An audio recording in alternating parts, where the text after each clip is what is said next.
Chapter 974. Who would have thought that I would be able to obtain a treasure during a vacation? And Lin stroked his storage ring and sensed the powerful energy, fluctuations emanating from the ball of water within it. And a smile appeared on his face. Dabai interjected, "Big Brotherin, shouldn't we celebrate this joyous occasion? Woof." And Lin rolled his eyes and gave Dabai a second-grade spirit pill before giving Tina a first-grade spirit pill as well. Dabai's eyes widened. "What do you mean Little Na has a first-grade spirit pill while I have a second-grade spirit pill? Woof." And Lin chuckled. Little Na exerted herself and bled a lot. How can a bystander like you compare? Dabai was speechless. A vibrant smile appeared on Tina's face as she patted Dabai's head in a thoughtful manner. "Here, Dabai, this spirit pill is yours too." Dabai's eyes widened with shock and gratitude. "Little Na, are you not going to eat a spirit pill?" "No, I can't take it." It knew that Lin's method of distribution was not wrong. If it really took Tina's spirit pill, then it would be as shameless as Lin. "I'm fine, just take it. There are many spirit fruits in my divine mirror world. You can go there if you want," Tina replied with a nonchalant expression. Dabai finally recalled the true identity of this woman, and he silently put away the spirit pill she had given him. Wasn't he just bored of wasting a spirit pill with the god of creation? "Big Brotherin, where are we going now?" "Woof." Dabai swallowed a spirit pill and narrowed its eyes with bliss. "I'm going to Changbai Mountain," and Lin replied. "Changbai Mountain? Is it fun there?" Tina asked curiously, and Lin smiled. "There's a zombie goddess there. I want to communicate with her." "Zombie goddess? Why does this name sound so familiar?" Dabai was confused for a few seconds before he suddenly recalled the scene from 2 years ago. His eyes widened in shock. "Big Brotherin, so that's what you want to do? Amazing. You still can't forget her after so long? But her figure is really great." As he spoke, it was clear that Dabai was also excited, and there was a mysterious smile on his face. Tina, on the other hand, was at a loss. What was Lin trying to do? He felt that it was not a good thing. "What are you guys talking about?" Tina asked curiously, and Lin coughed lightly. Dabai, why don't you take Tina for a stroll? I'm going to Changbai Mountain, and I'll be back soon." "Big Brotherin, how dare you abandon me?" "I don't agree, I want to go too." "Woof." Dabai was immediately displeased. He also wanted to see the zombie goddess, and Lin stared straight at Dabai. "Why are you going there?"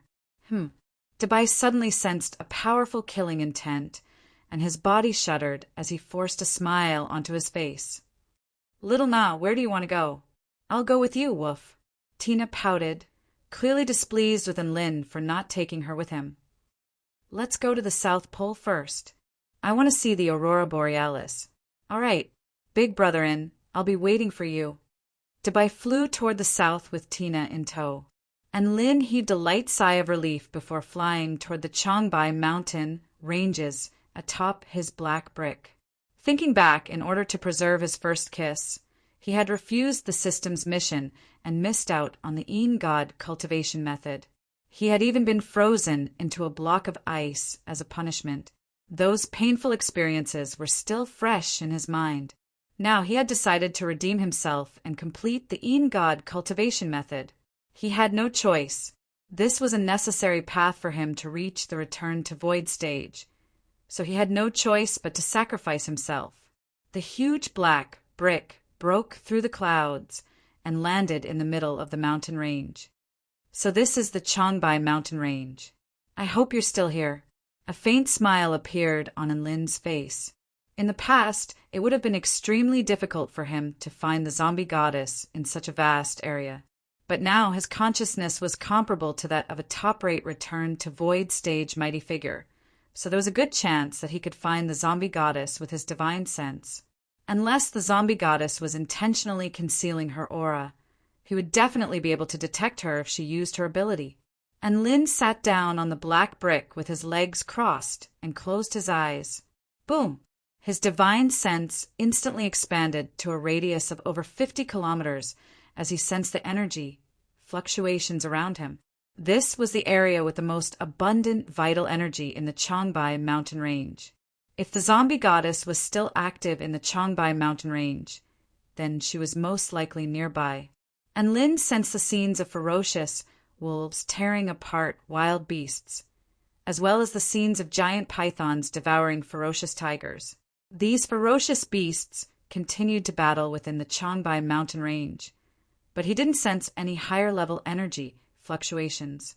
He was very patient as he sat on the spot and waited for an opportunity. Night fell. Everything was deathly silent with the occasional wolf howl. The Yin energy slowly became more and more abundant, and Lin could sense that some undead energy bodies were becoming active. Some corpses even crawled out of the ground and wandered through the forest, absorbing the Yin energy around them. Suddenly, a burst of pure yang energy erupted in the distance.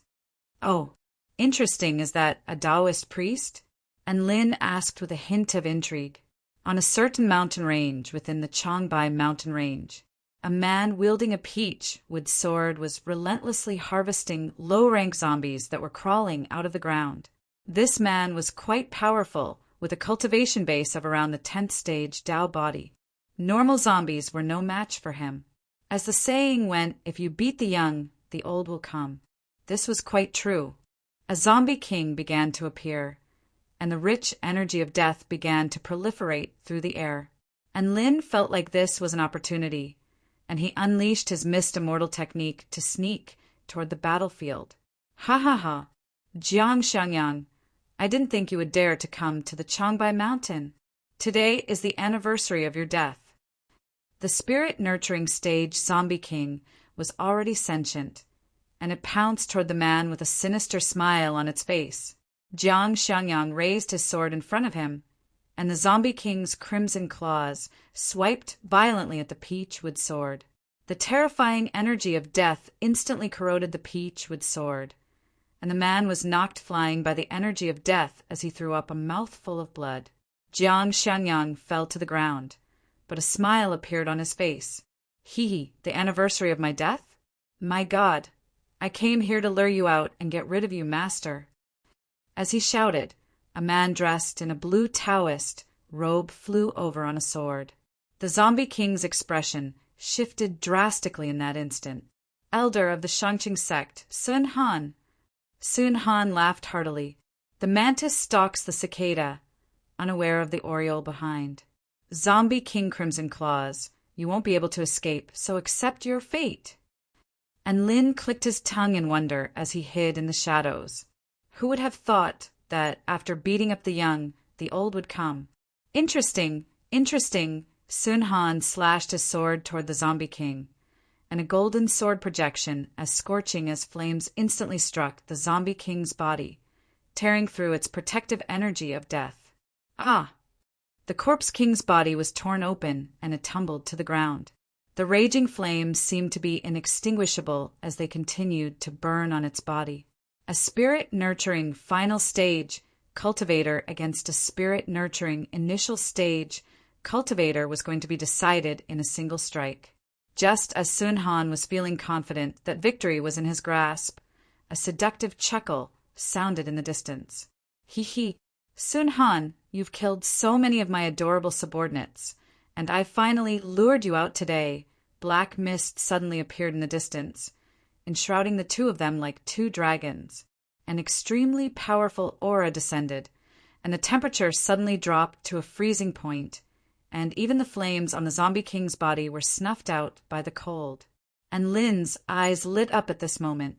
He had waited for so long, and his prey had finally arrived.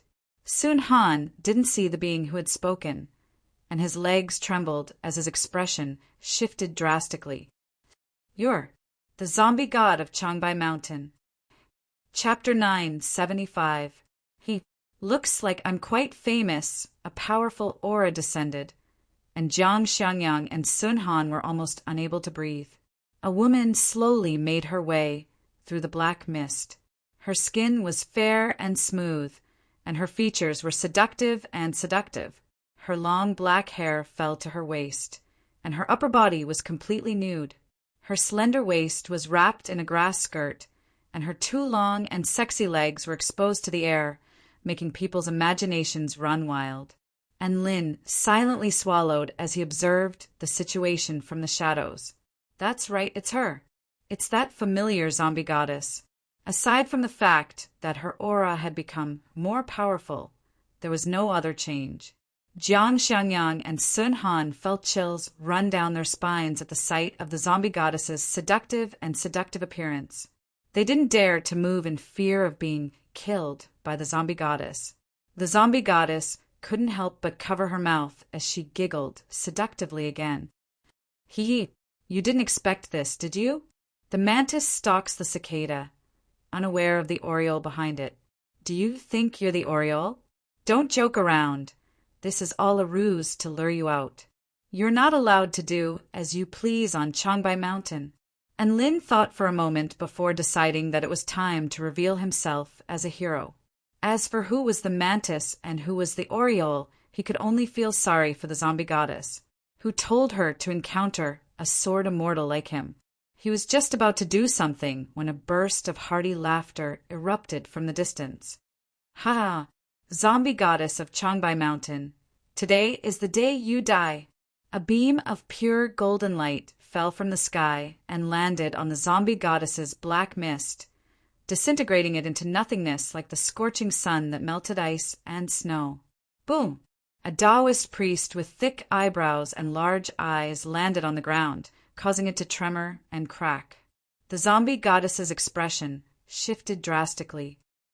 It's you, the #1 cultivator in the Hua Nation, sect leader Yu Mu of the Shangqing sect. Oh, I didn't think I would be so famous. To think that such a beautiful woman would remember me. A faint smile appeared on Yu Mu's face, as if he was very smug, but his eyes were extremely clear and calm. And Lin was dumbstruck once again. F***CK. Are you done? Who's the oriole here? Was this a serial drama? The two forces kept inviting their bosses, and then the cycle would repeat endlessly? How could I not recognize the first return to Void Stage, mighty figure on Earth? I really didn't think that you would come out of seclusion to deal with a weak woman like me. The zombie goddess brows furrowed slightly at the sight of Yu Mu, and a pitiable expression appeared on her face. Yu Mu harumphed coldly. Corpse goddess, you've committed all sorts of evil deeds on Changbai Mountain, so you'll have to pay for what you've done. It's time for you to pay the price. An aggrieved expression appeared on the zombie goddess' face. I've never done anything evil. Ever since I attained the soul formation stage, I've always been conscientious, and I've always followed the basic principle of not attacking unless I'm attacked. But if someone attacks me, I'll only kill.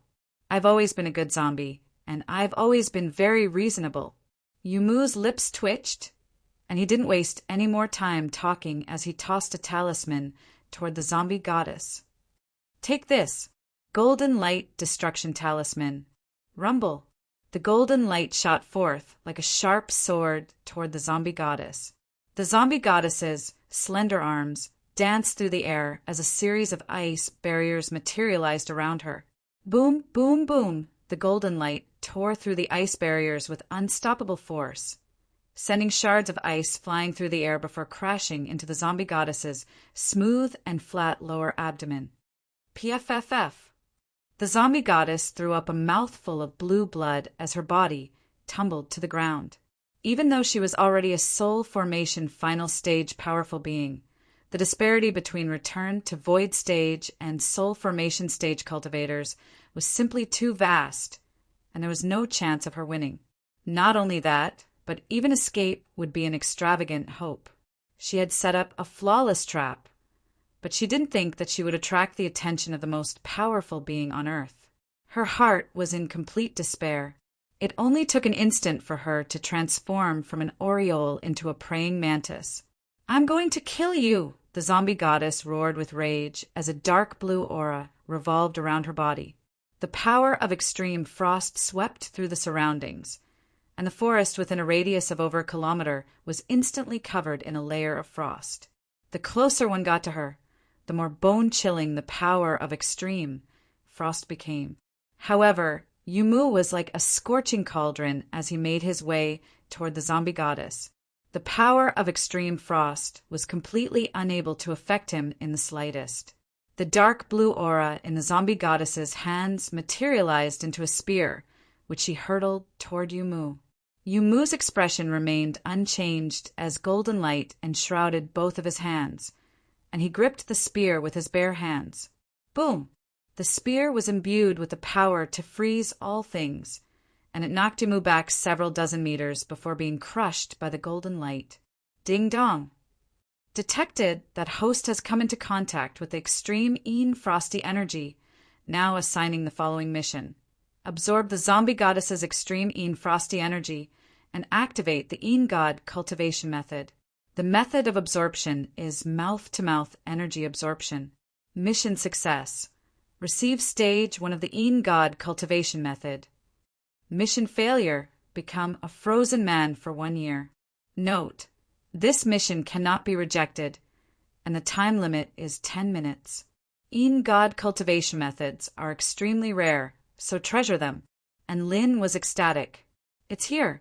The mission was finally here.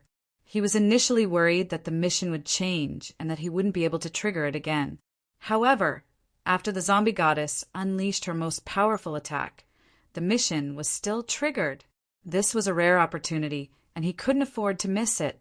Yumu made a hand seal, and a golden talisman sword appeared in his hand, which exuded the might of the sun. This is my final attack. No one on this earth has ever been able to block my evil-vanquishing True Yang sword. You've lived up to your cultivation base by dying to this attack. A tragic smile appeared on the zombie goddess' face. Stop spouting nonsense. If you want to kill me, then come at me. She knew that she wouldn't be able to live for much longer. She knew this would be the outcome from the moment she met Yumu. Die. Yumu's body transformed into a dazzling streak of golden light as his sword swept through the air. The power of the evil-vanquishing True Yang sword was extremely terrifying, and even the space around it began to warp and tremble. The zombie goddess took a deep breath. This was the final moment of her life. However, right at this moment, a white figure suddenly appeared before her, shielding her from the zombie goddess.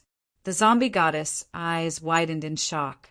Before she had a chance to figure out what was going on, the white-robed man's fist collided with the golden talisman sword.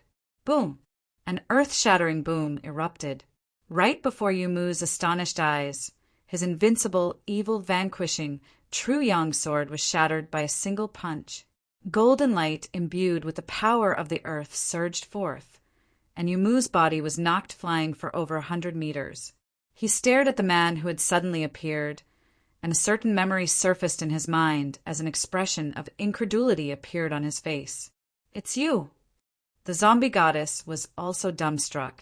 This human cultivator was so powerful to be able to knock Yumu back with a single punch. Thank you for saving me, Senior. The zombie goddess bowed with gratitude toward the man's back as she spoke in a soft and seductive voice. She didn't know who this person was, but it was a fact that she had been saved. It was the man in front of her who had saved her life from certain death. Just this alone was enough to make her feel extremely grateful. The zombie goddess was ecstatic. In the end, she was still the one who had played the role of the Oriole. Chapter 976.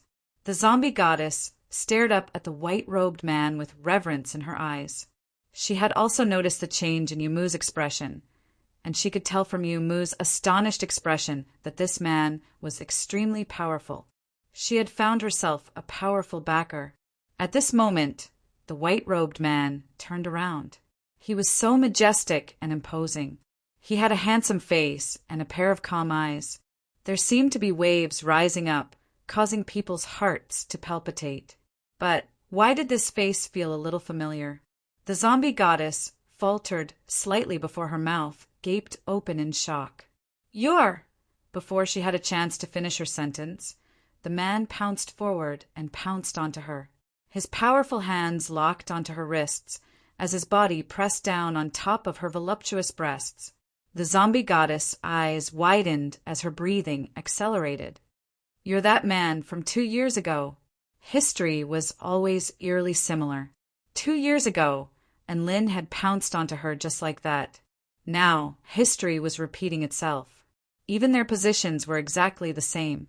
Yu Mu, Jiang Xiangyang, and Sun Han's eyes widened as they stared at the scenes unfolding before their eyes. The zombie goddess was a little dazed by the sudden pounce. In particular, the familiar scene and the familiar movements made her feel as if she were dreaming. Her hands were locked, her long, slender legs were braced, and her chest rose and fell against the man's chest with her rapid breathing. 2 years ago, this man had been her enemy. 2 years later, this man had become much more powerful and had become her savior. The only thing that hadn't changed was that the man had pounced onto her. What are you doing?" The zombie goddess' lips trembled as she spoke, and she exhaled a cool breath that lingered around in Lin's nostrils. And Lin had already made up his mind as he looked at the sexy woman beneath him. He lowered his head and inched closer to the woman's slightly pale lips, and then he kissed her deeply. "Don't." The zombie goddess's mouth was sealed, and Lin activated his energy absorption technique. A cool and soft sensation traveled through his body along with a hint of sweetness and coldness. After a while, an extremely pure lunar cold chi began to flow into his body and spread throughout his meridians. A smooth and unobstructed feeling filled his entire body. It was a very strange and refreshing feeling. The zombie goddess's beautiful eyes widened as she responded in a daze. The three people from the Shangqing sect stared blankly at the scene in front of them. Was there something wrong with the development of the plot? It was one thing for Enlin to forcefully interfere. But why did he kiss her right in front of her? Did they think they didn't exist? The zombie goddess' glazed eyes gradually regained clarity, and she tried to struggle free with her arms. She twisted her slender waist and tried to bend her long, pristine white legs to push Enlin's body away, but she was unable to do so. Her phoenix eyes were covered with a layer of mist, and it was hard to tell what kind of emotion she was feeling. Time seemed to pass very quickly, but it also seemed to be a very long time. Her lips parted, and Lin rose to his feet and pulled the dumbstruck zombie goddess to her feet with an awkward expression on his face. A faint blush appeared on the zombie goddess's face, and she gritted her teeth as her seductive body trembled slightly. And Lin felt like he should give the zombie goddess an explanation, and he scratched his head. I accidentally tripped over you just then, and due to gravity I accidentally kissed you again, zombie goddess. Yumu, Jiang Xiangyang, and Sunhan. Would you believe that? Even a ghost wouldn't believe that. Even zombies would go on a rampage if they heard that. I'm really sorry, but I saved your life, so we're even now. And Lin bit the bullet and continued. The zombie goddess repressed her urge to go on a rampage and reminded herself over and over again that this man was her savior and that she couldn't do anything rash. If they were going to fight, they had to wait until she broke through to the return to void stage. She forced a smile with difficulty. Thank you for saving my life. I'll never forget it. Yumu finally couldn't help but ask, Mr. and Lin, why did you kiss? Tui, why did you save her? And Lin cleared his throat. The zombie goddess has reached such a high cultivation base, so we can make her swear a Dao heart vow to never harm humans again and protect the Changbai mountain ranges. Wouldn't that be perfect? He couldn't bring himself to be so heartless, so he proposed a compromise. The zombie goddess had already recovered from the forced kiss, and she looked at Enlin with seductive eyes as she spoke in a seductive voice. You've already kissed me, so why are you making such an unreasonable request? You have to take responsibility. If she didn't harm humans, then her rate of cultivation would slow down significantly, so she naturally couldn't bear to do that. Oh, I get what you mean. And Lin looked at the zombie goddess before drawing his evil-slaying sword expressionlessly, upon which a terrifying sword intent soared into the sky. The zombie goddess' legs gave out from under her at the sight of Lin's terrifying aura. Yumu and the others also drew a sharp intake of breath. The aura being displayed by Lin was even more powerful than his own. "Don't be rash, I'll listen to you," the zombie goddess immediately said. So what if her rate of cultivation was slow? Her life was more important than anything else. She had just barely managed to survive, so she couldn't allow herself to be slain just like that. Thus, the zombie goddess swore a Dao-heart vow. She swore to never harm humans again and to protect the Changbai mountain ranges.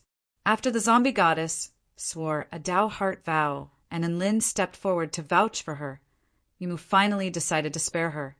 He pulled Enlin off to the side before speaking in a meaningful and heartfelt voice. "Mr. Enlin, I didn't think you would have such a unique taste. The zombie goddess is beautiful, but you have to control yourself. With such a hot body, she's definitely a juicer."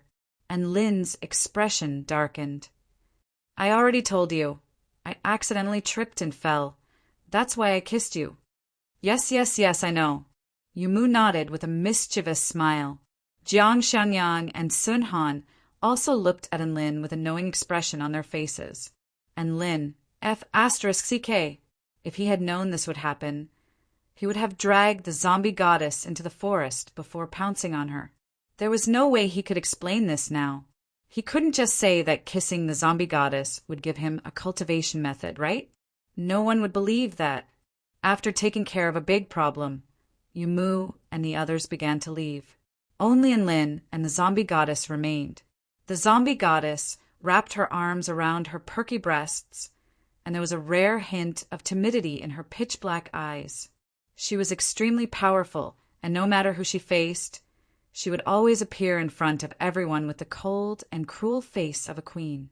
She wasn't afraid of anyone seeing her upper body. This was because those people would be intimidated by her aura. On top of that, almost all of the people who had seen her were dead. However, Enlin was different. Enlin had just forcefully kissed her, but she couldn't do anything about it. Even her queenly aura was completely useless in the face of Enlin. She was extremely dejected, but at the same time she was also struck by a different kind of emotion. She really wanted to cover up her sexy body with a piece of cloth. After all, she was only wearing a grass skirt. What if this guy was tempted by her? Chapter 977. For some reason, the zombie goddess' heart rate was also accelerating. It was the middle of the night. A man and a woman were alone in the middle of a desolate mountain. And Lin turned toward the zombie goddess, who seemed to have sensed Lin's scorching gaze, and a blush appeared on her face as she lowered her head in embarrassment. And Lin. What was wrong with the zombie goddess? He could still recall the seductive smile and flirtatious words the zombie goddess had given him after he had failed to kiss her. Why was she behaving like a shy little girl now? This didn't make sense. Ahem. If there's nothing else, then I'll be going now. And Lin felt like it was best not to linger here for too long in order to avoid any misunderstandings. The zombie goddess turned toward Enlin with a hint of surprise on her face, clearly not expecting this to be the first thing Enlin would say. She moved her sparkling and tender lips and said, "Okay." And Lin nodded and was just about to fly away on his brick. The woman's voice sounded again. What's your name, little brother?" "My name is Enlin," Enlin replied. He didn't feel like there was any need to hide this information. "My name is Tang Yen," the zombie goddess replied, and Lin's brows furrowed. Isn't your name the zombie goddess?" "Tang Yen. Is your name Soul Formation Stage Cultivator?" Tang Yen couldn't help but grumble. And Lin came to his senses upon hearing this. The zombie goddess was only a title given to those who had reached a certain cultivation base. "Mr. Lin, I thank you once again for saving my life." Tang Yen bowed slightly, and the two snowy peaks on her chest also swayed slightly as she extended a curtsy. and Lin averted his gaze with a nonchalant expression.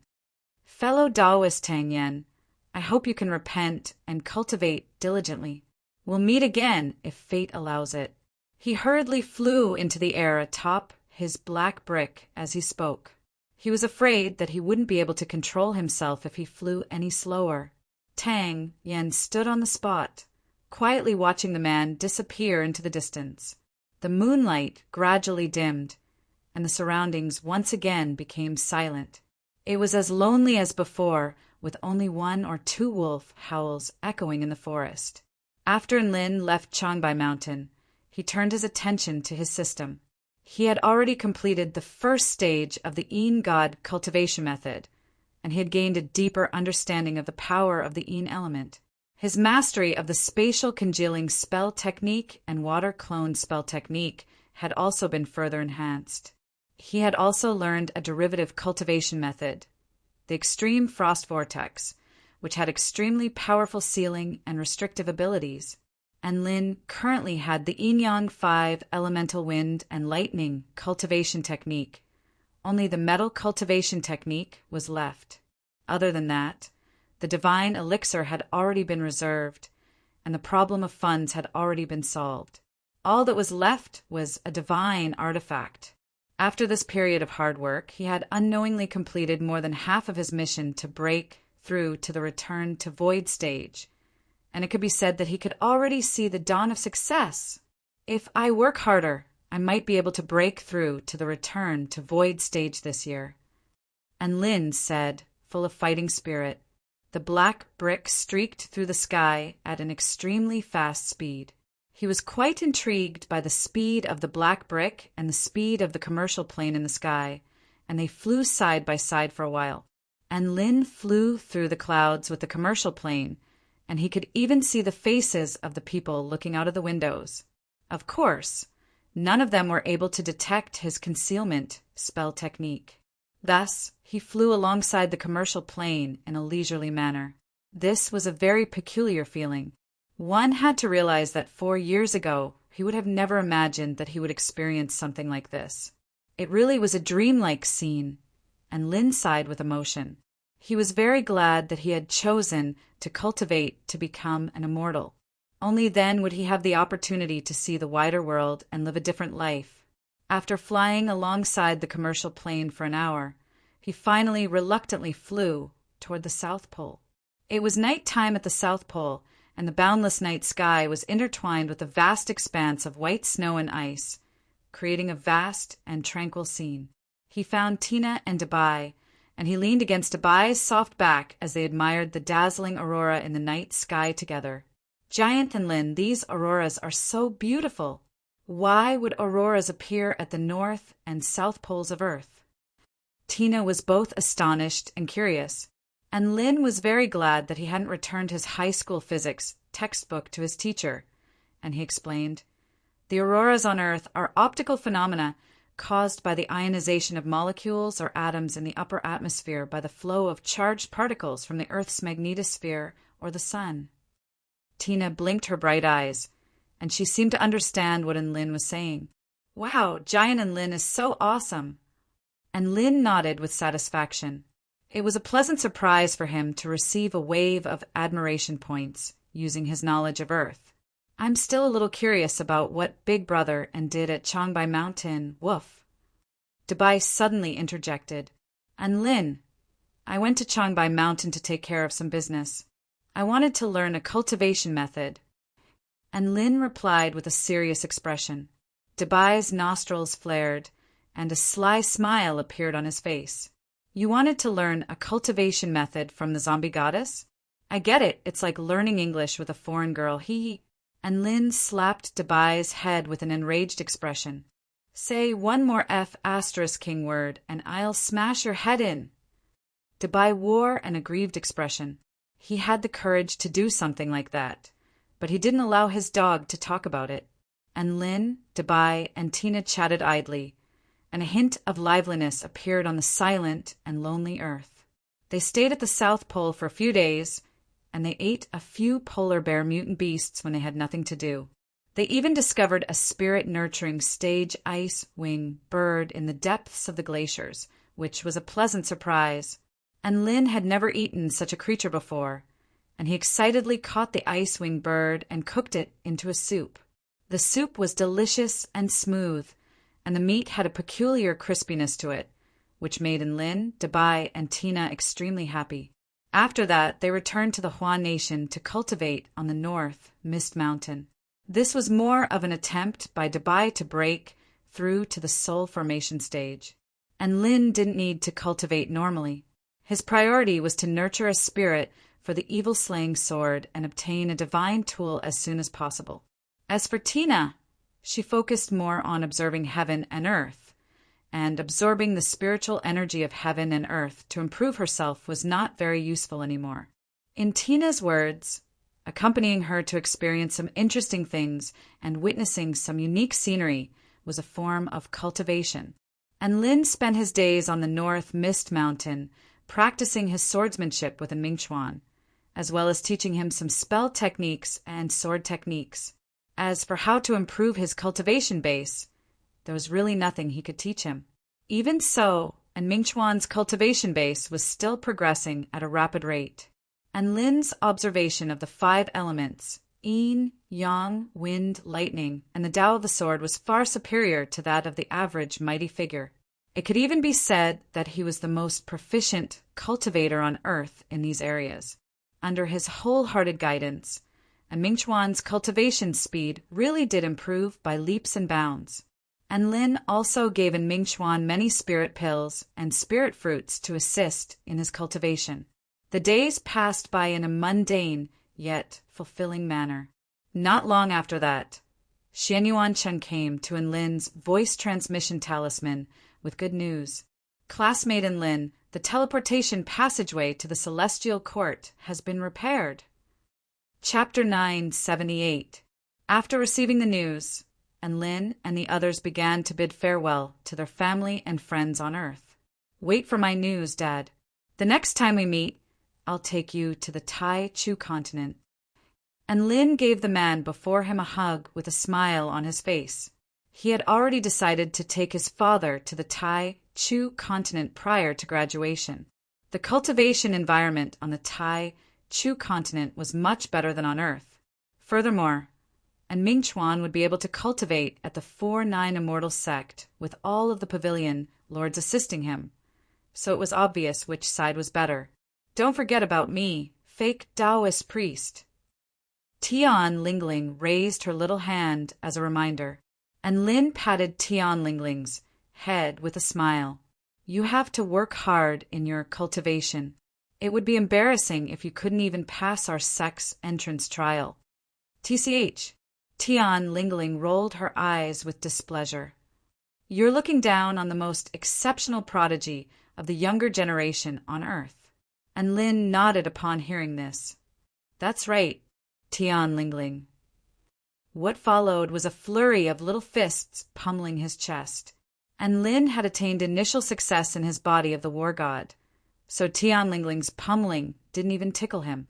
In the end, Tian Lingling rubbed her little red hands together to end their bickering, after a series of farewells, and Lin, Xianyuan Chen, Dabai, and Tina made their way toward a teleportation point in the Celestial Court and departed from Earth. The first thing Lin did after returning to the United University of Cultivation was to find Su Xiaolan. Su Xiaolan reported to Lin with excitement on her face how much they had earned during the past few days. The average price of each dish was over 200,000 spirit stones per day, and the net profit was over 200,000 spirit stones per day. And Lin was quite elated to hear this. His total net worth had reached 66 million spirit stones, and he was getting closer and closer to his target of 100 million. Su Xiaolan seemed to have fallen in love with cooking and volunteered to take on the responsibility of cooking. According to her, she seemed to have fallen in love with the special effect of the moment she became a dish. And Lin didn't mind. If Xiaolan liked to do this, then let her do it. Life returned to normal, and Lin once again immersed himself in his studies. This made the homeroom teacher, Flying Sword God, extremely happy. It was not easy for his class to have two top-notch geniuses, but they were both obsessed with cooking and did not attend class. What was going on? Now, the whole school knew that Enlin and Su Xiaolan had made a name for themselves among the immortals of the celestial court by cooking. It was a good thing, but she still felt that something was wrong. It was not until Enlin returned to class that Flying Sword God realized what was wrong. Enlin and Su Xiaolan had become the role models for all of the students in the United University of Cultivation to look up to. Now that these role models were going to become full-time cooks, the students couldn't possibly follow suit, could they? The style was completely skewed. After Enlin returned to class, everything became much clearer. Look, even the bad asterisk says Enlin is working hard to cultivate. What reason do you have to not work hard? Some teachers encouraged the students in the class.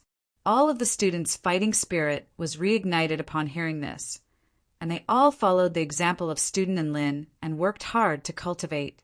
Enlin was once at the bottom of the rankings, but his results during the midterm exams were off the charts.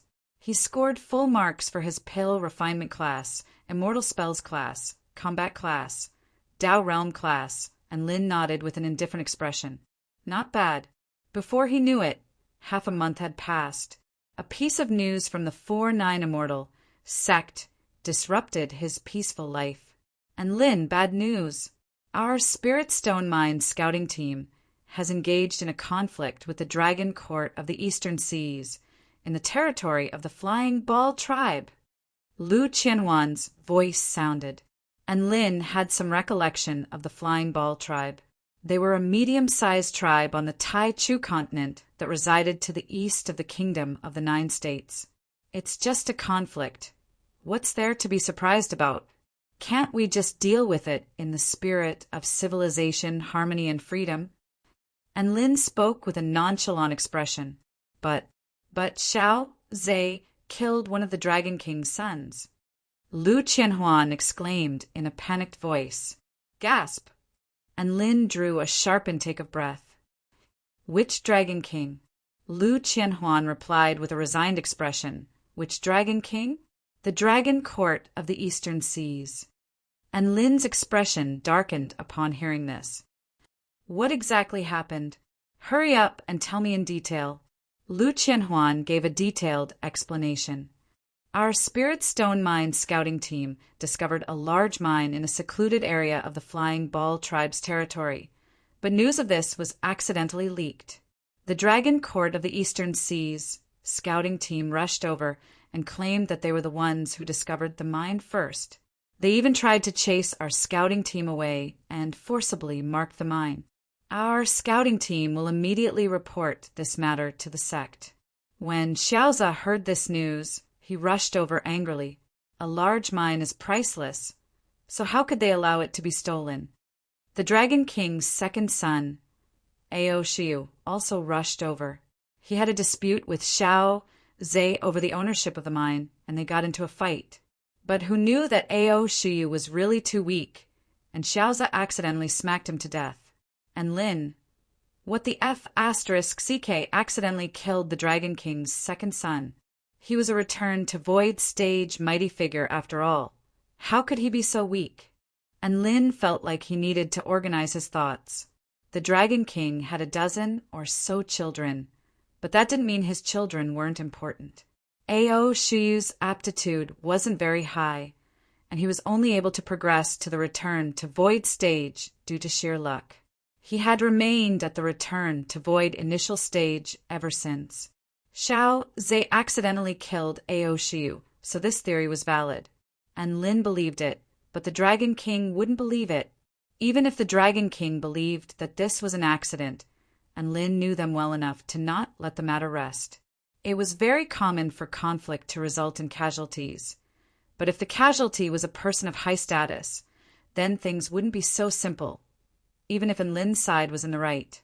Little Na, little Tian, come with me. And Lin led Tina and Xue Zhantian toward the location of the incident. Senior student, did the Dragon Court of the Eastern Seas make any demands? And Lin asked in an urgent voice. Lu Qianhuan replied, They made very outrageous demands. The Dragon King of the Eastern Seas said that seeing as our sect has the support of the Celestial Court, we won't have to pay with our lives. However, we will make Xiao Zhe a slave of the Dragon Court forever. On top of that, they want our sect to withdraw from the dispute over the Flying Ball Tribe's mine. Withdraw from the dispute? There's no dispute at all. They're clearly trying to steal our mine. Lu Qianhuan's voice was tinged with rage and displeasure, and Lin's expression completely darkened upon hearing this. Make Xiao Zhe a slave of the Dragon Court?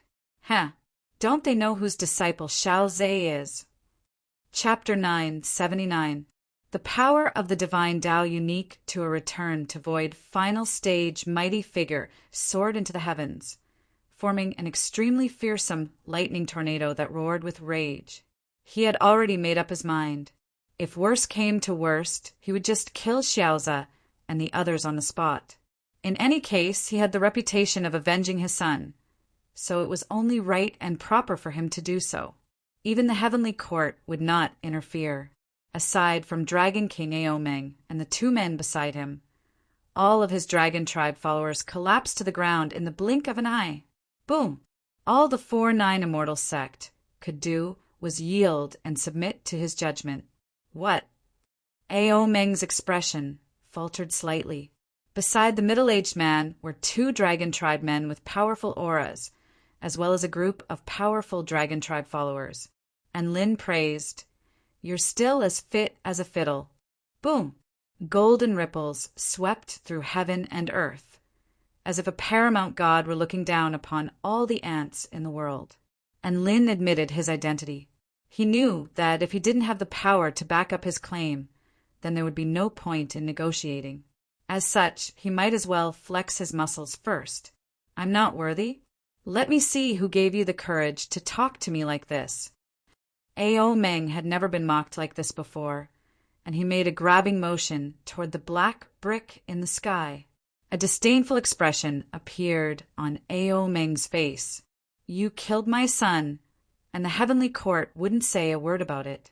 If you know what's good for you, hurry up and sign a slave contract with me. I don't have the patience to waste any more time with you." Aside from Aomeng, one of the other 2 was the Dragon Tribe mighty figure he had encountered in the ancient Tai Chu realm. His name was Ao Mingyu, and he was at the return to void initial stage. As for the other one, he had never seen him before, and his aura was extremely subdued. And Lin gritted his teeth, and the veins on his forehead bulged upon seeing this. Aomeng was so domineering that he didn't even want to talk anymore. "You want to talk with your fists? You want to intimidate me with your power?" Boom! The sound of the collision was like a thunderclap. "If you think I don't have the right to negotiate with you, then let me show you whether I have the right or not. Let me show you whether or not I have the right to do so." A golden light flashed through in Lin's eyes as a paramount monarch might erupted forth. The 2 sides faced each other at the bottom of the stone wall. "Xiaoza, you killed my big brother. My father has already shown you mercy and spared your life for the sake of the Celestial Court. Why are you still resisting?" A man from the Dragon Tribe who was holding a jade fan asked sternly. All right, then he was going to show Aomeng exactly who was suppressing who. "That's right. I am the sect leader of the 4-9 Immortal sect, and Lin was not someone who could be easily manipulated. Xiao Zhe stumbled back a few steps before stabilizing himself, and he turned to Aomeng with a pale expression. "If you want to kill me, come at me. What kind of hero is bullying a soul formation stage cultivator? Where is your dignity as a mighty figure of the dragon race? You're in Lin." Azure dragon scales appeared on Aomeng's arms. The domineering and terrifying black sword light extended for tens of miles, slicing all the mountains in its path in half. "Master." Xiao Zhe looked at Lin with reddened eyes, and Lin looked at the man before him who had been knocked back several hundred meters by his sword strike. However, he had almost no injuries on his body. He looked around at the dragon tribe cultivators present to find that there were only 3 returned to Void Stage mighty figures, including Ao Meng. And Lin replied in a loud voice, "Don't be in such a hurry. Let's analyze everything one by one so that we can see who's right and who's wrong." Ao Meng's lips twitched as a cold smile appeared on his face. "I hope you understand what it means to avenge my son. If you want Xiao Zhe to live, then you have to convince him to become my slave and evacuate all of these people from this mine. Whoosh! You want to drag all of the 4-9 Immortal sect down with you? Do you think you're worthy? What a young hero." Ao Meng glanced at Enlin with a fake smile. However, a white light flashed, and Enlin disappeared on the spot. Within the territory of the Flying Ball tribe on the Taichu continent, an extremely terrifying dragon might erupted from heaven and earth as golden ripples of paramount might proliferated outward with a middle-aged man at the epicenter. Everyone felt as if they were facing a primordial true dragon, and they were all struck by a sense of asphyxiation.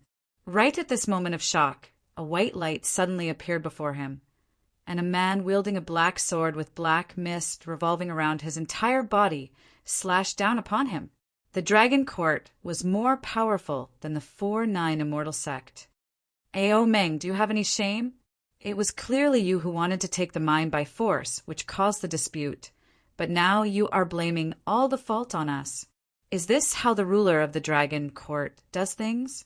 Lu Qinhuan raised her brows slightly as she held her sword in her hand, and she roared at the man standing nearby. Xiao Zhe instantly appeared before Lu Qinhuan before thrusting his palms toward the man. The middle-aged man from the dragon tribe at the very front said unhurriedly, "If you still refuse, then don't blame me for being ruthless. I'll kill you right here and now as a sacrifice to my son's soul in heaven." "Shut up. You don't have the right to negotiate with me. It's a fact that Xiao Zhe killed my son and he only has 2 choices. The first is to become my slave, and the second is to pay with his life.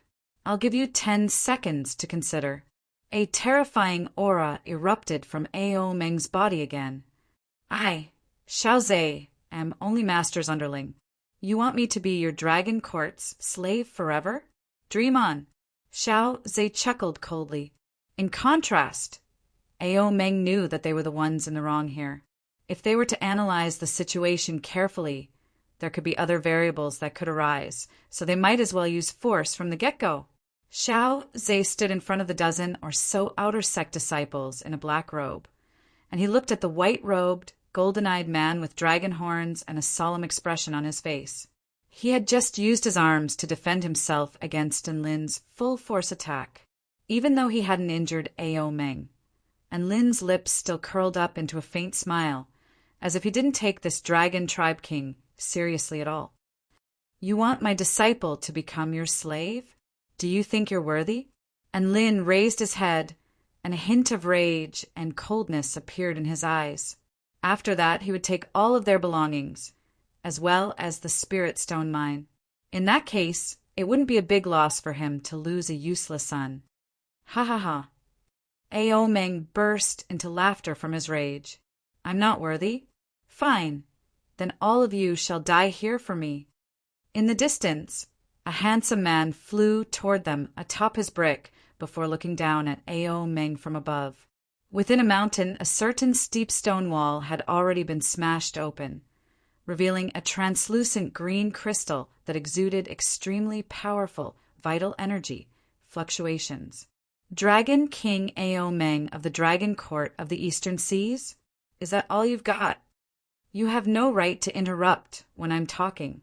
Ao Meng harumphed coldly as an extremely terrifying aura materialized before hurtling toward Lu Qinhuan. Boom! Space began to twist and warp in that instant. Chapter 980.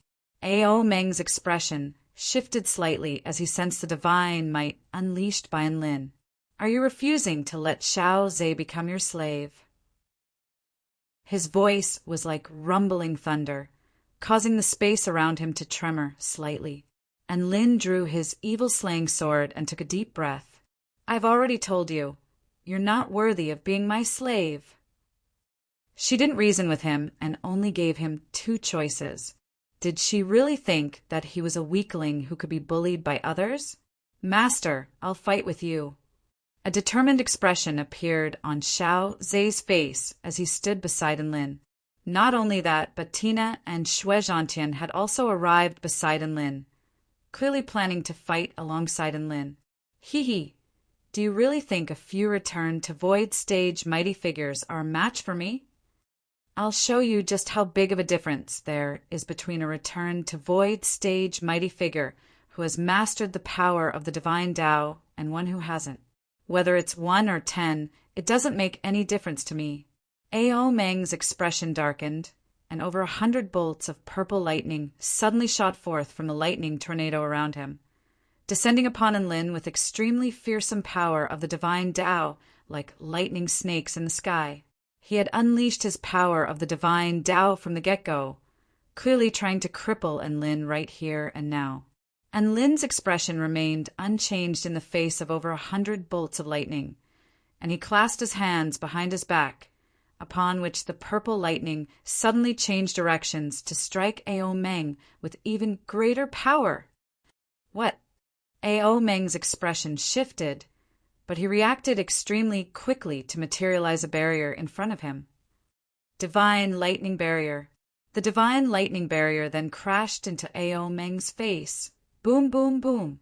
After the barrier exploded, over 100 bolts of purple lightning imbued with the power of the divine Tao fell upon his body. Ao Meng's blood-curdling cries and enraged roars reverberated throughout heaven and earth. All of the dragon tribe powerful beings were dumbstruck upon seeing this. They were waiting to see the Dragon King pummel the 4-9 immortal sect leader. But why was their big boss already screaming in agony? Was there such a massive disparity between their powers? All of the 4-9 immortal sect cultivators were extremely elated upon seeing this, and all of them erupted into raucous applause. Xiao Zhe and the others didn't even bother to look at Ao Meng's lightning technique, and they already knew the result. After the lightning dissipated, Ao Meng panted heavily. His flowing white robe was in tatters, and there were several charred marks all over his body, clearly indicating that he was in a terrible state. I've forgotten about the Lord of Transcendence. If you can control divine lightning, then you should be able to control my lightning as well. In that case, if I don't use lightning, what can you do to me? Ao Meng suddenly let loose an almighty roar, and the area within a radius of several dozen kilometers was instantly enshrouded by white mist. A series of sinister water dragons with powerful auras began to appear, circling in the air before menacing toward Enlin. Protect the disciples of the 4-9 immortal sect. You guys don't need to do anything for now, Enlin instructed his beast pets and disciple.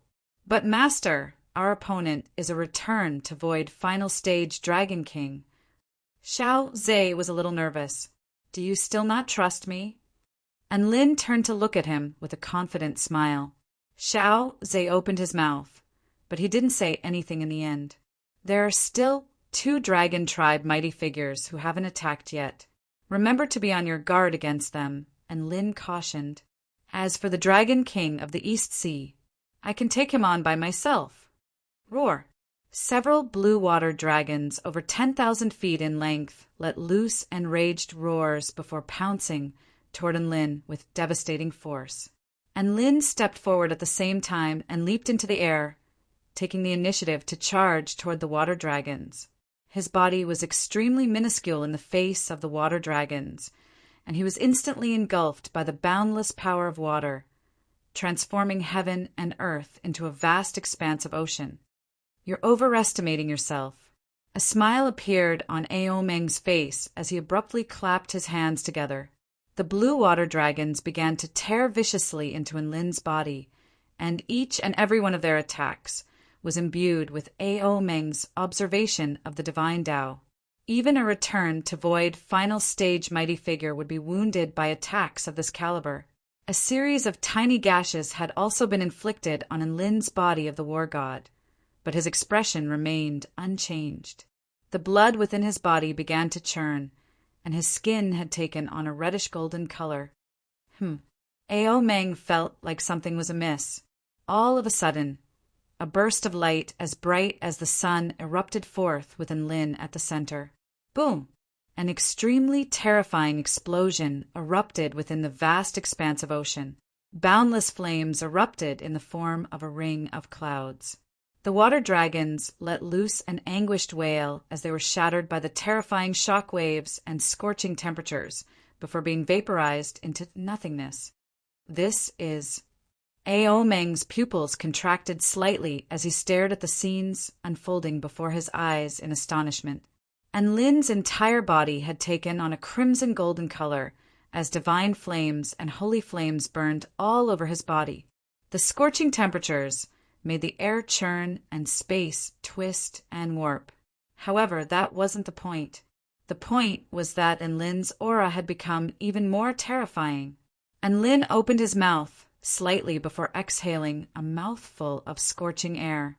He had unleashed the core spell technique of the number one powerful being of the southern heavenly wing nation, the eternal sun god, fire god mode. He had unleashed 100% of the flame power within his body and converted it into kinetic energy and heat energy to become a true flaming war god. Now, let me see just how much power I can unleash after combining my body with 6 divine flames and 1 holy flame. A faint smile appeared on Lin's face as his body abruptly tore through the air. A sonic boom erupted for over a kilometer before crashing down upon Ao Meng like a flaming meteor. Ao Meng thrust a palm toward the plummeting Lin, and his massive blue palm clenched slightly, as if he were trying to grasp the flaming meteor in his hand. And Lin unleashed a fist toward the massive blue palm. Boom! The resulting shock waves swept forth for several kilometers. Flames exploded, and the terrifying force of the collision caved in the massive blue palm. Immediately afterward, right before Ao Meng's incredulous eyes, a massive hole had been punched into the palm that he had thrust forth. In the next instant, Lin had already appeared before him, and the terrifying scorching temperatures from Lin's fist made Ao Meng feel as if his skin had been incinerated by boundless flames. Dragon King of the East Sea, Lin's eyes lit up, and his fist crackled as it hurtled toward Ao Meng's chest at an extremely fast speed. Bam! And Lin had unleashed his fire god mode to convert all of the flame power within his body into physical power. The space in its wake crumbled as it crashed heavily into Ao Meng's chest. Crack! The sound of bones caving in and cracking erupted. Ao Meng's eyes widened, and he threw up another mouthful of blood as his body flew back like a cannonball. Father! Ao Mingyu finally couldn't help but let loose a cry upon seeing this. He was just about to do something when 3 extremely powerful auras locked onto him. If you want to fight, then don't blame me for being merciless. Xiao Zhe looked at Ao Mingyu with an indifferent expression. I hope you're more resilient than the second prince, Ao Shiyu. Don't let me accidentally slap you to death again. Ao Mingyu. Never would anyone have thought that Ao Meng would still be blasted flying by Lin even after giving up on using lightning. A return to void final stage mighty figure like him was unable to take a single punch from Lin. After unleashing that punch, Lin tore through space again and pounced toward Ao Meng. Roar! It's over for you. Ao Meng had clearly been enraged, and azure dragon scales appeared all over his body. His hands transformed into dragon claws, and he abruptly stopped his retreat before pouncing toward Lin. Perfect timing! And Lin chortled with glee. He was enshrouded by divine flames and holy flames, and he was like a paramount flame monarch as he strode through the sea of flames. His arm pulsed as his fist crashed down upon Ao Meng with even more terrifying power. Ao Meng's dragon claws tore through Lin's fist. Boom! The shock waves from the collision instantly reduced everything within a radius of over a kilometer to dust. Ao Meng felt an indescribably terrifying power spread from his arm to his entire body. He let loose a roar, and his feet fused with the earth to defend against the overwhelming power. The earth behind him caved in from the shockwaves from the punch. A second later, all of the power disappeared. Ao Meng didn't even have a chance to heave a sigh of relief before Lin's second punch fell. Again, Ao Meng was enraged, and he chose to take Lin's punch head-on. His claws left a dazzling azure trail in the air as they tore through the air toward Lin's chest at an even faster speed. His claws tore through the flames around his body before striking Lin's body, upon which a sharp screeching sound erupted. A 5-colored divine light swirled around Lin's body, and his return to void final stage attack was kept at bay. Ao Meng's heart jolted with shock. He didn't think that Lin's body would be so terrifying. "Break through!" he roared as the power of the divine Tao in his claws rose to the very peak. Splat! Blood splattered through the air as 6 gashes appeared on Lin's body. At the same time, Ao Meng's chest caved in again, and he felt as if all of his internal organs had been pulverized. Ao Meng threw up a mouthful of blood as his body flew into the distance again, and Lin was also stumbling back relentlessly. The power of the divine Tao was wreaking havoc on his chest, making him feel extremely uncomfortable. However, he didn't appear to be scared in the slightest. Instead, he laughed heartily before pouncing toward Ao Meng again. A chill ran down Ao Meng's spine as he looked at the severely wounded Lin pouncing toward him like a madman. Chapter 981. In his fire god mode, Lin's speed and power were both enhanced to an extremely terrifying degree. The 6 divine flames and the holy vermilion flame were no joke. Even a return to void final stage mighty figure like Ao Meng would find it difficult to keep up with their attacks after they fused as one. Ao Meng's dragon claws clashed relentlessly with Lin's fists, and with each clash, everything around him was reduced to dust. He had initially wanted to use his power of water to restrict Lin's movements, but Lin's body was like a miniature sun, scorching everything in its path. After clashing several dozen times, both of them were riddled with wounds of various sizes. They appeared to be evenly matched, but Lin seemed to be on drugs, and he was getting more and more pumped up as the battle progressed. In contrast, Ao Meng was struggling a lot more. All of the Dragon Tribe subordinates were stunned by the scenes unfolding before their eyes. They knew that Lin was extremely powerful, but they didn't think that he would be able to hold his own against the top dog of the Dragon Court. No, wait, he was even able to suppress their boss. Roar! Ao Meng let loose an enraged roar as azure divine symbols appeared in his claws, which he swatted violently toward Lin. "You forced me to do this. I don't care who you are, you're going to die here." Ao Meng's aura soared explosively again. Ao Mingyu's expression shifted drastically upon seeing this. Father is going to use that technique. He's still so irrational. A resigned smile appeared on another Dragon Tribe man's face. Using that spell technique will result in severe repercussions. I didn't think Father would be forced into such a desperate situation. And Lin's expression remained unchanged upon hearing Ao Meng's enraged roar, and he tore through space before unleashing another fist toward Ao Meng. "So what if I forced you to do this? Can you get any more bad *SS than this?"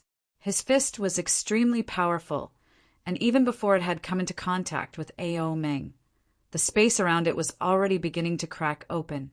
A crazed expression appeared on Ao Meng's face, and his dragon claws transformed into azure afterimages that instantly locked onto Lin's fist. And Lin felt as if his fist had punched into cotton. He didn't hit anything solid at all. He turned his gaze to his fist, and his pupils shrank slightly. His fist was tightly gripped by the green dragon claw. Cracks appeared on the surface of the dragon claw, and blood flowed out, forming a protective membrane around the dragon claw. His fist landed on the protective membrane, and then the fist force strangely disappeared. How is that possible? And Lin's expression changed. How could such a good power disappear just like that? A cruel, yet smug smile appeared on Ao Meng's face. Blood, sacrifice, black hole? Do you want to know about it? His gaze was cold, and his dragon claw gripped Enlin's fist tightly, making it impossible for Enlin to break free. Moreover, his strength was becoming more and more terrifying, and it was obvious that he intended to directly crush the fist. Enlin's left fist punched out in the next instant. Ao Meng was extremely fast, and blood also sprayed forth from his other dragon claw to block Enlin's terrifying palm strike.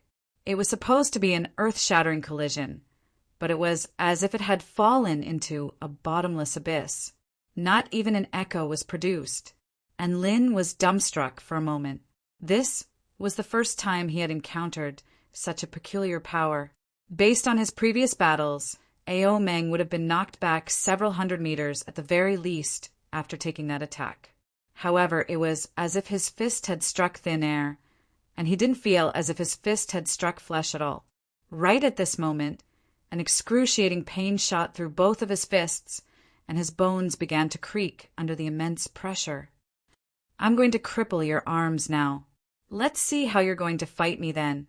A dazzling divine light erupted from Ao Meng's claws as a cruel smile appeared on his face, and Lin took a deep breath before suddenly opening his mouth.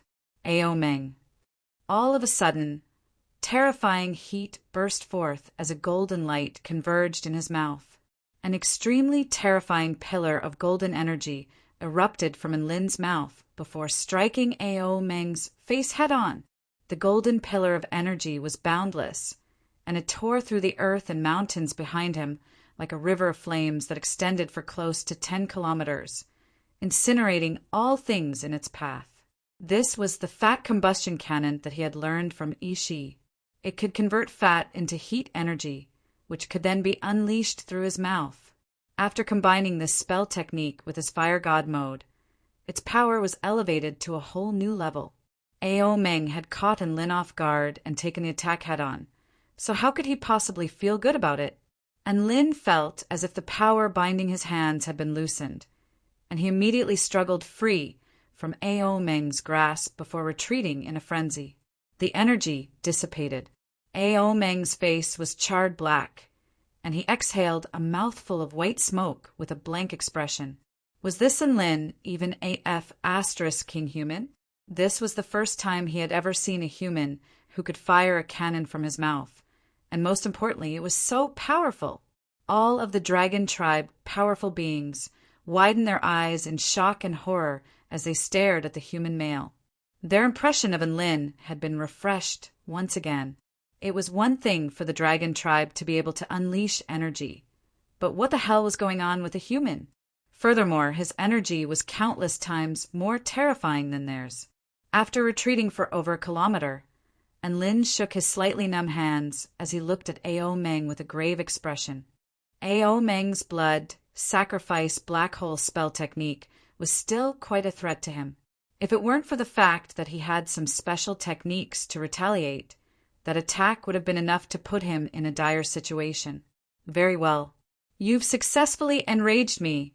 Ao Meng's golden eyes were bloodshot with rage, and Lin pursed his lips. He was naturally going to be angry after being pummeled, so why was he spouting nonsense? An earth-shattering dragon roar suddenly erupted. White mist erupted from Ao Meng's body, following which an azure dragon over 10,000 feet in length leaped out from the white mist before appearing between heaven and earth. Lightning instantly flashed, thunder crashed, mountains and rivers lost their luster, and massive waves surged in all directions. The dragon court of the eastern seas had finally revealed its true form. Mortal, I'll only need 1 minute to finish you off. The azure dragon's eyes were cold and emotionless as its dragon might swept toward Lin. And Lin waved a hand through the air, and a crimson arrow pierced through space before hurtling toward the azure dragon's head with extreme heat. The azure dragon didn't take evasive measures. Instead, he merely chuckled coldly.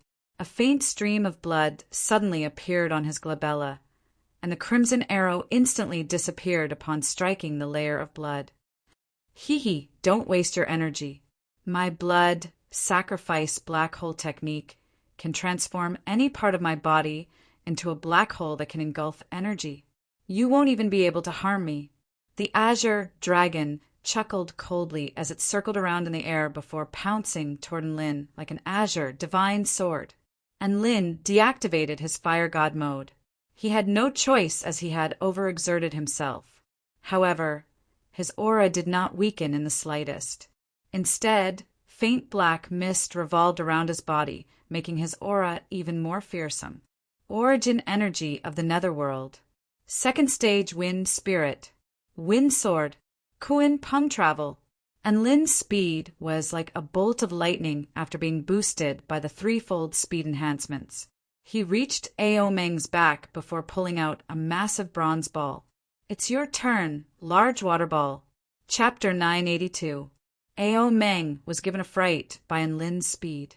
However, a disdainful expression soon appeared on his face. "So what if you're fast?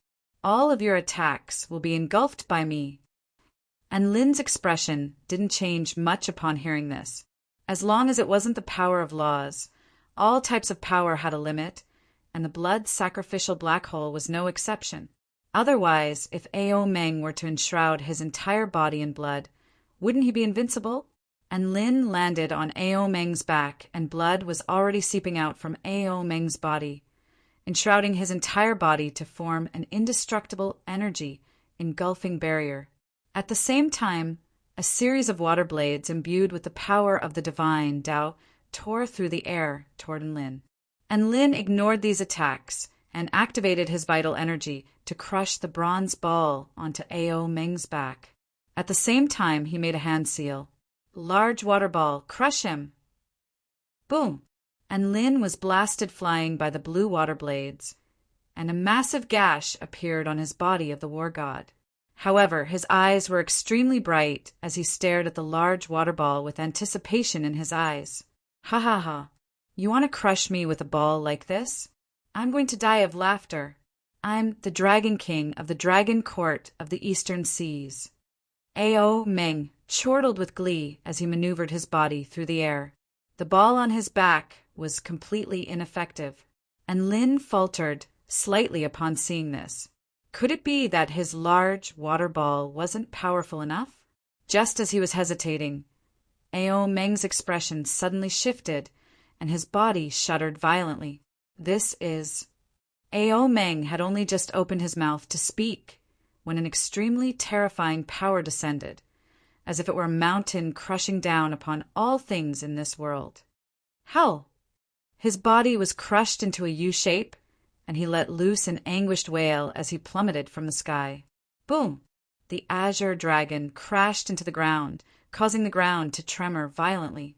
There was a faint blue liquid flowing over the surface of the bronze ball on his back, and boundless gravitational force crashed down upon Ao Meng, as if it were imbued with the power of an entire planet. "Help! Help!" Ao Meng howled with anguish as the blood sacrificial black hole on his body was crushed by the ball, upon which the weight of the ball crushed down upon his body in a frenzy. And Lin was relieved to see this.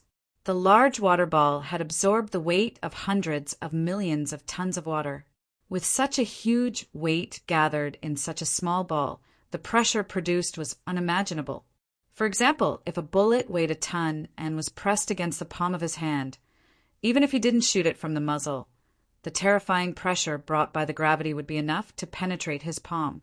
The power of the large water ball crushed through Ao Meng's defenses before crushing his back, upon which the sound of his bones cracking could be heard.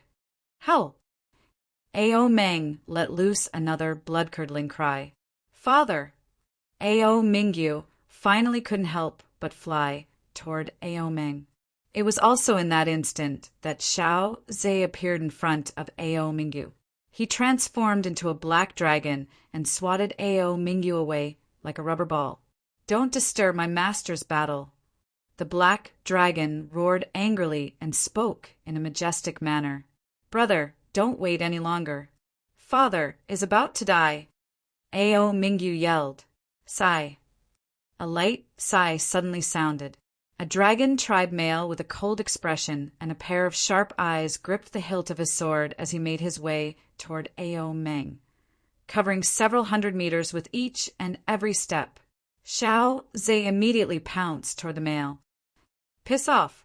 After he used spatial shackles on the Dragon Clan man, he swung his tail again, carrying a monstrous amount of power as he swung it towards the man. However, the male instantly disappeared on the spot and evaded Xiao Zhe's attack. In the next instant, he appeared several hundred meters away and was even closer to Enlin. He had mastered the spatial skipping technique that countless Return to Void stage mighty figures struggled to master. Monstrous sword intent surged forth, sweeping up the wind and clouds in the sky. Shui Zhantian was just about to pounce toward the male when Tina grabbed onto his fur. "What are you doing, little Na? Why are you grabbing onto me at a time like this?" Shui Zhantian yelled. "Trust in Giant Enlin. Let's not give ourselves away." Tina spoke with a grave expression. "How can you say that?" Shui Zhantian refused to accept this. Tina's emerald eyes reflected the figure of the oncoming male. "Because he's a lot more powerful than Dragon King Ao Meng." Shui Zhantian's eyes widened. He looked at Tina, who wore a solemn expression, and then at the male whose aura was becoming more and more terrifying as he made his way toward Enlin. Big Brother and is peerless and invincible, so a mere crippled dragon is naturally a piece of cake for him. There's no need for us to do anything. Shui Zhantian's snowy white body swayed as he provided his analysis. "Tina," and Lin's eyes narrowed slightly at the sight of the oncoming male. Even with his powerful divine sense, he was unable to ascertain this male's cultivation base. However, now that the male had unleashed his aura and was no longer concealing his cultivation base, and Lin discovered that he was also a Return to Void final stage mighty figure, and from the aura he was exuding, he was even more powerful than Ao Meng. Ao Meng was crushed to the ground by the large water ball, and he was almost unable to breathe. A smile appeared on his face at the sight of the oncoming male, and he glanced at Enlin out of the corner of his eye with a hint of satisfaction at having successfully exacted his revenge. "Who are you?" Enlin asked. "The fifth son of the Dragon King, Ao Qingyu," the male replied in a cold voice. He looked at Enlin with an extremely sharp expression, and if a weaker cultivator were to be stared at like this, they would probably be unable to even stand. Enlin nodded. He was very familiar with this name. This was the most prodigious and most powerful being in the dragon court of the Eastern Seas, and he was said to be the dragon tribe mighty figure most likely to succeed in the Tao integration stage. "I'm only going to unleash one sword strike. After that, I won't attack again." Ao Qingyu raised his head with an expression of arrogance and confidence, and the aura of a top-tier powerful being began to emanate from his body. "However, this sword strike may take your life." And Lin's heart jolted with shock. What an astonishing display of power! This man was not to be underestimated. He clasped his hands behind his back with a faint smile on his face. "Then, please make your move. Please make sure to use your most powerful technique, so that I don't get a kick out of this." Ao Qingyu's brows furrowed. How could there be such an arrogant person in this world? As a powerful being, he couldn't be bothered to attack a soul formation stage cultivator. However, this soul formation stage cultivator was able to beat him into a pulp, so there was a reason for him to attack. He didn't think that he would be looked down upon as well. Then prepare to receive my attack." Ao Qingyu didn't like to waste words, and he immediately drew his sword. All of a sudden, the entire heaven and earth was filled with boundless sword intent. The peerless sword intent seemed to be threatening to tear the heavens apart. The power of Ao Qingyu's sword Dao True intent instantly enshrouded an area with a radius of over 50 kilometers. His power of the divine Tao was a sword intent domain, and he could slice through everything here. Ao Qingyu looked at Enlin before unleashing the most powerful sword strike of his life. Chapter 983. Ao Qingyu had sprung into action. Furthermore, he had unleashed his most powerful attack from the get-go. And Lin looked at the devastating sword projection, and he had no doubt that Ao Qingyu was trying to kill him. Wherever the sword light passed, everything was cut in half. Even the void was cut in half, forming a dislocation. Within Ao Qingyu's divine Dao sword intent domain, his sword was the sharpest weapon that could slice through anything in this world. And Lin could feel the peerlessly sharp sword projection. But he had nowhere to run, as this entire heaven and earth had already become his slaughterhouse. If he were to take this attack head-on, even his body of the war god would be sliced in half. It was truly powerful. This was probably the most terrifying attack that he had ever endured. Ao Meng was already chortling with glee as he turned toward Enlin, eagerly anticipating the scene of Enlin being sliced in half. All of the dragon tribe powerful beings were also looking on with excitement in their eyes. They knew that no one present would be able to defend against Ao Qingyu's full-force attack, and Lin felt like he wouldn't be able to defend against this attack. However, he wasn't going to take this attack head-on. He silently pulled out a mirror from his storage ring. Vermilion bird mirror. That's right, he wasn't afraid of Ao Qingyu being bad *SS. He was afraid that he wasn't bad *SS. This was why Enlin was flexing and encouraging him to use his most powerful attack. The more bad *SS it was, the better. Only then would he be able to seal the deal. And Lin was very satisfied with Ao Qingyu's sword projection.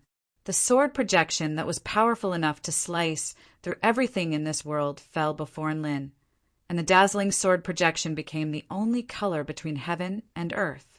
This was an extremely pure and sharp power. In that instant, Enlin felt as if his body had been sliced open even before the sword projection had come into contact with his body. The sword projection then fell upon the vermilion bird mirror before suddenly changing directions. The sword projection that was powerful enough to slice through everything in this world struck Ao Qingyu's body in the blink of an eye. Ao Qingyu's attack could slice through everything, so that naturally included his own body. His eyes widened and his face was filled with disbelief. The terrifying sword intent gradually dissipated. The world was so quiet that one could hear a pin drop. Some people even rubbed their eyes, suspecting that they were seeing things. A trail of blood suddenly appeared on Ao Qingyu's waist, and it slowly spread to his entire white robe. All of the dragon tribe powerful beings and the 4-9 immortal sect powerful beings widened their eyes in shock as they stared at the scenes unfolding before their eyes. How could this be? How could this be? Blood trickled down the corners of Ao Qingyu's lips as he stared blankly at Enlin. To be able to block his sword slash, he could reluctantly accept it, but to directly reflect his move, what the F***CK, I'm not convinced. This move doesn't count. Again, Ao Qingyu gritted his teeth and raised the long sword in his hand, just as he was about to attack Enlin again. Suddenly, his expression changed, and blood began to spurt out from his waist. His upper body slowly slid down and separated from his lower body. He looked extremely miserable.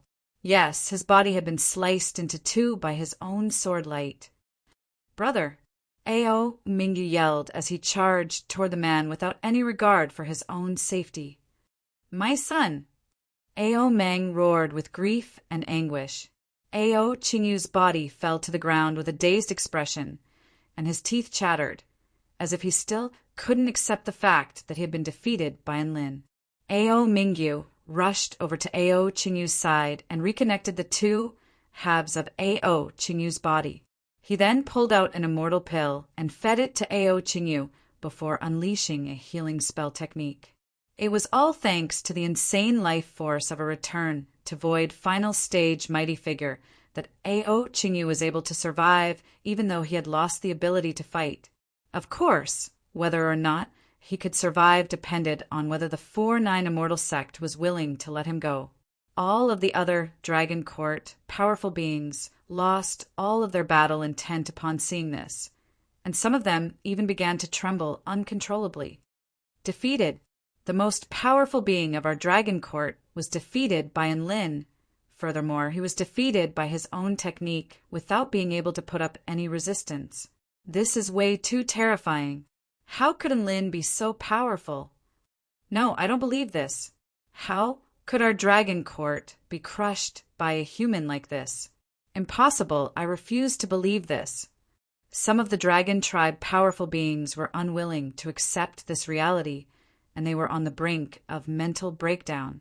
Elsewhere, all of the 4-9 immortal sect disciples and pavilion lords erupted into raucous cheers.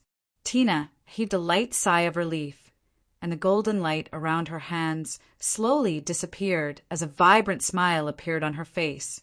Tears of joy welled up in Xiao Zhe's eyes. He knew what kind of battle Enlin had endured and what kind of risk he had taken in order to save him. Almost everyone turned to look at the man in front of them. This was a man with many wounds on his body, but he was still standing like a war god. Enlin landed on Ao Meng's head and leaned against his dragon horn with a mysterious smile on his face. Dragon King Ao Meng of the Dragon Court of the Eastern Seas. Do you think I have the right to discuss this matter with you now? Ao Meng panted heavily. The large water ball was crushing him with all his might, and he was completely unable to do anything else. He then turned to his son, who had been sliced in half, and an expression of humiliation and indignation appeared on his face. No matter how indignant he was, how unwilling he had been defeated in this battle. He had been utterly defeated. He had deployed to return to void final stage mighty figures, but he had still lost. Never would he have thought that the Dragon Court of the Eastern Seas, one of the most powerful forces on the Tai Chu continent, would be crushed by a new sect. That's right. This was a world where the strong preyed on the weak. He was planning to crush them in the most brutal way possible, and if they didn't comply, he would just kill them. However, he was the one who had his head stomped on. He was being stomped on in every sense of the word. And Lin stood on Ao Meng's head with a triumphant smile on his face. Oi, Ao Meng, have you been beaten senseless? Say something. Ao Meng's body trembled with rage, but his tone changed. Very well, I admit defeat this time. If you want to reason with me, then I'll reason with you. A satisfied smile finally appeared on Enlin's face. As expected, if you wanted someone to listen to you, all you had to do was beat them up. Beat him until he was convinced. Beat him until he was willing to listen to reason. All of the 4-9 immortal sect disciples trembled with excitement upon hearing Ao Meng's concession. They stared at the figure standing on the dragon's head with scorching light in their eyes. The sun shone upon Enlin's body, and it was as if his entire body was glowing with a divine light. These were all outer sect disciples, but at this moment, all of them were filled with a strong sense of pride. They were proud to be part of the 4-9 immortal sect.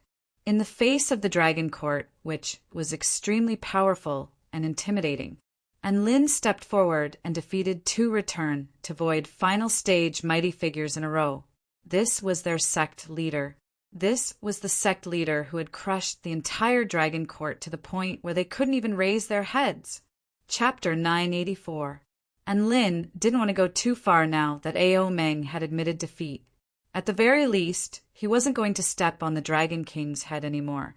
Enlin leaped down from the dragon's head before rising into the air atop his brick to meet the Dragon King's gaze. Looking at the king of the Dragon Court being completely suppressed, he couldn't help but sigh in his heart. Today was truly a good day. All right, let's start from the beginning. Enlin looked at Ao Meng with a faint smile. Let's start with who discovered the Spirit Stone mine first. Ao Meng's expression shifted slightly as he turned toward the Dragon Tribe Mine exploration team. Enlin issued a command. 4-9 Immortal Sect Exploration Team, Dragon Tribe Exploration Team, get over here. The 4-9 Immortal Sect Outer Sect disciples immediately made their way toward Enlin upon hearing this.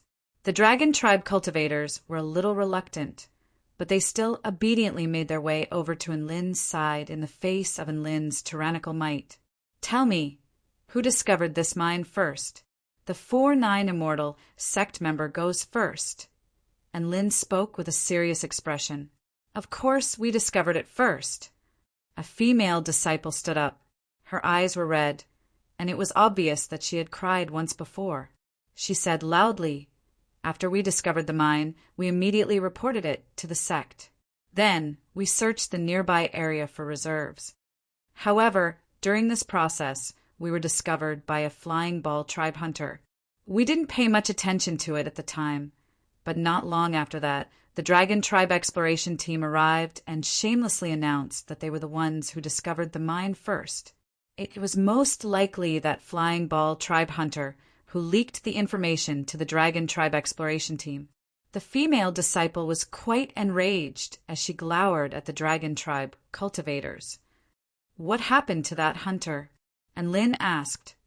He must have been killed by them. The female disciple gritted her teeth. And Lin turned to the Dragon Tribe exploration team with an intimidating expression. The dozen or so Dragon Clan beings felt their hearts tremble, but they tried their best to maintain their composure. A middle-aged man from the dragon race walked forward and said, "We discovered this spirit stone mine before all of you, but we forgot to leave a mark on the spirit stone mine. We wanted to wait for the second prince Ao Shiyu to arrive before we started mining.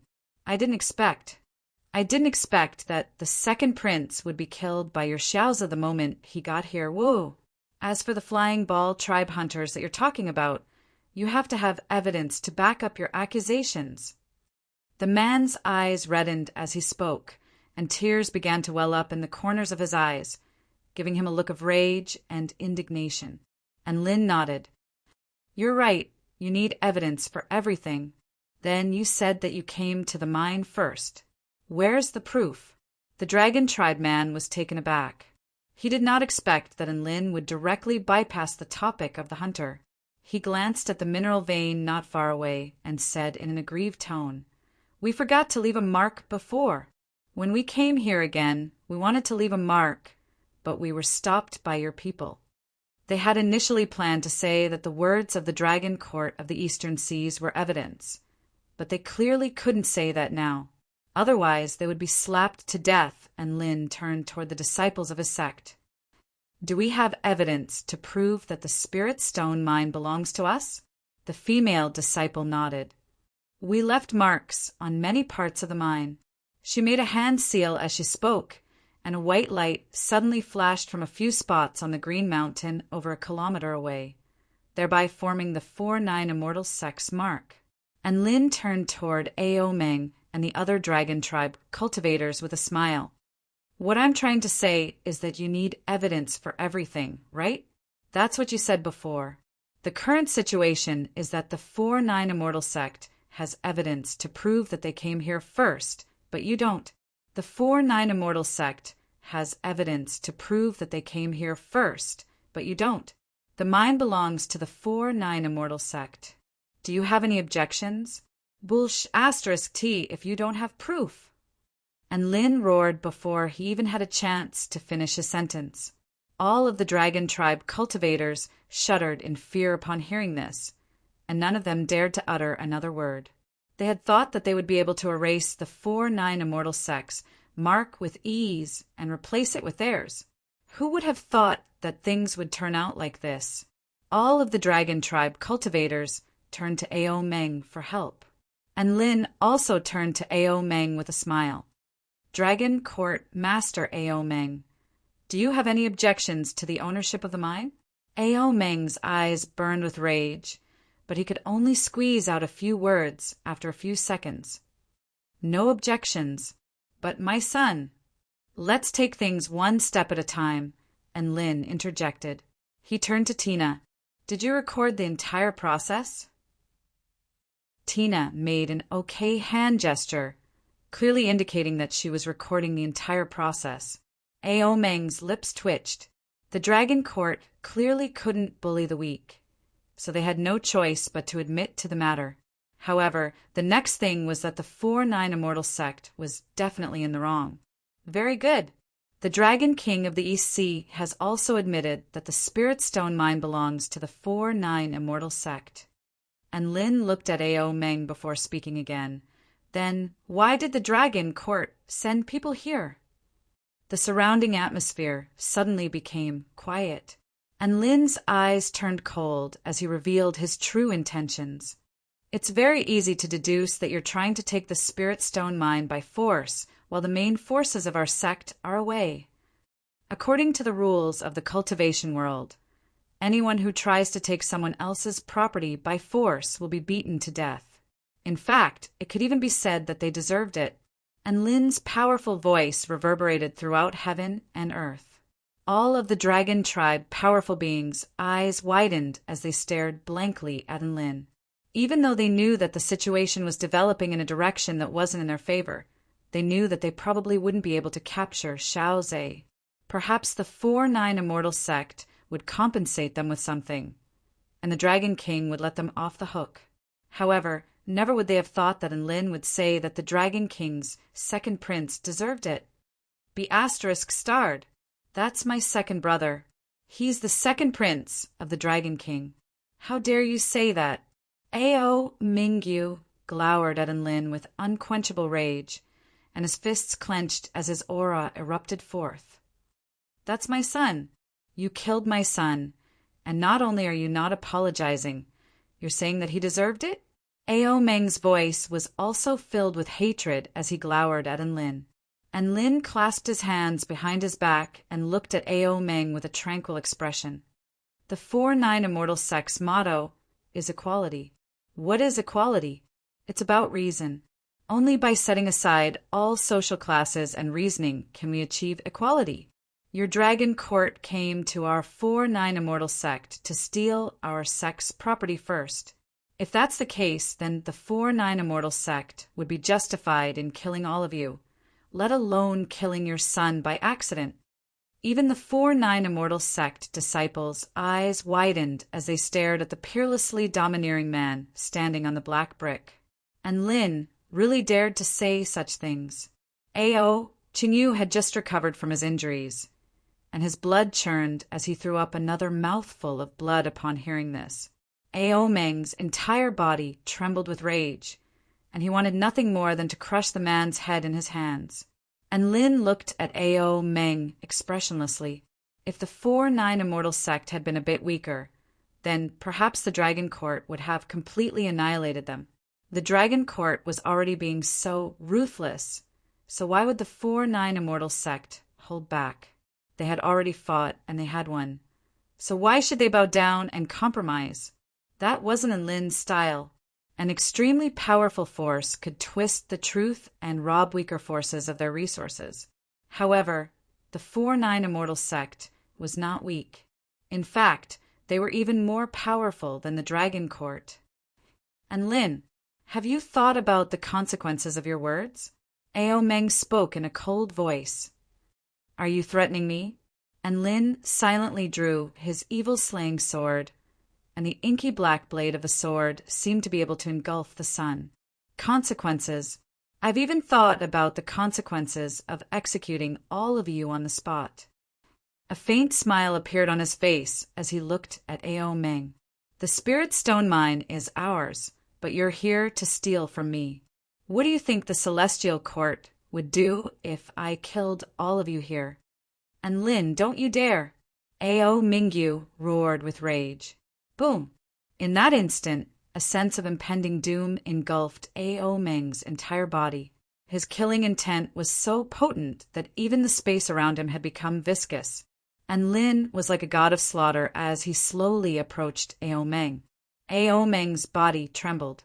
He knew that Lin was serious, and Lin really did intend to kill him. Chapter 985. Ao Mingyu was just about to let loose a torrent of abuse, but he didn't have the courage to do so in the end at the sight of Lin's expression. If he really swore at him, Lin might really chop him to pieces. His second brother was already dead, and his father couldn't lose him as well. An extremely terrifying sword projection erupted from Lin's sword, and a series of inky black cracks began to appear in the space around him. Ao Meng looked on as Lin made his way toward him. He was completely powerless against Lin's attacks after being suppressed by the large water ball. Of the 3 powerful beings of the Dragon Court, one was severely wounded, one was being suppressed, and the last one was very weak. If Enlin really wanted to kill them, there was no way they would be able to escape.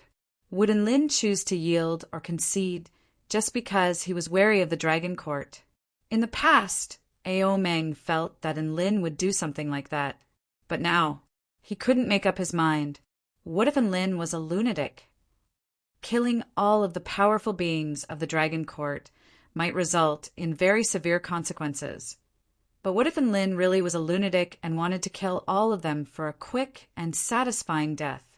He only had one life. What kind of punishment would Enlin receive after this was none of his business. If he died, he would have nothing left. He hadn't even completed his mission of reviving the Dragon Court yet. So how could he die just like that? Ao Meng definitely couldn't allow that to happen. He looked at Enlin, who had raised his long sword, and yelled, "Mr. Enlin, the Dragon Court is indeed at fault for the Spirit Stone Mine incident. But you went too far in the death of my son. Both of us are at fault, so why don't we each take a step back and let the world be spared?" Enlin's footsteps faltered, and his killing intent slowly dissipated. All of the dragon tribe, powerful beings, stared at Ao Meng in astonishment. Ao Meng's words clearly indicated that he was conceding, and it was a humiliating concession. All of the dragon tribe, powerful beings, stared at the scenes unfolding before their eyes with a dazed expression, unable to come to their senses for a long time. How could you just let the second prince go? When has our Dragon Court ever been humiliated like this? Dragon King, please reconsider. Ao Meng's face convulsed upon hearing this. If they didn't back down now, they were all going to die here. For some reason, he felt that the man in front of him would definitely do it. Where there is life, there is hope. He could settle the score with the 4-9 Immortal Sect after he got back. I've made up my mind. Our Dragon Court was in the wrong first. Is Sect Leader Enlin satisfied with how I've handled this matter? Ao Meng forced a smile onto his face as he looked at the seemingly harmless young man before him. Just when everyone thought that Enlin was going to agree, Enlin shook his head. Dragon King Ao Meng, I didn't want to see things develop to this point. Seeing as you've suggested that we all take a step back and let bygones be bygones, I hope that all of you can swear Dao heart vows that you won't cause trouble for the members of our 4-9 Immortal Sect in the future, Enlin said. Everyone present was dumbfounded. They actually wanted the Dragon King and the other mighty figures to make an oath on their Taoist heart? Roar! Enlin, don't push your luck. Ao Meng let loose an enraged roar, and just the sound waves alone transformed into gale-force winds that swept for close to 10 kilometers. One could imagine just how furious he was. You don't agree? Then I don't want to release the tiger back into the mountains. How about we eliminate him here and now? Enlin silently pulled out his evil-slaying sword as he spoke. I agree, I agree. Ao Meng's teeth chattered with rage. When had he ever been humiliated like this? As the supreme leader of the Dragon Court, he had always been the one to judge others.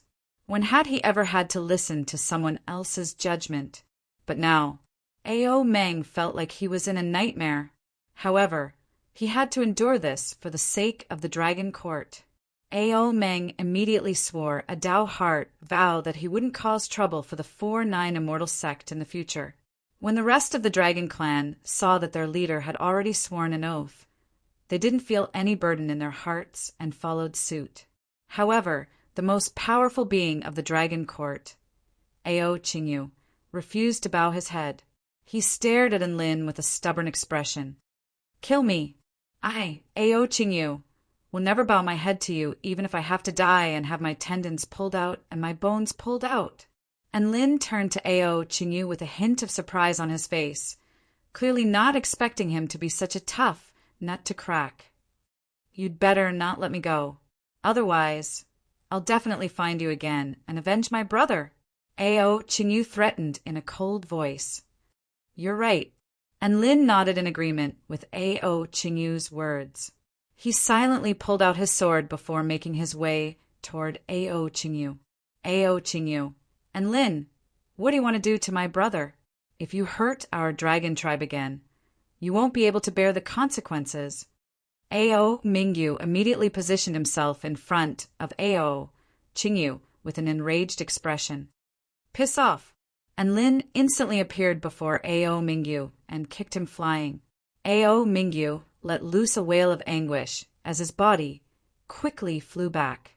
Never would he have thought that Lin would be so powerful that he would be able to easily knock him flying with a single attack.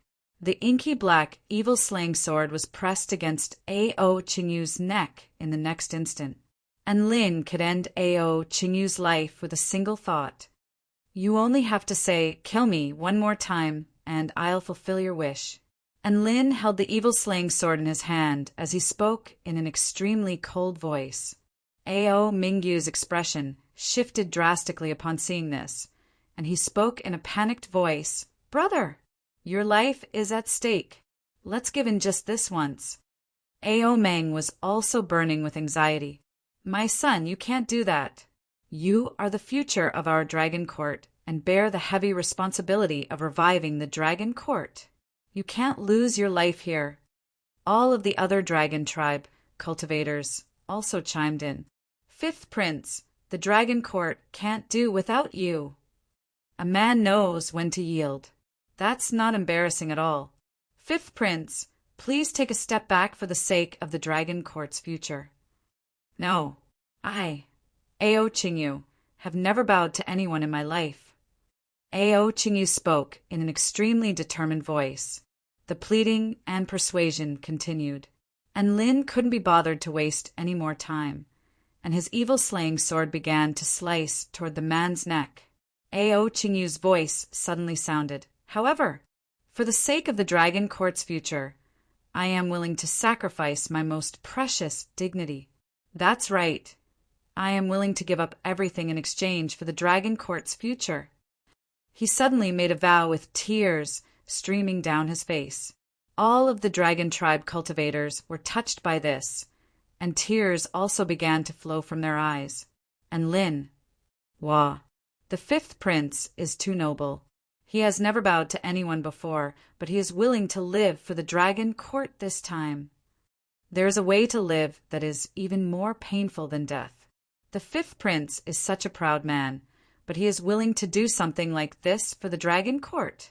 I am extremely ashamed, as expected of the most powerful being that represents the future of our dragon court.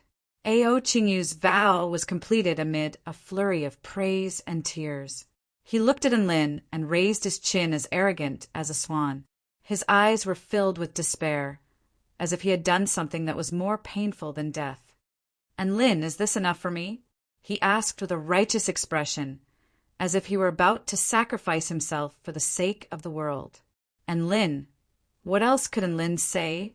He silently sheathed his long sword, but he couldn't shake the feeling that something was off. Everyone had surrendered, so why was Ao Qingyu's surrender so touching? Chapter 986. All of the dragon court, powerful beings, surrendered and swore Dao heart vows that they would never seek trouble with the 4-9 immortal sect again. And Lin kept his promise and let them go. He had initially wanted to scam the dragon tribe for psychological damages and war reparations. After all, he was a little short on cash. However, the dragon tribe might explode if he did that, so he refrained from doing so. When the time came for him to truly dominate all of the dragon court powerful beings, he would wreak havoc in the dragon court again.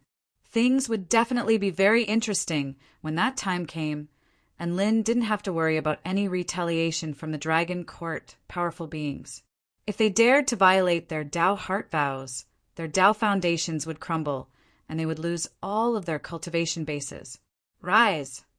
And Lin waved a hand, and the large water ball that was trapping Ao Meng floated into the sky before shrinking in size, before obediently retracting back into his storage ring. Ao Meng let loose an elated roar after regaining his freedom. A powerful dragon roar erupted for over 50 kilometers. He then continued to lie on the ground. Father! Ao Mingyu was a little perplexed. Ao Meng reverted back to his human form. His clothes were in tatters, and his body was riddled with wounds, giving him an extremely pitiful appearance. "Father!" Ao Mingyu blinked with confusion in his eyes. "Stupid C*NT. Are you blind? Help me up. My waist has been crushed by that terrifying ball, and I can't stand up."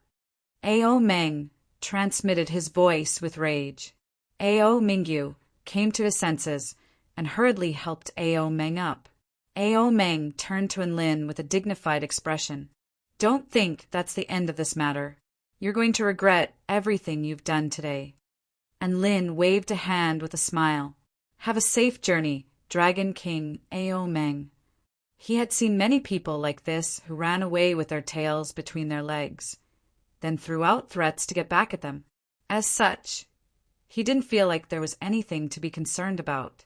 The Dragon Court wasn't worth him being so wary of. Ao Meng's chest constricted with rage at the sight of Enlin's despicable smile, but there was nothing he could do. He harumphed coldly before returning to the Dragon Court on his son's back. All the living beings of the dragon race followed behind, dejectedly, not daring to say a word. All of the 4-9 Immortal sect disciples erupted into cheers of excitement upon seeing the dragon tribe cultivators escape from this place. All of them ran over to Enlin and gathered around him. They didn't think that the people from the Dragon Court of the Eastern Seas would leave this place in such a manner. He had accidentally killed the Dragon King's son. How terrifying was that? They had been forced to hand over Xiao Zhe, but the dragon tribe powerful beings had decided to let bygones be bygones and swear oaths to never invade the 4-9 Immortal sect again. This kind of earth-shattering change in the situation was unimaginable to anyone in the past. But Enlin did it. Their sect master did it.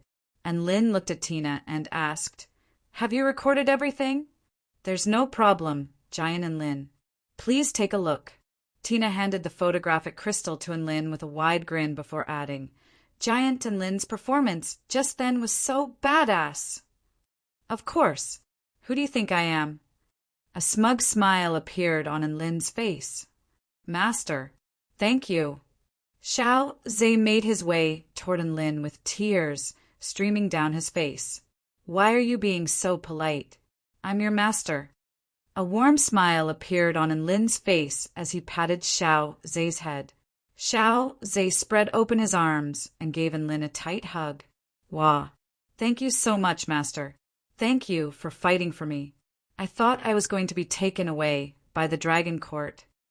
This was the first time that Enlin had been embraced by Xiao Zhe in such an emotional manner, and he was a little embarrassed. However, this was quite a good feeling. There was also an indescribable sense of accomplishment amidst the warmth. "Little Xiao, what have you learned from this?" Enlin asked in a meaningful and heartfelt voice.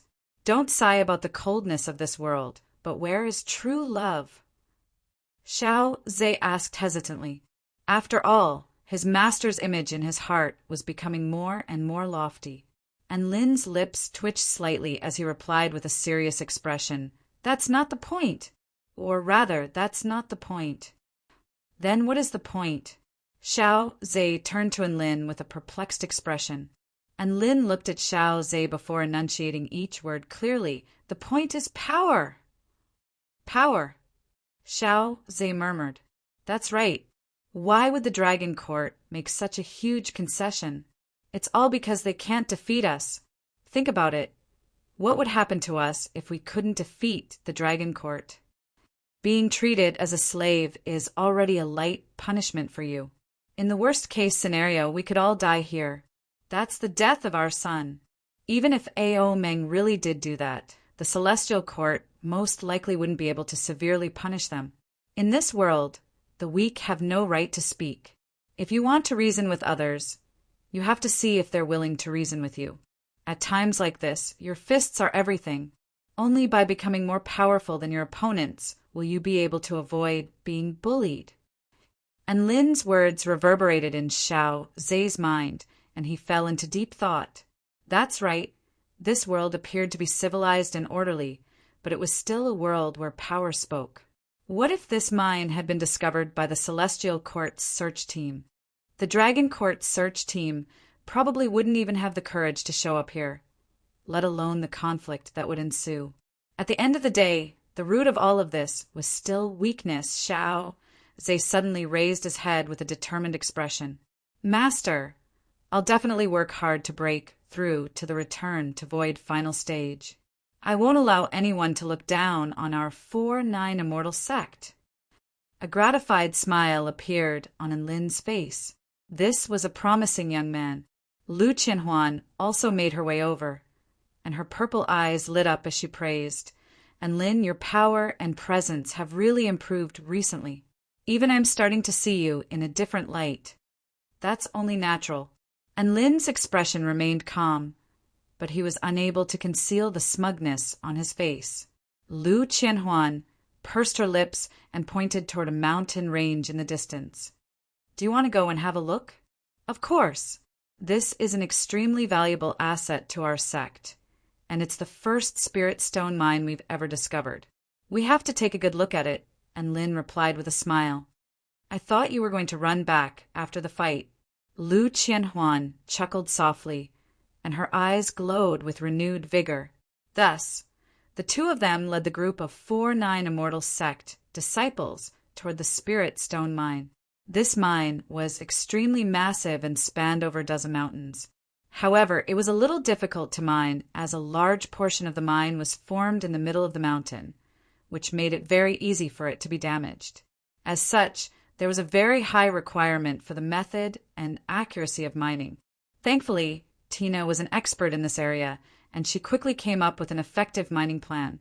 She also made a rough estimate of the mine in this area. The quality of the spirit stones in this mine was above average and suitable for mining. There were a total of 150 million spirit stones in reserve. Furthermore, without damaging the foundation of the spirit stone mine, the maximum number of spirit stones that could be mined in a single year was 20 million. After a year of mining, it would take over 100 years for the mine to completely recover. However, that didn't matter. This place had become a massive treasury for the 4-9 immortal sect. This was a bountiful harvest, and Lin and Lu Qianhuan were both extremely elated. The dozen or so outer sect disciples were also ecstatic. This was the spirit stone mine that they had discovered. According to the sect rules, they would receive a huge reward as well as a chance to become an inner sect disciple. Chapter 987.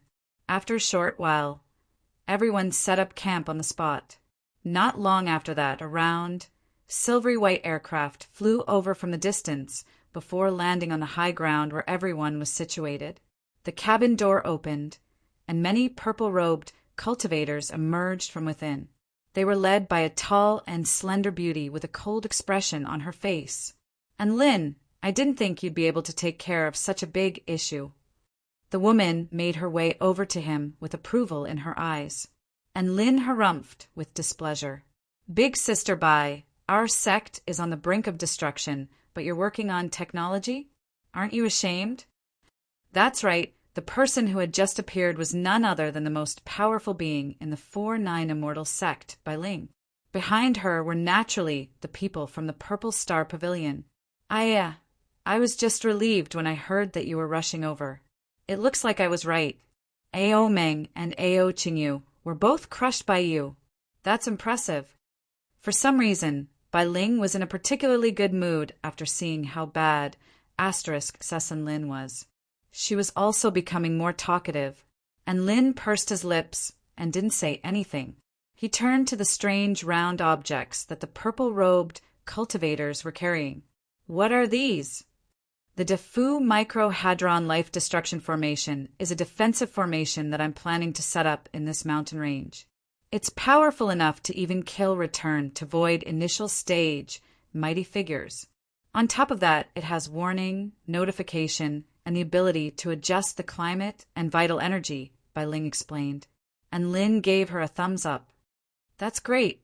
He didn't know what the hell it was, but the effects were very bad *SS, and that was enough. This way, the mining of this spirit stone mine would be guaranteed. By the way, Big Sister Bai Ling, What have you been researching in the small phoenix world all day? And Lin had heard that Bai Ling had been completely engrossed in scientific research recently, and that the 5 inner sect core disciples under her command had been left to their own devices. So he couldn't help but ask about her. A mysterious smile appeared on Bai Ling's face. Take a guess. Take a guess. You're researching how to protect world peace. And Lin snapped.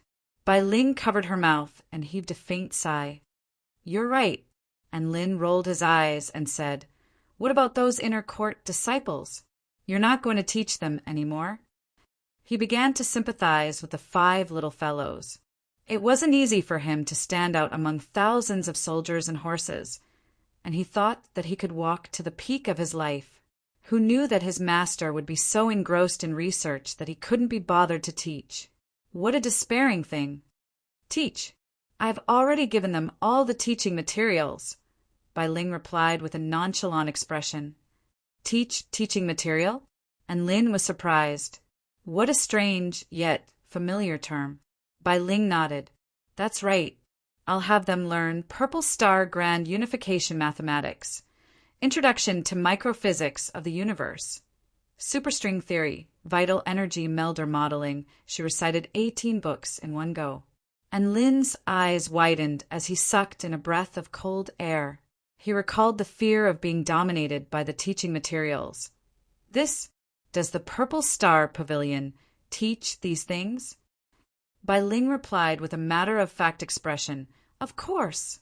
These are only the basics of the basics. After that, I'll have them combine the knowledge with their cultivation. In any case, learning these things will be very useful in the future. And Lin opened his mouth, but he didn't know what to say. However, he suddenly felt a lot of sympathy for the disciples who had joined the Purple Star Pavilion. Bai Ling smiled. Knowledge is the stepping stone for human progress. If they don't even know the basics, then what difference is there between them and animals? My most urgent mission now is to help the disciples of the Purple Star Pavilion become more intelligent as soon as possible. And Lin felt like he had been stabbed in the chest with a sword, and a look of astonishment and confusion appeared on his face. Enlighten the King people. Then he wasn't enlightened? You've given them so many advanced teaching materials. Will they really be able to understand them? And Lin was still a little concerned. A vibrant smile appeared on Bai Ling's face. I pick people based on their intelligence. Those disciples are all quite smart, especially Chuming and Zhouyu. They're very flexible and creative. Their names sound like they're quite smart. And Lin nodded. They toured the Spirit Stone mine again and made arrangements for people to mine and guard it. And Lin, Tina, Xiaoza, and the others began to return to the sect. And Lin hadn't returned to the sect for a long time, so he wanted to take this opportunity to make a trip back. They boarded Bai Ling's silver spacecraft, which was very spacious. The background was pure white and beige, and it gave off a very high-tech feel. There were no complicated operating devices. Instead, there were sofas, snacks, a tea room, and a viewing platform. Bai Ling conjured up a screen of light in the air and set up a set of coordinates before entering automatic flight mode. These were all highly intelligent products, so they didn't need to be operated by hand as they were in movies. After all, under normal circumstances, these highly intelligent computers would be able to operate them much more accurately than humans could. This spatial white ferry's flying speed is only slightly slower than spatial teleportation, but it's more comfortable and less expensive, so I usually use it to get around. Bai Ling poured herself a cup of fruit brew and sat down on the sofa with a smile on her face. It's not bad. And Lin nodded as he looked down at the land below them. Spatial White Fairy was the name of this circular aircraft, but in terms of speed, it was a lot faster than even in Lin's full speed. Tina's emerald eyes widened as she surveyed her surroundings with curiosity. Everything here was extremely novel to her. At the 4-9 Immortal Sect, beside a clear lake, a woman with intricate dragon horns, gentle features, and otherworldly features raised her head. An invisible ripple swept through the blue sky, instantly dispersing the white clouds in the sky. Immediately afterward, a silvery white wheel of light appeared, and a circular flying object appeared at the center of it before slowly descending. Master is back safely. Bai Lian was elated. She knew that Xiaoza had accidentally killed the Dragon King's second prince and had been forced to become an eternal slave by the Dragon Court.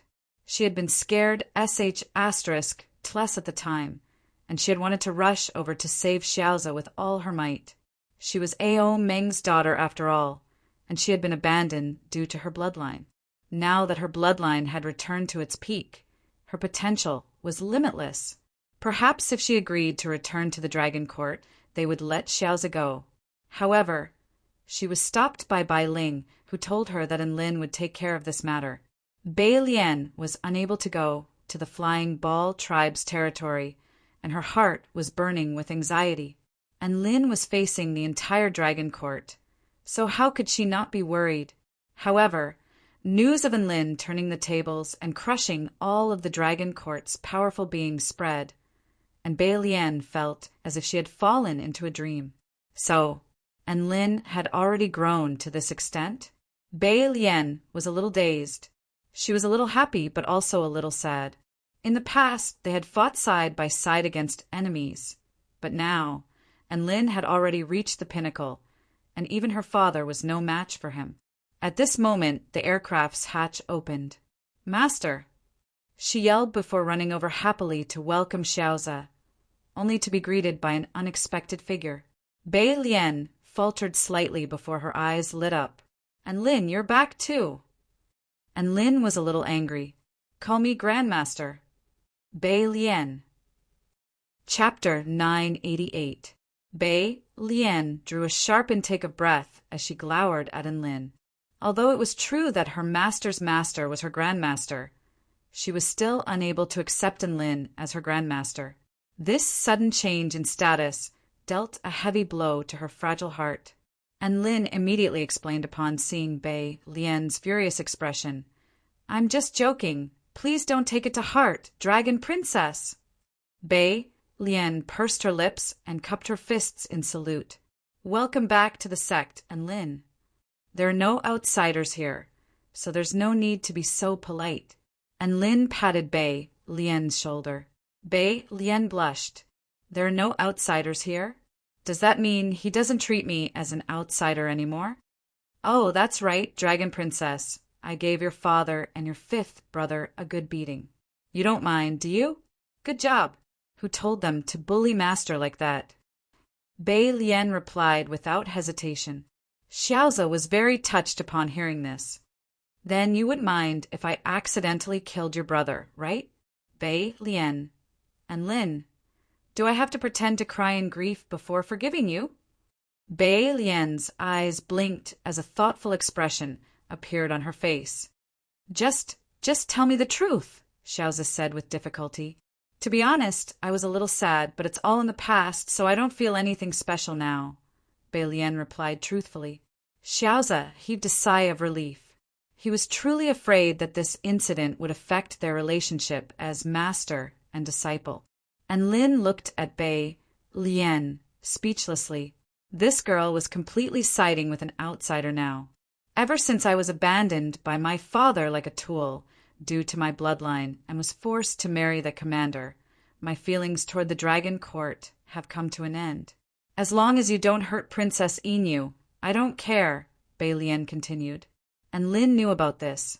At the time, aside from Inu, who was still fighting for Bai Lian, all of the other siblings had looked on coldly from the sidelines. Bai Lian's heart had already been completely broken. A hint of loneliness flashed through the eyes of the woman beside Enlin, and she couldn't help but offer words of consolation. "Don't think about these things, Dragon Princess.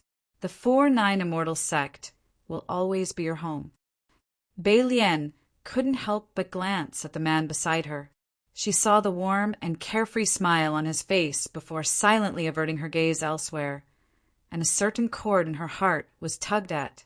"Of course, this is also my home in the Kingdom of the 9 States," and Lin added. Him," Bai Lian replied in a gentle voice. Somewhere in Xiao Longnu's heart, She silently added the label of family to Enlin. Everyone chatted for a while, and Enlin also told them about the battle with the Dragon Court cultivators. The most powerful being in the Dragon Court is indeed Ao Qingyu. My father, Ao Meng, ranks third in power, and the two of them have already sworn Dao Heart vows to never look for trouble with the 4-9 immortal sect again. This is indeed a good thing. Bei Lian felt a lot more at ease after hearing this, and Lin's expression was also quite relaxed. He had only defeated Ao Qingyu through trickery. In a fair and square battle, he really wouldn't be able to defeat Ao Qingyu. Ao Qingyu was just too cocky. With their two most powerful enemies eliminated, what threat did the Dragon Court still have? Wait, you said your father ranks third? And Lin was astonished. Bei Lian nodded. My big sister, Ao Xiao, is also a return to void final stage mighty figure. Her cultivation base has already surpassed my father's, but she doesn't like to fight, so the dragon tribe has ranked her below my fifth brother. She is currently the most threatening being to our 4-9 immortal sect. However, her indifference toward worldly affairs has made our sect a safer place. And Lin couldn't help but nod. I love people like that. Bei Lian turned to Enlin from the corner of her eyes, and Lin hurriedly explained, I love people like her who can't be bothered to look for trouble with us. A faint smile appeared on Bei Lian's face. Are you really not interested? My big sister has fair skin, beautiful features, and long legs. And Lin replied with a righteous expression, I'm a man of integrity, so don't talk to me like this. Huh. Bei Lian was nonchalant. The Dragon Court is basically no longer a threat, and the other return to void final stage mighty figures won't be able to kill you. But you definitely shouldn't go to the Dragon Court headquarters. There's an extremely terrifying formation there, and even Dao integration stage, super mighty figures would be in danger if they went there. And Lin waved a hand. Don't worry, why would I go there? To rob someone? The two of them chatted as they walked, and they soon arrived at a Dao plaza. The sun had already set below the horizon, and the Dao plaza was bathed in a layer of dusk. A vibrant little girl was brandishing a wooden sword on the Dao plaza, and her clothes were completely drenched in sweat. She was clearly very tired, but she was still persevering. 3,000 more strikes, and you'll be able to complete your mission for today. Go, Yiling, you can do it.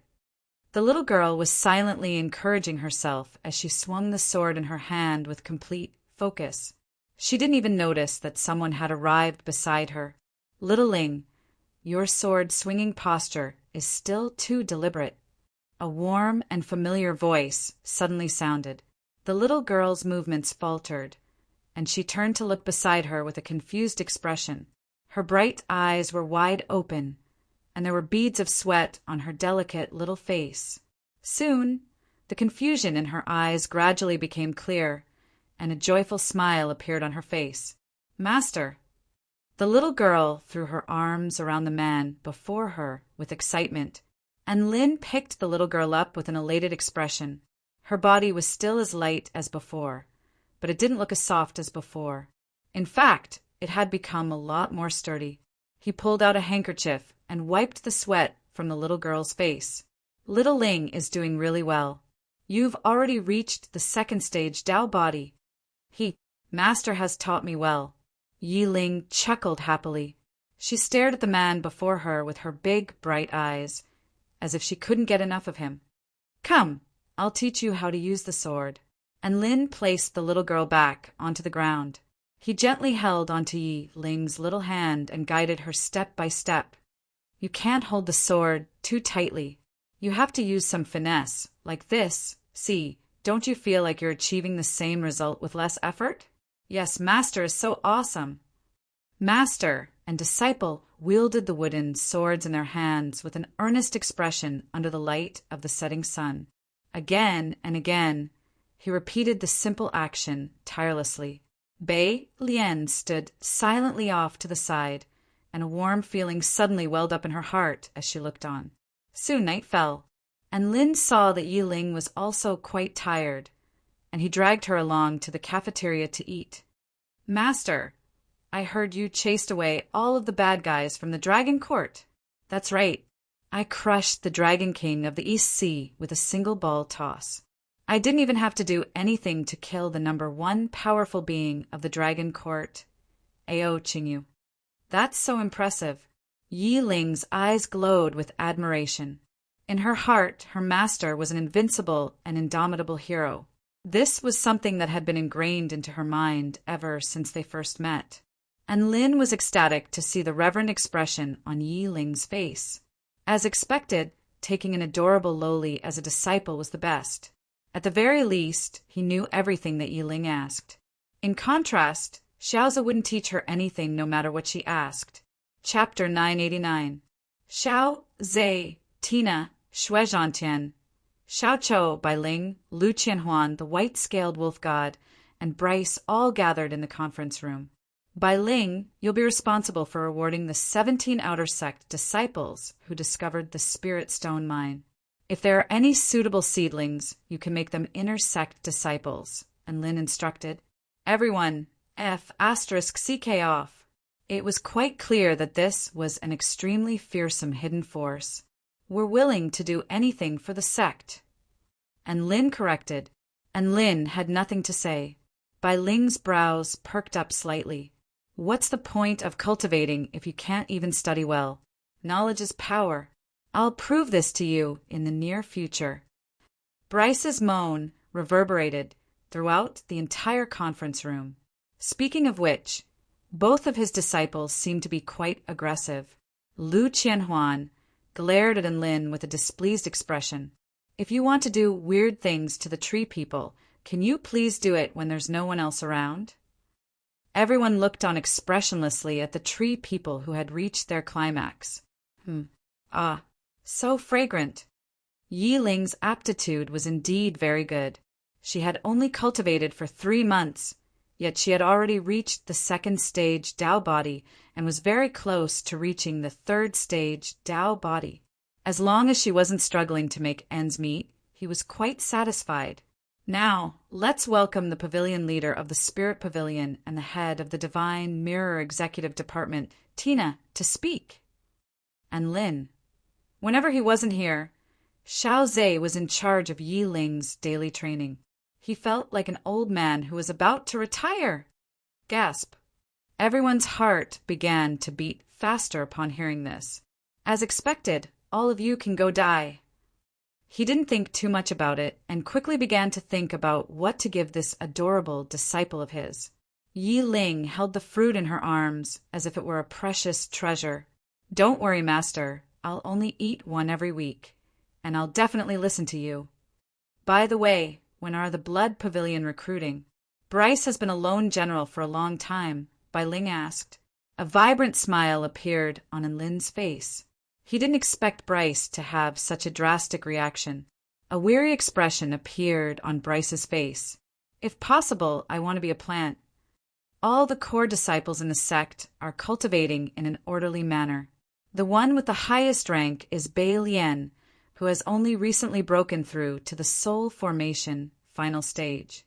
The one with the lowest rank is Chu Ming and Zhou Yu, who have only just begun drawing energy into their bodies and are only at the 1st stage Tao body." Not only was Bai Ling not embarrassed by the fact that her disciple had the lowest cultivation base, but there was even a hint of smugness on her face, while others were eating and drinking porridge, trying their best to survive. This was probably the treatment that the disciple of a tycoon master would receive. Bryce looked at Lin with a scorching gaze.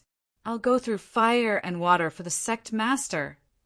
Take this pile of 9th grade spirit fruits. They can replenish your chi and blood and stabilize your meridians and bones. Eat one every week, so don't overeat yourself." And Lin handed a bag of green spirit fruits to Yi Ling. The Blood Pavilion can remain as it is for now. We'll focus on developing the Blood Pavilion after the 3 Blood tribe holy disciples return." And Lin was a little overwhelmed by Bryce's scorching gaze, and he continued, "Bryce will be responsible for constructing a cultivation site for the Blood tribe mighty figures. This will be a cultivation site that can accommodate 10 return to void stage mighty figures and 100 soul formation stage mighty figures. Everyone else was dying to have spirit fruits, but this master was worried that his disciple would overeat himself. This was like picking up a treasure on a whim. And Lynn, a carefree smile appeared on the tree man's face at the mention of Bryce. It's all right, don't worry about me. I'll bask in the sun every day and be a peaceful old tree spirit. This feels so good. I feel like my entire body has been elevated to a higher level. And Lynn pondered over his relationship with his two disciples. Why was it so dramatic? It was as if they had been gifted to him. I want to be a blood tribe cultivator with a goal. A green light suddenly appeared in the bored Bryce's eyes, and he abruptly stuck out his tongue to swallow the blood before trembling violently. Yi Ling was even more impressive. She had listened to a strange Taoist priest's fortune-telling, and she had attended the sect's grand opening celebration as a mortal. Only after experiencing a series of life and death trials was she able to reach the great perfection realm. And Lynn was curious. Aren't you worried at all? It felt like things were developing in a different direction, and Lynn and Yi Ling chatted about many things they had seen in the cultivation world, and this filled Yi Ling with yearning toward the unknown world, thereby drastically increasing her passion for cultivation. And Lynn was also quite pleased with these results. He began to gather all of the pavilion lords to discuss the development of the sect, and Lynn silently tossed a drop of blood toward Bryce. This was the responsibility of finance manager Xiao Zhe. He cleared his throat. Our sect currently has a mystic realm and a large mine with a total of 150 million spirit stones.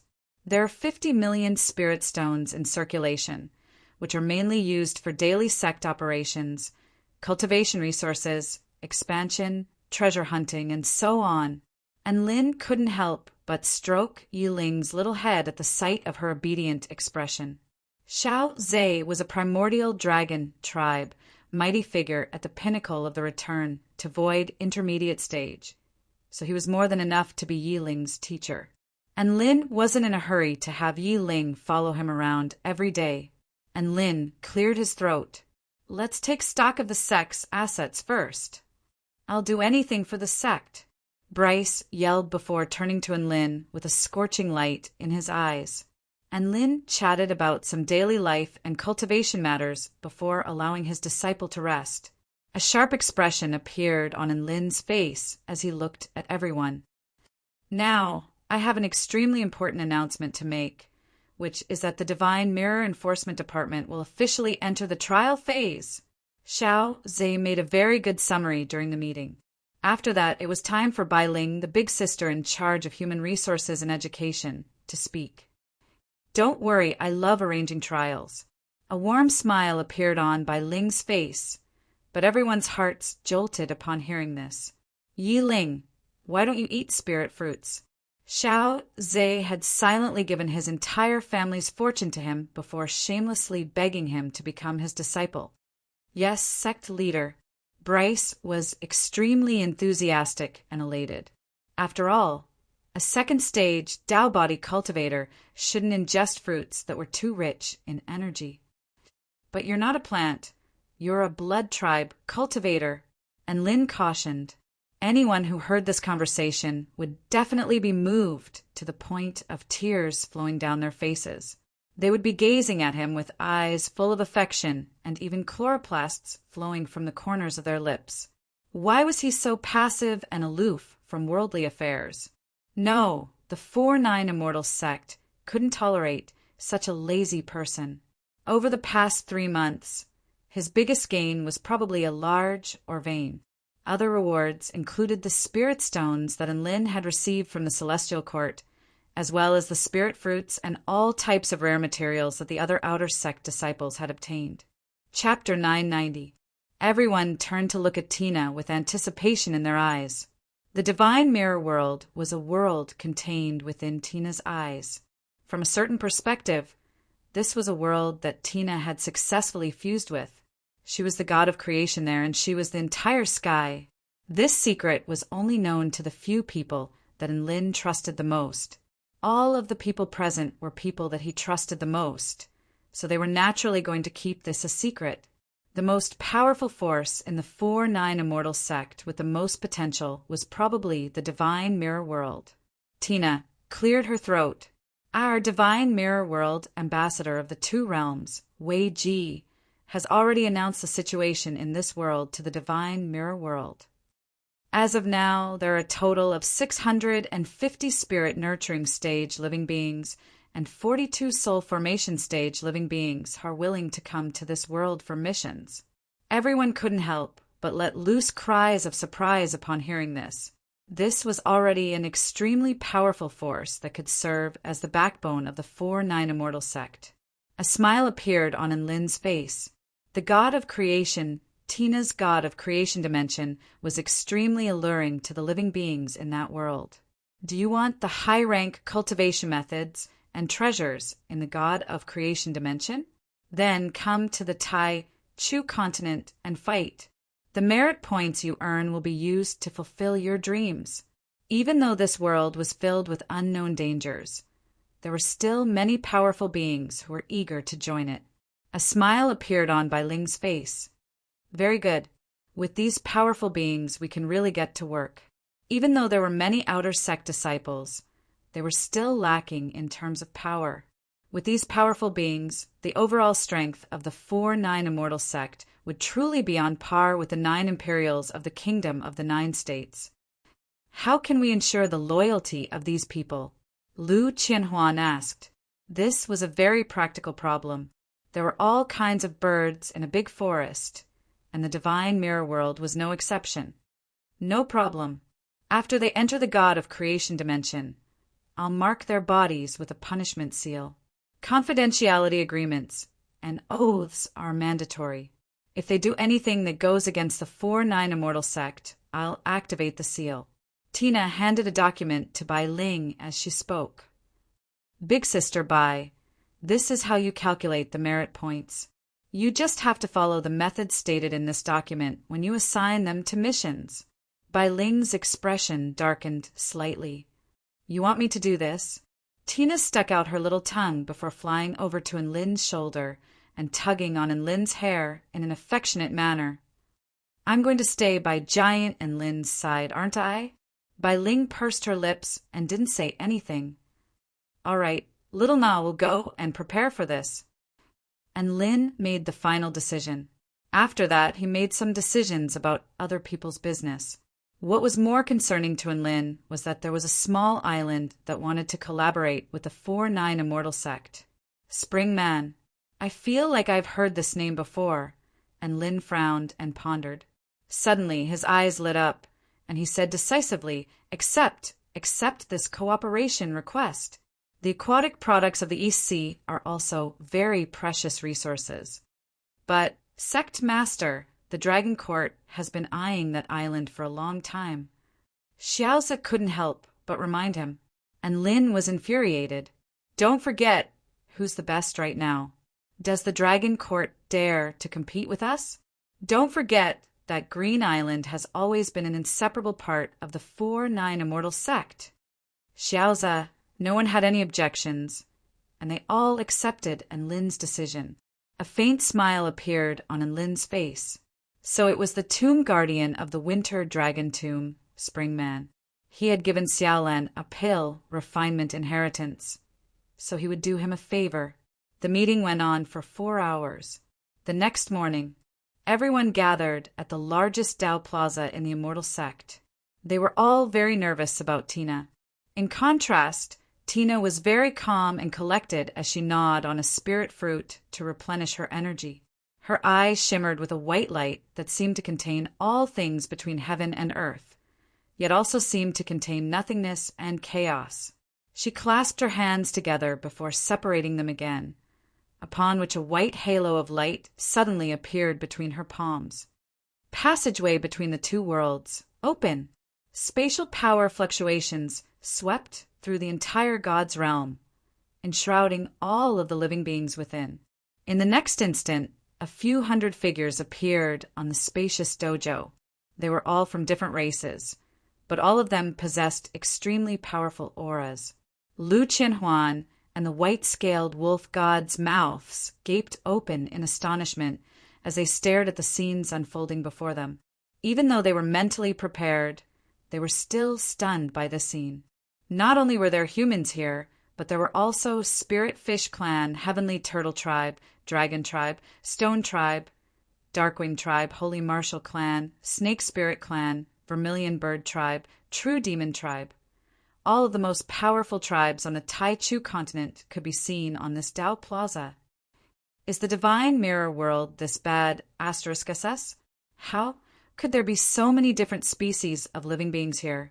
Lu Qianhuan felt like her worldview had been completely shattered by this scene. Bai Ling nodded in response. She had seen many mystic realms and small worlds, but this was the first time she had ever seen such a special small world living being. The True Demon Tribe living being at the forefront half knelt to the ground with an excited expression. Little Demon Wei Ji and the warriors of the Divine Mirror World pay their respects to Goddess Tina. Whoosh, whoosh, whoosh, regardless of which tribe or cultivation base they were from. All of them half knelt to the ground and yelled in unison, "We pay our respects to Goddess Tina!" In their hearts, Tina was the most powerful being in this world, and she was worthy of their respect. And Lin stared at the scenes unfolding before him with a hint of surprise on his face. It had to be said that Wei Ji had some skills. He taught them very well. As for all of the higher-ups of the 4-9 Immortal sect, they had all been scared witless. They had never seen anything like this before. Tina, who was as adorable as a girl next door, the little fairy who was attached to Enlin, actually possessed such terrifying prestige among these living beings. No need for formalities. You may all rise. Tina's voice was a lot colder, and her emerald eyes were filled with authority and majesty. A goddess should have the aura of a goddess, and Tina was working hard to cultivate this aura. All of the powerful beings from the Divine Mirror World stood up and surveyed the world around them with curiosity and nervousness on their faces. This was the first time they had come to the Tai Chu continent. This was like an immortal paradise. An extremely rich vital energy in the air made them extremely excited. Tina flew over to Bai Ling's side and continued, "Let me introduce to all of you my spokesperson, Bai Ling. She will be issuing missions from now on, and all of you just have to do your best. Every 6 months, you will have a chance to return and exchange for a reward from a god. Of course, if you don't do a good job, I can replace you at any time." All of the powerful beings express their allegiance to their goddess. The Divine Mirror Division is about to take off. The white-scaled wolf, God, murmured to himself, "Humph, when the Three-Blood Tribe holy disciples return, the Divine Mirror Division will be nothing," Bryce retorted. He was extremely proud of himself right now. For the sake of Enlin's blood, Tui, he was willing to contribute to the 4-9 Immortal sect and bring glory to the new blood tribe. Then, all of you follow spokesperson Bai Ling and do your best. God will be with you all, Tina said before leaving in a carefree manner, like a shopkeeper who didn't need to do anything for them. All of the powerful beings wore scorching expressions on their faces as they made their vow with renewed vigor. They didn't know what Wei Ji had instilled in them, but they were like a bunch of fanatical worshippers, all of whom were spouting extremely bad *SS and inspirational words. Bai Ling rolled her eyes.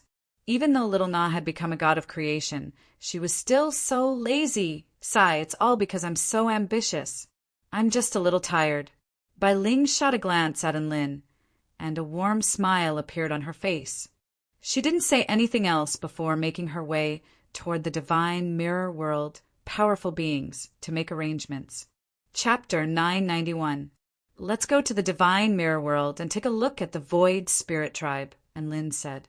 What's with his style of fighting before he even finished his sentence? Chu Nima. The fatso was on the verge of tears. Chu Nima, don't change my name, don't sit. Enlin finally understood this time, and he scolded. Isn't it good to live a good life? Why do you have to use such a hateful name? The Void Spirit tribe liked to eat consciousness, but there were different levels to this. For such a terrifying consciousness, they could only kneel down and call it daddy. This was a very strategic tribe, and Lin was very angry. The Void Spirit tribe powerful being before him was a spirit-nurturing stage powerful being, which basically represented the Void Spirit tribe's view of the world.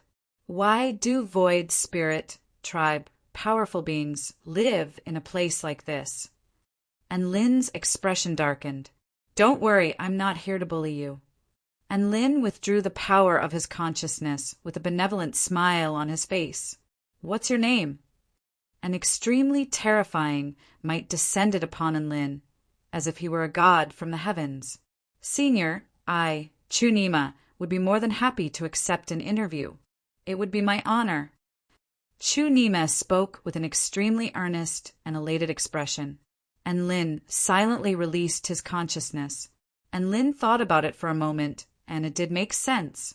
After all, it was hopping around and singing a demonic song of woolala woolala. It really had nothing to do with cuteness. A Void Spirit tribe living being with a huge head and sinister features passed by with a huge belly. It was singing a song that seemed to be quite powerful, but it was quite brainwashing and demonic. This is... And Lin stared at the scene before him with a hint of surprise on his face. He offered words of consolation. It's all right. I'm sure the other tribes will accept them as time passes. Tina thought back to what Wei Ji had done in the Divine Mirror World and felt like Lin's words made a lot of sense. She snapped her fingers. All right, we'll let Wei Ji do as he pleases. Tina, I feel like this is a bit ridiculous. After a moment of dizziness, Lin arrived at an area where Yuan Qi was surging like a tide. Let's go interview this big-head freak. And Lin's eyes lit up, and Lin cleared his throat. Ms. Chunima, I'm passing through this place, and I'm very curious about the customs of the Void Spirit tribe. Would you be willing to accept an interview? Wow, what a fresh and tender divine soul. I want it. And Lin and Tina wanted to make use of the Void Spirit tribe living beings in the Divine Mirror World. Ah, spare me. Boss, spare me. The Void Spirit tribe wasn't accepted by the other 10 tribes, and they weren't able to muster up any motivation to conquer other worlds. This was a very big problem. If things continued like this, the Void Spirit tribe might really become the Tai Chu continent's Void Spirit tribe. And Lin was furious. I'm asking you a question and you're cursing at me? And Lin, the Void Spirit tribe in the Divine Mirror World has a dark history. I feel like it's going to be a little difficult to clear our name. Tina heaved a faint sigh. You think it's cute? And Lin asked in astonishment as he pointed at the soul spirit body of the Fatso, which was still glowing with lightning. Was Chunima's parents' biological son? Did they have a death wish for their son to live too long? However, no matter how much he disliked it, and Lin couldn't force it to change its name, so he could only endure it. However, never would he have thought that the Void Spirit tribe would be so violent and insolent. Were all Void Spirit tribe members this evil? After so many years on the Tai Chu continent, is there any tribe that likes the Void Spirit tribe? Tina asked curiously. Sure. Tina nodded obediently as a white light flashed through her eyes. The Fatso let loose a wail of anguish, and his body was almost pulverized by that palm. Chunima was very tired. He was waiting for an apology, but who would have thought that Lin would throw the blame onto him? Boom! Woo la la la la, woo la la la la. There was nothing wrong with Lin calling it a big head pervert. The living beings on the Tai Chu continent were also aware of how powerful they were, but it was very difficult for them to cooperate. And Lin flipped the fatty over with another palm and sneered, I'll give you one last chance to answer my question. There will be no next time. Fatty screamed in fright and fell to the ground, shivering in fear. Okay, I can answer that. The spatial power enshrouded Lin and Tina. Chu Nima deliberated for a while before explaining her name word by word. As far as his eyes could see, the ground was pale white, and there were strangely shaped, twisted plants everywhere, swaying like kelp. The sky was brightly colored, and the air was whimpering as if it was crying, but also as if it was laughing. Chu Nima was exhausted. Could he refuse? Obviously not. And Lin's eyes widened, and he immediately sent out a big slap. The fatty replied, I'm Chu Nima. The reason why they paid so much attention to the Void Spirit Tribe was because the Void Spirit Tribe existed in this world as spirit bodies and could carry out many special missions. For example, tracking, mining, passing through some special barriers, or even searching for naturally occurring mystic realms. All of these were very useful to them, and Lin flew toward the fatty. My friend from the Void Spirit Tribe, he racked his brain and came to a very pessimistic conclusion in the end. It seems like no other living beings like the Void Spirit Tribe. They're too special. Is it really okay to talk about the adorable Void Spirit Tribe living beings like that? Tina was displeased. Splat. And Lin didn't even get a chance to finish a sentence before the fatso's eyes lit up, and he transformed into a bolt of blue lightning as he closed in on Lin. At the same time, he opened his massive mouth to bite down on Lin, and Lin replied with a serious expression. Trust me, as long as Wei Ji says it, the entire world will believe him. Tina cocked her head to the side. How? Tina sat on Lin's shoulder and swung her pristine, jade-like legs with a sympathetic expression. Because no one wants to play with them. They've always been the antagonists. And even though they've developed intelligence now, the other 10 tribes are still very hostile toward them. No one wants to get close to them. Tina, why didn't the Void Spirit Tribe come? How about we let Wei Ji try? And Lin was very optimistic about this true demon tribe prodigy. This humanoid fatty's spirit body not only had a very large stomach, but his head was also very large. Beside him, a slender woman with exquisite features pouted. How would I know? The Void Spirit Tribe transformed their tribe into this environment, and they're having a lot of fun. Maybe it's just the aesthetics of spirit bodies, but our aesthetics are different. And Lin blushed involuntarily. This situation seemed to have something to do with them, and Lin asked with a curious expression. The Devouring Spirit Tribe had officially changed their name to the Void Spirit Tribe, so it was all the same anyway. And Lin's lips twitched slightly. Even though he knew Chu Nima's name, her words still sounded a little weird, and he wanted to beat her up. Tell him to spread the word that the Void Spirit Tribe is a living being that exists in that world to test the 10 tribes. They're not the representatives of evil, but the representatives of progress. And Lin instructed. Not only were they crazy, but they were also very crazy, as if they had lost their minds. No one would like them unless they were of the same species. Tina, slap! Chapter 992. This was definitely a suicidal proposition, and Lin patted Chu Nima's body with a smile. That's enough. I know what you want to say. All you have to do now is stay true to your heart. Perhaps you'll meet someone in the future, someone who can truly change your fate. When that time comes, you can make your own decision. What AF * King perfunctory answer. A conflicted expression appeared on his face as he clutched his head tightly. We have no choice but to comply with God's request. But we can't go against the will of our ancestors. It's so hard to choose. This. Chu Nima stared blankly at the white-robed man before it. Chu Nima was going against the grain, saying something so bad * SS in front of the God who created this world. Wasn't that the same as lighting a lamp in the toilet? A warm smile appeared on Chu Nima's face as it floated around Lin. That's right. Anyone who could say something like this was definitely no ordinary being. My dear Chu Nima, I understand what you're thinking. Our interview ends here. Chu Nima's expression faltered upon hearing this. It was clearly not expecting this kind of question. It's a revelation that will allow you to abandon your old identities and start anew. It's a revelation that will allow you to reintegrate into this world, Tina said in an extremely pleasant voice. Then, Senior, what do you want to ask? I want to hear the truth, the truth. If you lie, I'll kill you. Do you think there's a need for the Void Spirit Tribe to establish good relations with the highly intelligent living beings of this world? And Lin enunciated each word as killing intent erupted from his body. Chu Nima clutched its head with its hands, and its blue body expanded and contracted as if it were on the verge of collapse. And Lin coughed lightly before speaking in a meaningful and heartfelt voice. We're all highly intelligent living beings of this world, so we should love one another, right? Chu Nima replied with conviction. I know the Void Spirit Tribe has a very difficult life. Not being acknowledged by the living beings of this world must be very frustrating, right? And Lin heaved a faint sigh with a hint of sympathy in his voice. Chu Nima turned to look at Lin with a dazed expression.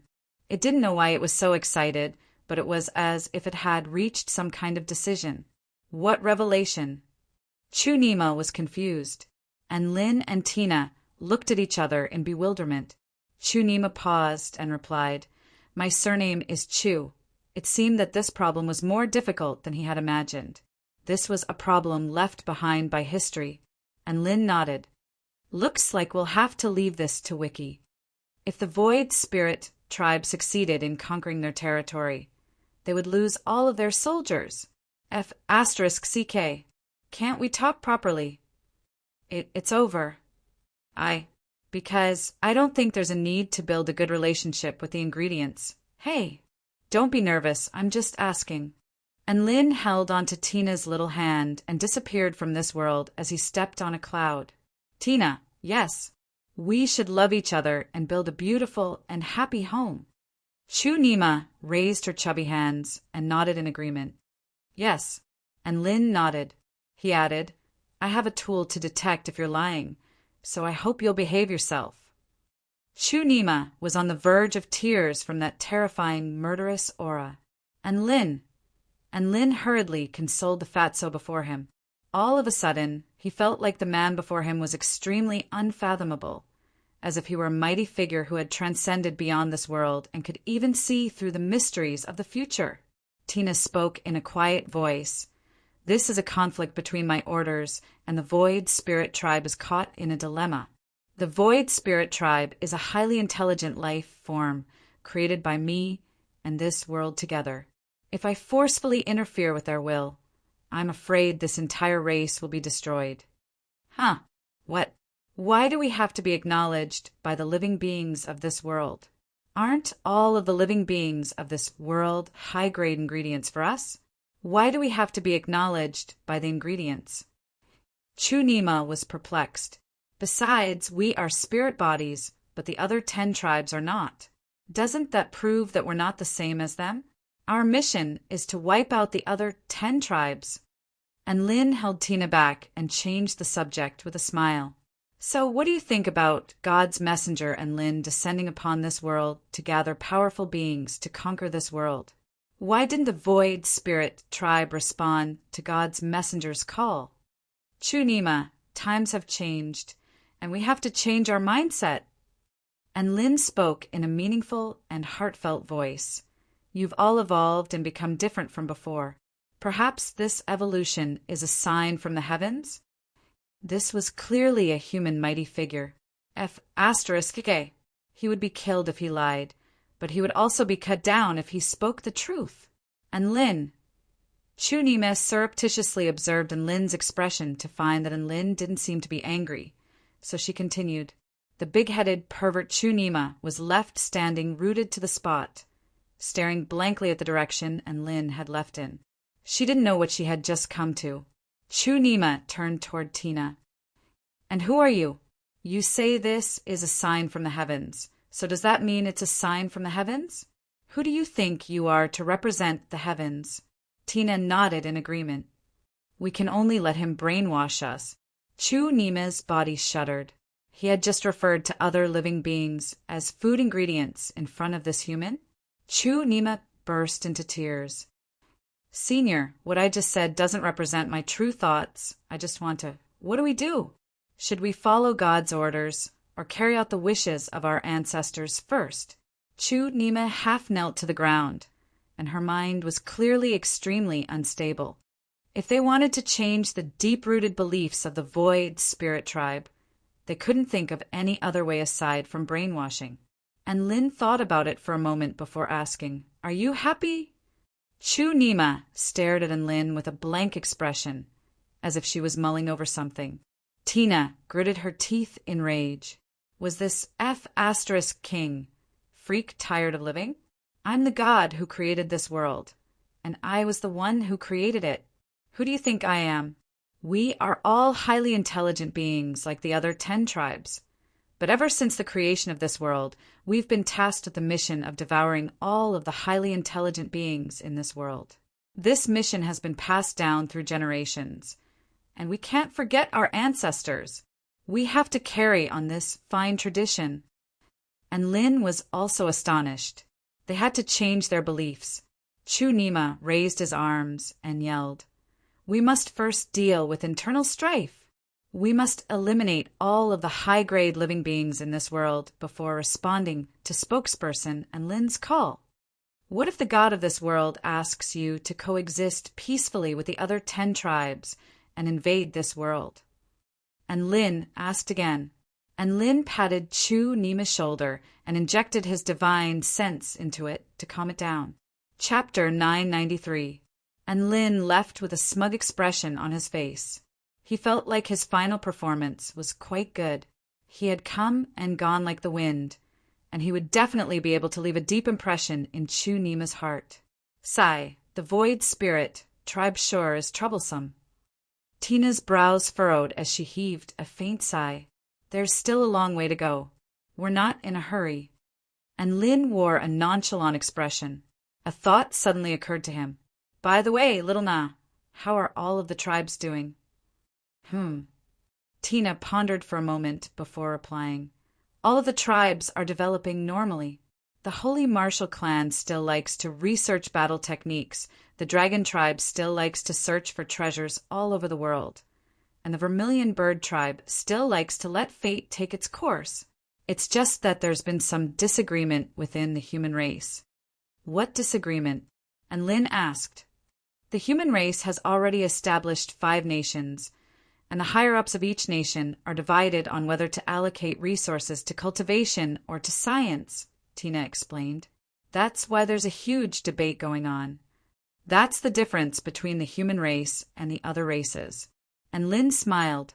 If it were any other race, they would definitely choose to invest their resources into cultivation, as that would allow them to improve their cultivation bases.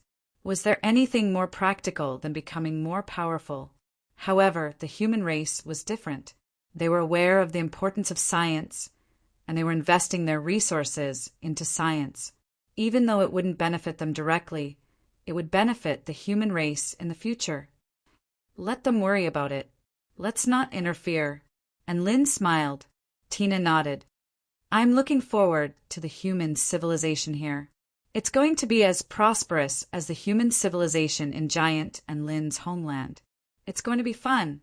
It won't be long. You'll be able to witness Earth's splendor here in a decade or even a century, and Lin replied. Tina pursed her lips. That's a long time. 10 years. Even if I use time acceleration, it'll still take a lot of time. Take your time. And Lin patted Tina's head. Come on, let's go to the human territory. Tina held onto Lin's hand and stepped forward. The space around them instantly warped, and they arrived in the air above the most prosperous human city in less than a second. And Lin looked at the scene below and clicked his tongue in wonder. How prosperous!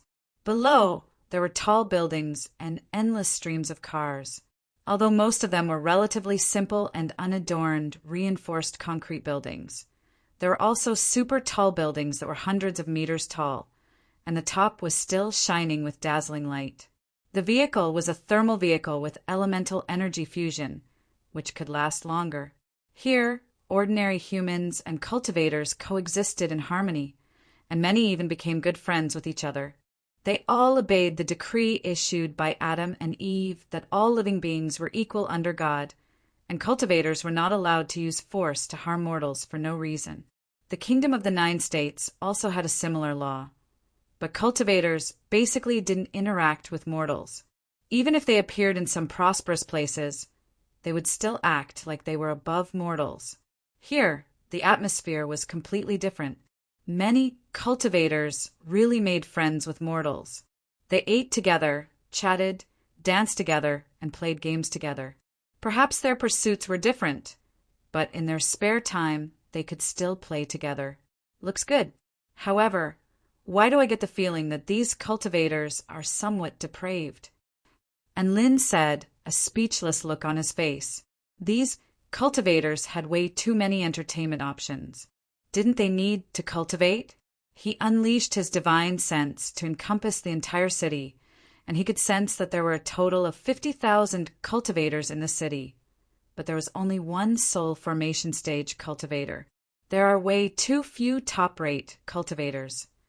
And Lin was a little perplexed.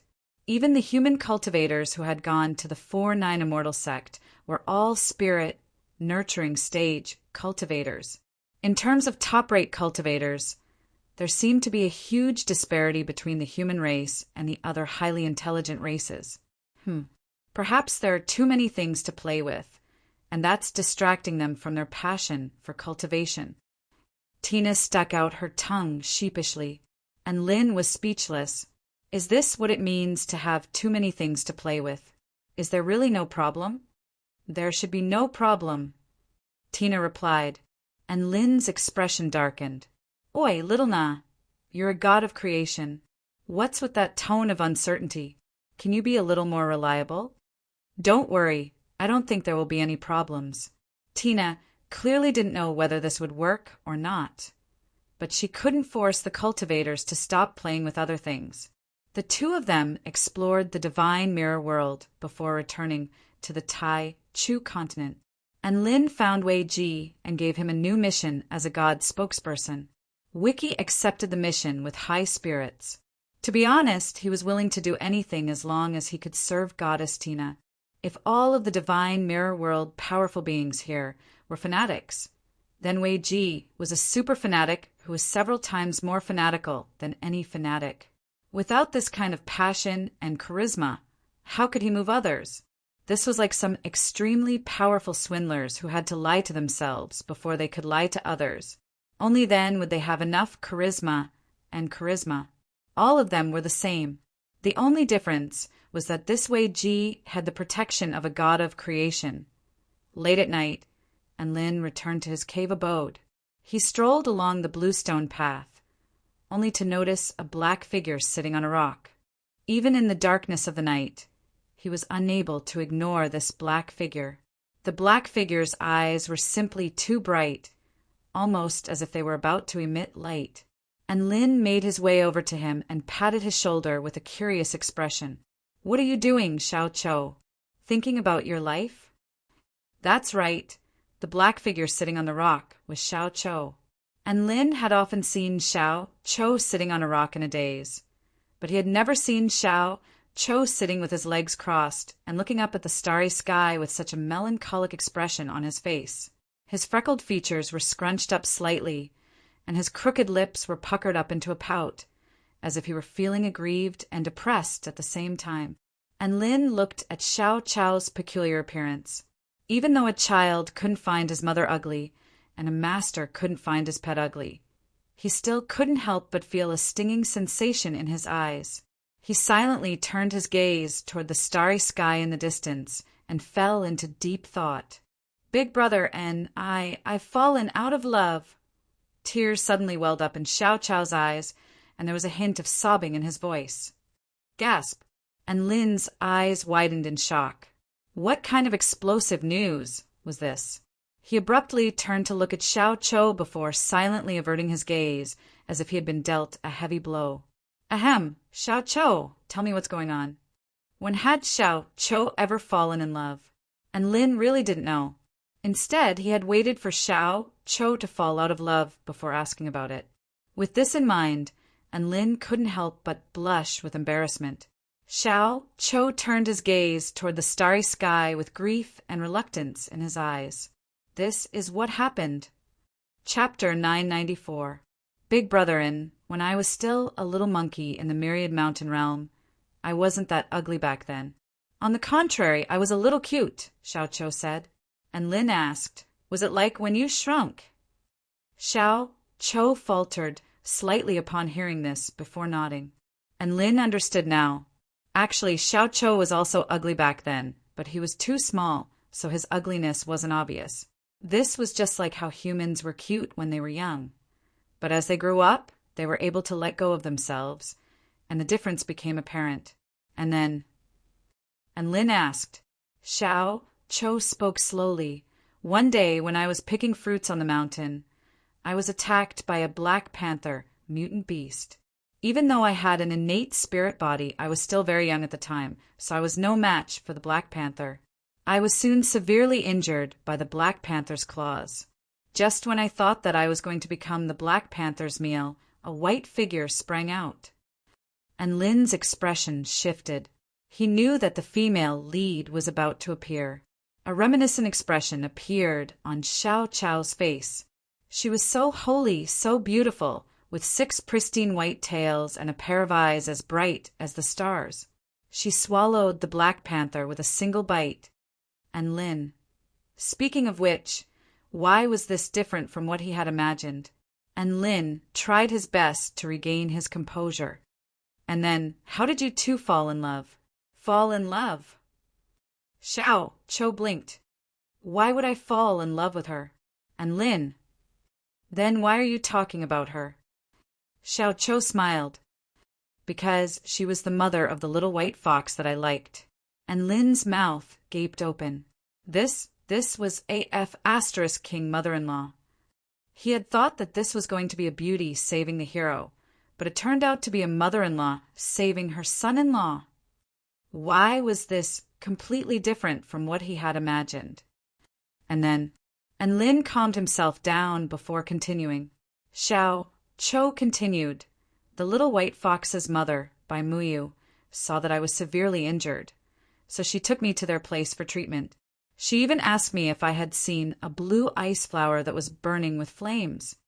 The reason why they appeared there was because they were looking for that strange blue ice flower. Of course, I didn't know about those ice flowers.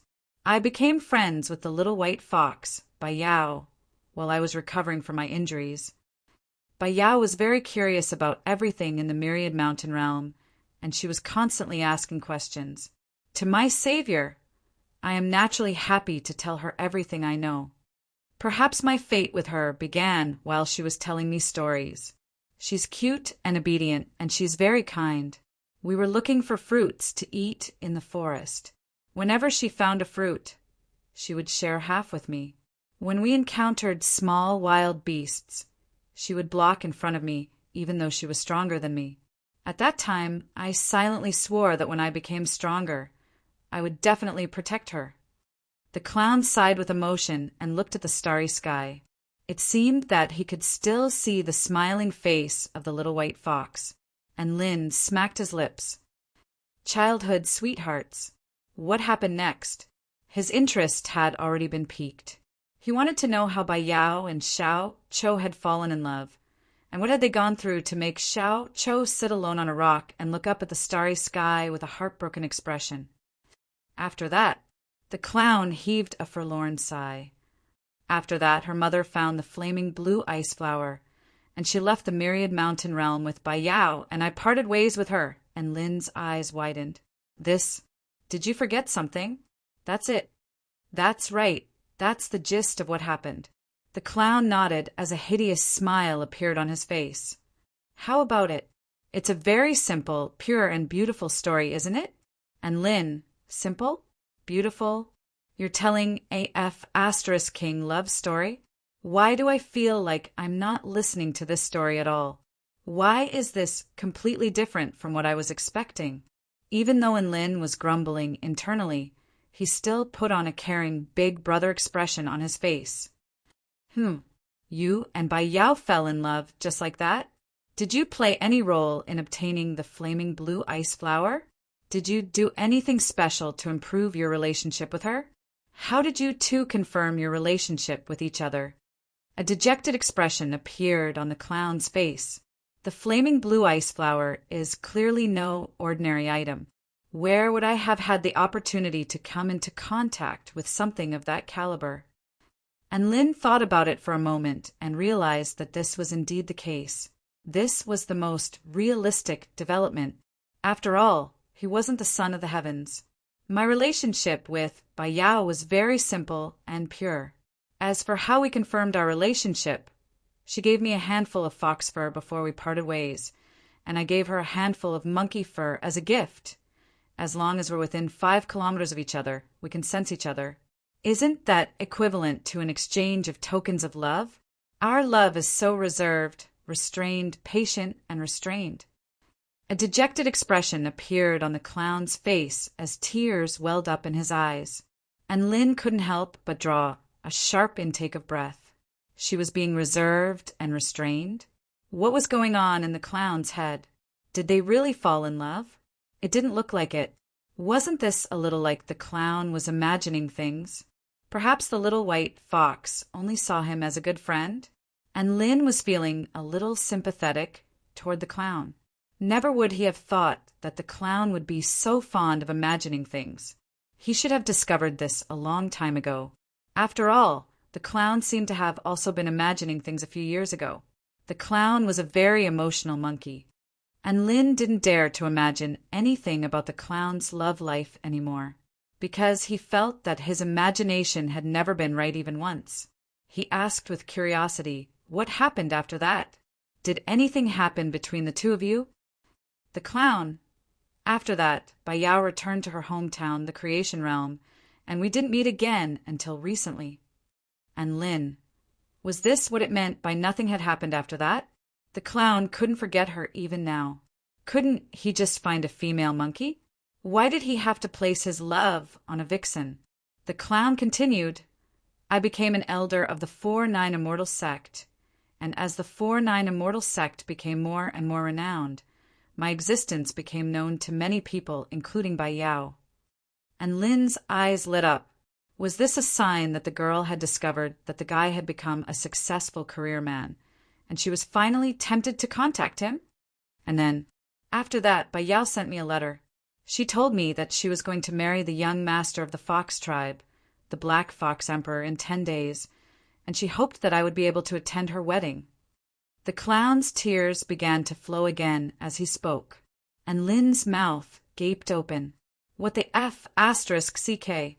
Why was this so different from what he had imagined? However, this made sense after thinking about it. His first love was marrying someone else, and that was the only reason why the clown would be so sad. And Lin felt bad for the clown. Perhaps the little white fox had never liked him, so why was he so sad? Was he asking for trouble? He couldn't tell the clown what he was thinking.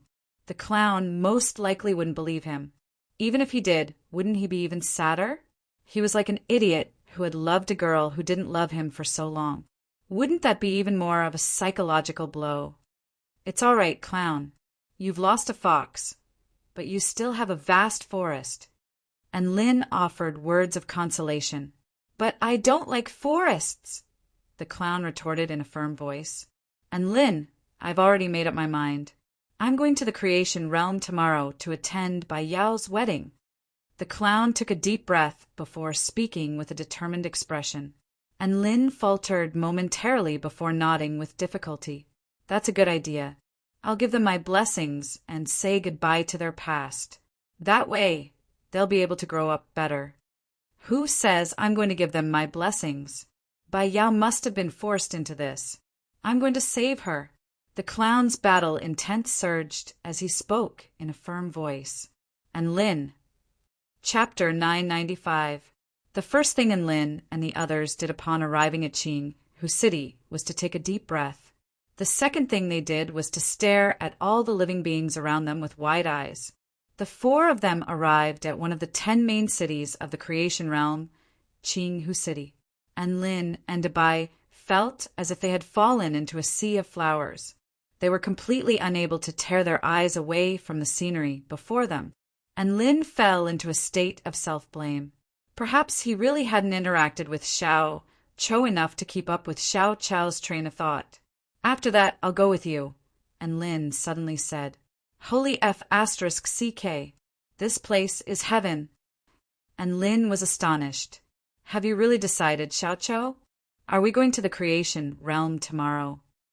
If this continued, was this going to devolve into a marriage kidnapping? "I thought you were going to scold me, but who would have thought that you would be so supportive?" Tina was also intoxicated. Tina also wore an intoxicated expression. "What a strange feeling. I feel like even the air here is sweet." "Xiao Cho!"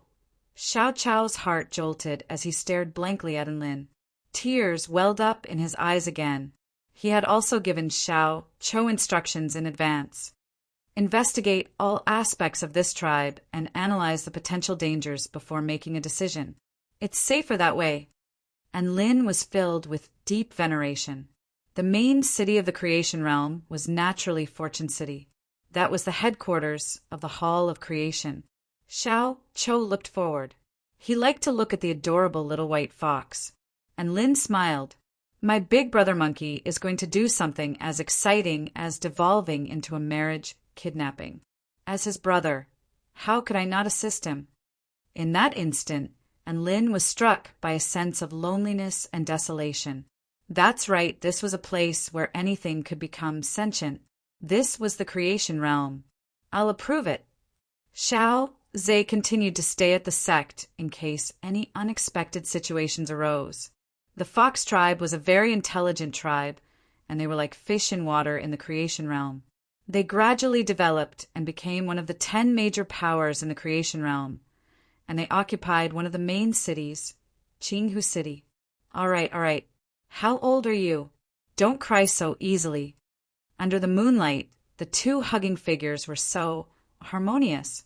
The field of creation could be summarized in one sentence. This wasn't because Tina worshipped foreign things. The air here really did have a strange, refreshing feeling. If it was a little more serious, wouldn't they be directly smacked to death by the Fox Clan Supreme Being? The Kingdom of the 9 States had a friendly diplomatic relationship with the Hall of Creation, so Enlin and the others could teleport directly to the core region of the Hall of Creation. How could Dubai miss out on such an exciting event? What powerful lethality! I've lost, Woof. Dubai admitted defeat. Tina rolled her eyes and scolded, "Pervert! It's our first time here. I suggest we stay here and observe for a while." The clown also sighed with emotion. It's said that the creation divine realm is #1 on the spirit aura continent, and it looks like it really lives up to its name.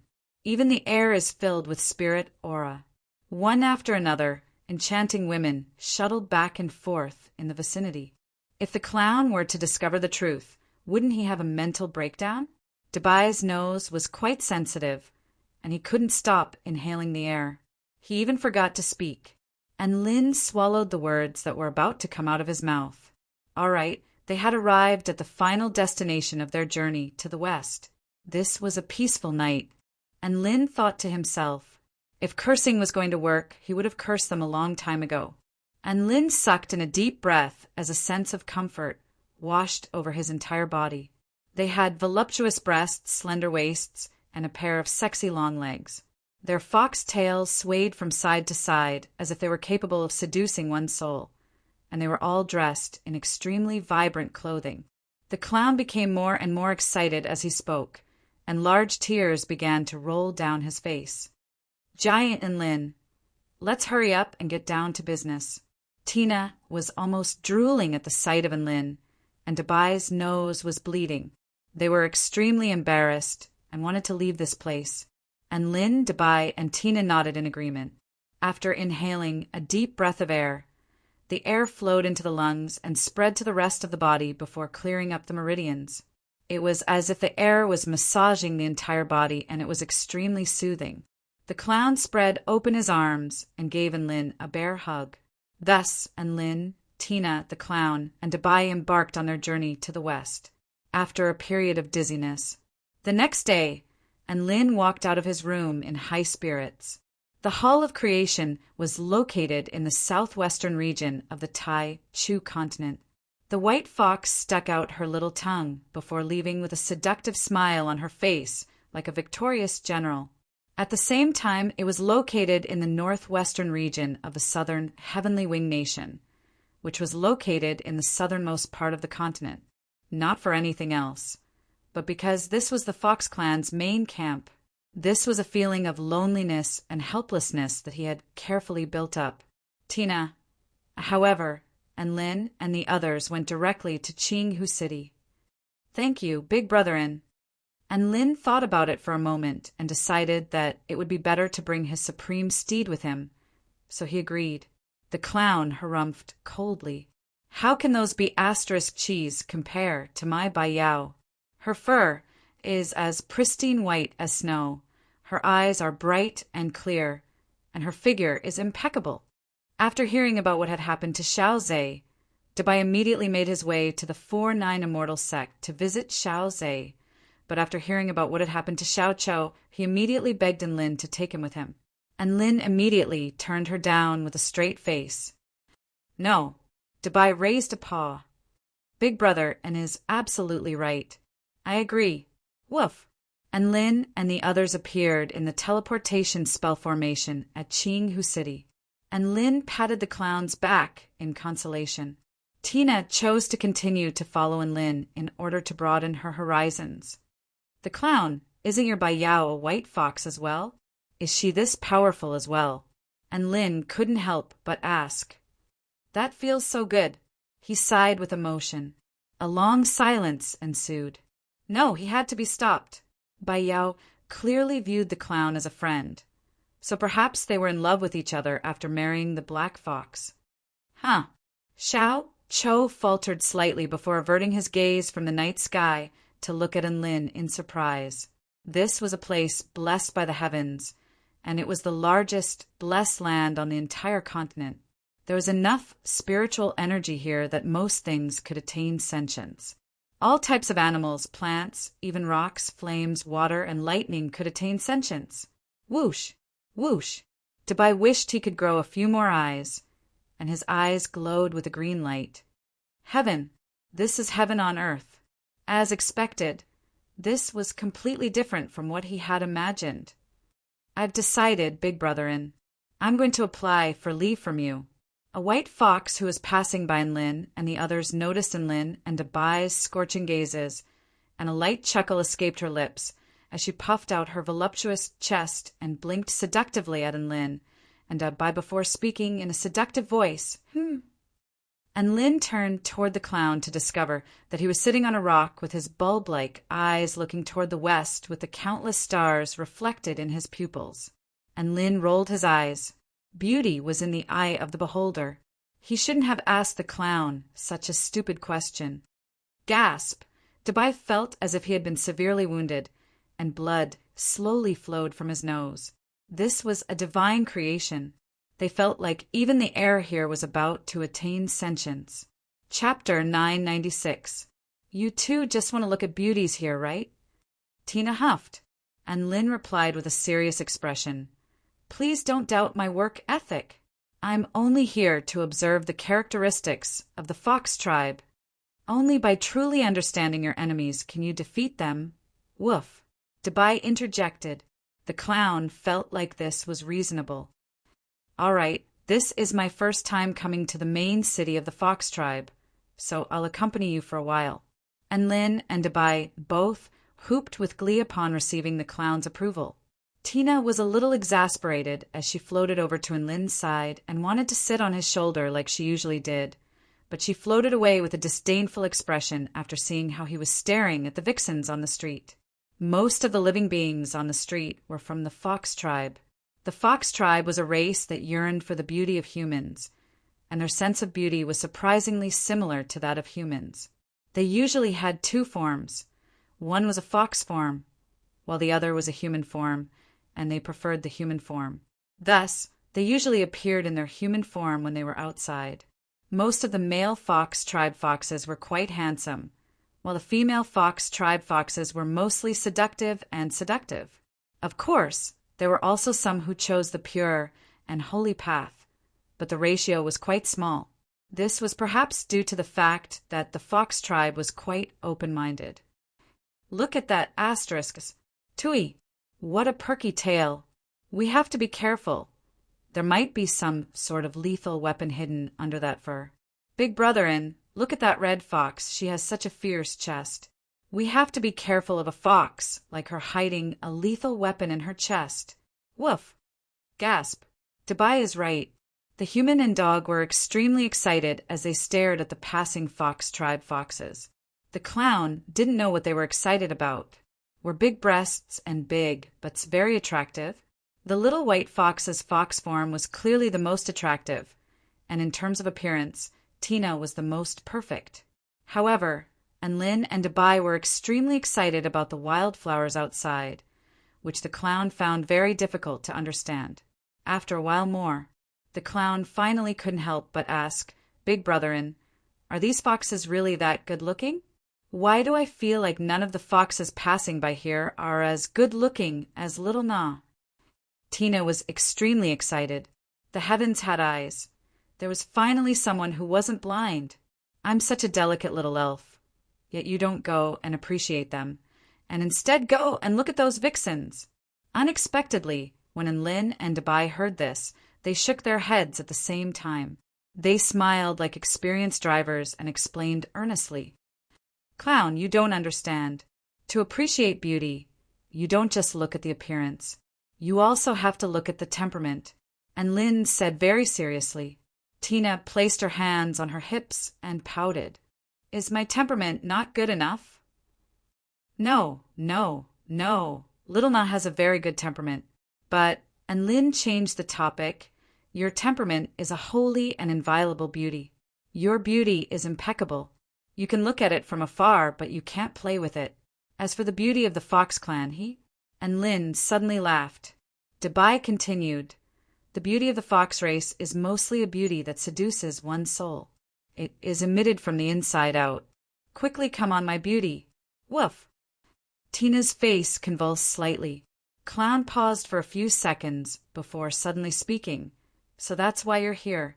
You want to see beautiful women on the streets. Anlin, Dubai, it's over. We've been tricked, Anlin and Dubai were both very angry. We were seriously discussing aesthetics with you. But you mercilessly exposed us. Ahem. We've finished studying the appearance of the Fox clan. Let's go into Qing, Hu City, now to gather some information. Anlin cleared his throat before taking the initiative to speak. Thus, a human, a dog, a monkey, and a fairy began their journey into Qing, Hu City. The buildings in Qing, Hu City were all very antiquated. Most of them were constructed from wood, and most of them exuded a sense of natural harmony.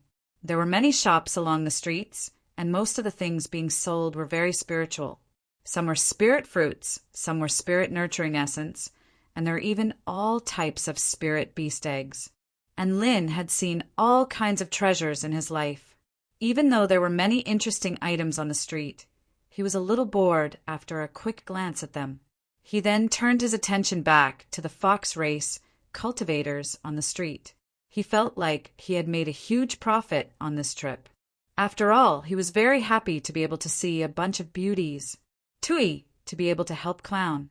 Perhaps it was because he was quite handsome, but he soon received seductive glances from over a dozen fox race beauties, and one of them even stuck out her tongue. This was intense and exciting. This was a perilous situation. Dubai was quite displeased. Why do all of those vixens like to lay their hands on you? Are they looking down on me, Dubai? Woof! A smug smile appeared on Anlin's face. It's all because I'm more handsome, more powerful, richer, more outstanding, and more perfect than you. Dubai, the fox race was more interested in human beauty, so handsome men like Anlin were naturally more popular. Along the way, aside from all kinds of specialty shops, there were also many chicken and duck shops. The decorations of the chicken shop were especially eye-catching. Many beautiful and sexy young ladies were standing outside the door, and they looked extremely flirtatious as they passionately solicited the passers-by. Many men who couldn't hold themselves back walked into the chicken shops with flushed faces, most likely wanting to have a taste of the beauties. Dabai wanted to eat chicken, but he was stopped by Lin. "Are you crazy? Clown and Little Na are still here." And Lin roared angrily, "We can split up. I'll go in and scout out the enemy, woof." Dabai was extremely excited, and Lin, he couldn't be bothered to waste words with Dabai, so he dragged this perverted dog along with him as he continued onward. There were also many duck shops here, and there were many handsome men posing outside the doors. Even though they didn't say anything, they didn't need to say anything. Some of the women and men couldn't help but step into the shops with flushed faces. The quality of the duck here was quite good, and they wanted to try it, and Lin and Dabai had no interest in eating duck, and they left with disdainful expressions. In any case, the chicken and duck industry here was very developed. Many humans, Dragon Tribe, Lightwing Clan, Darkwing Clan, and other large tribes came here just to see if the chicken and duck were delicious. As such, it could be said that this industry was one of the main industries of Qinghu City. As Lin was enjoying the scenery, he didn't forget to unleash his divine sense to detect the cultivation bases of the fox race cultivators. Along the way, he scanned over 10,000 fox race cultivators with his divine sense, and he discovered that there were 7 soul formation stage fox race cultivators among them. This was an extremely frightening ratio. Could it be because the banquet was imminent? Within an immortal spirit fruit shop, and Lin and the others were gathered around a table, enjoying delicious fruits. All of the fruits that grew in the territory of the fox race were extremely fragrant, and it was very easy to become addicted to them. Normal living beings wouldn't be able to stop eating, and there were many who went bankrupt. This was also one of the main industries of Qinghu City, the fruit banquet. Even though they knew that it was very easy to become addicted to the fruit, there were still many living beings who were unable to repress their curiosity, and they felt that they had great willpower and wanted to try the fruit. However, they ended up losing everything before they knew it. There was no lack of such people in this world. Some of them thought that they weren't such people, and they pounced on the fruit without any hesitation, only to fall into the abyss. And Lin couldn't stop eating the fruits from the fox race's territory either. They were simply too delicious. The juices were like a pair of agile hands, teasing his tongue and body. It was so satisfying that he wanted to continue. Right at this moment, a voice from a neighboring seat made him slow down. "Did you hear? The young master of our Black Saber sect has also received an invitation to the wedding. I'm so envious. I want to attend the wedding of the century of the fox race as well. You? Don't even think about it. You don't have that status, so you won't be able to receive an invitation. If you want to attend, you'll have to be a follower of some important figure."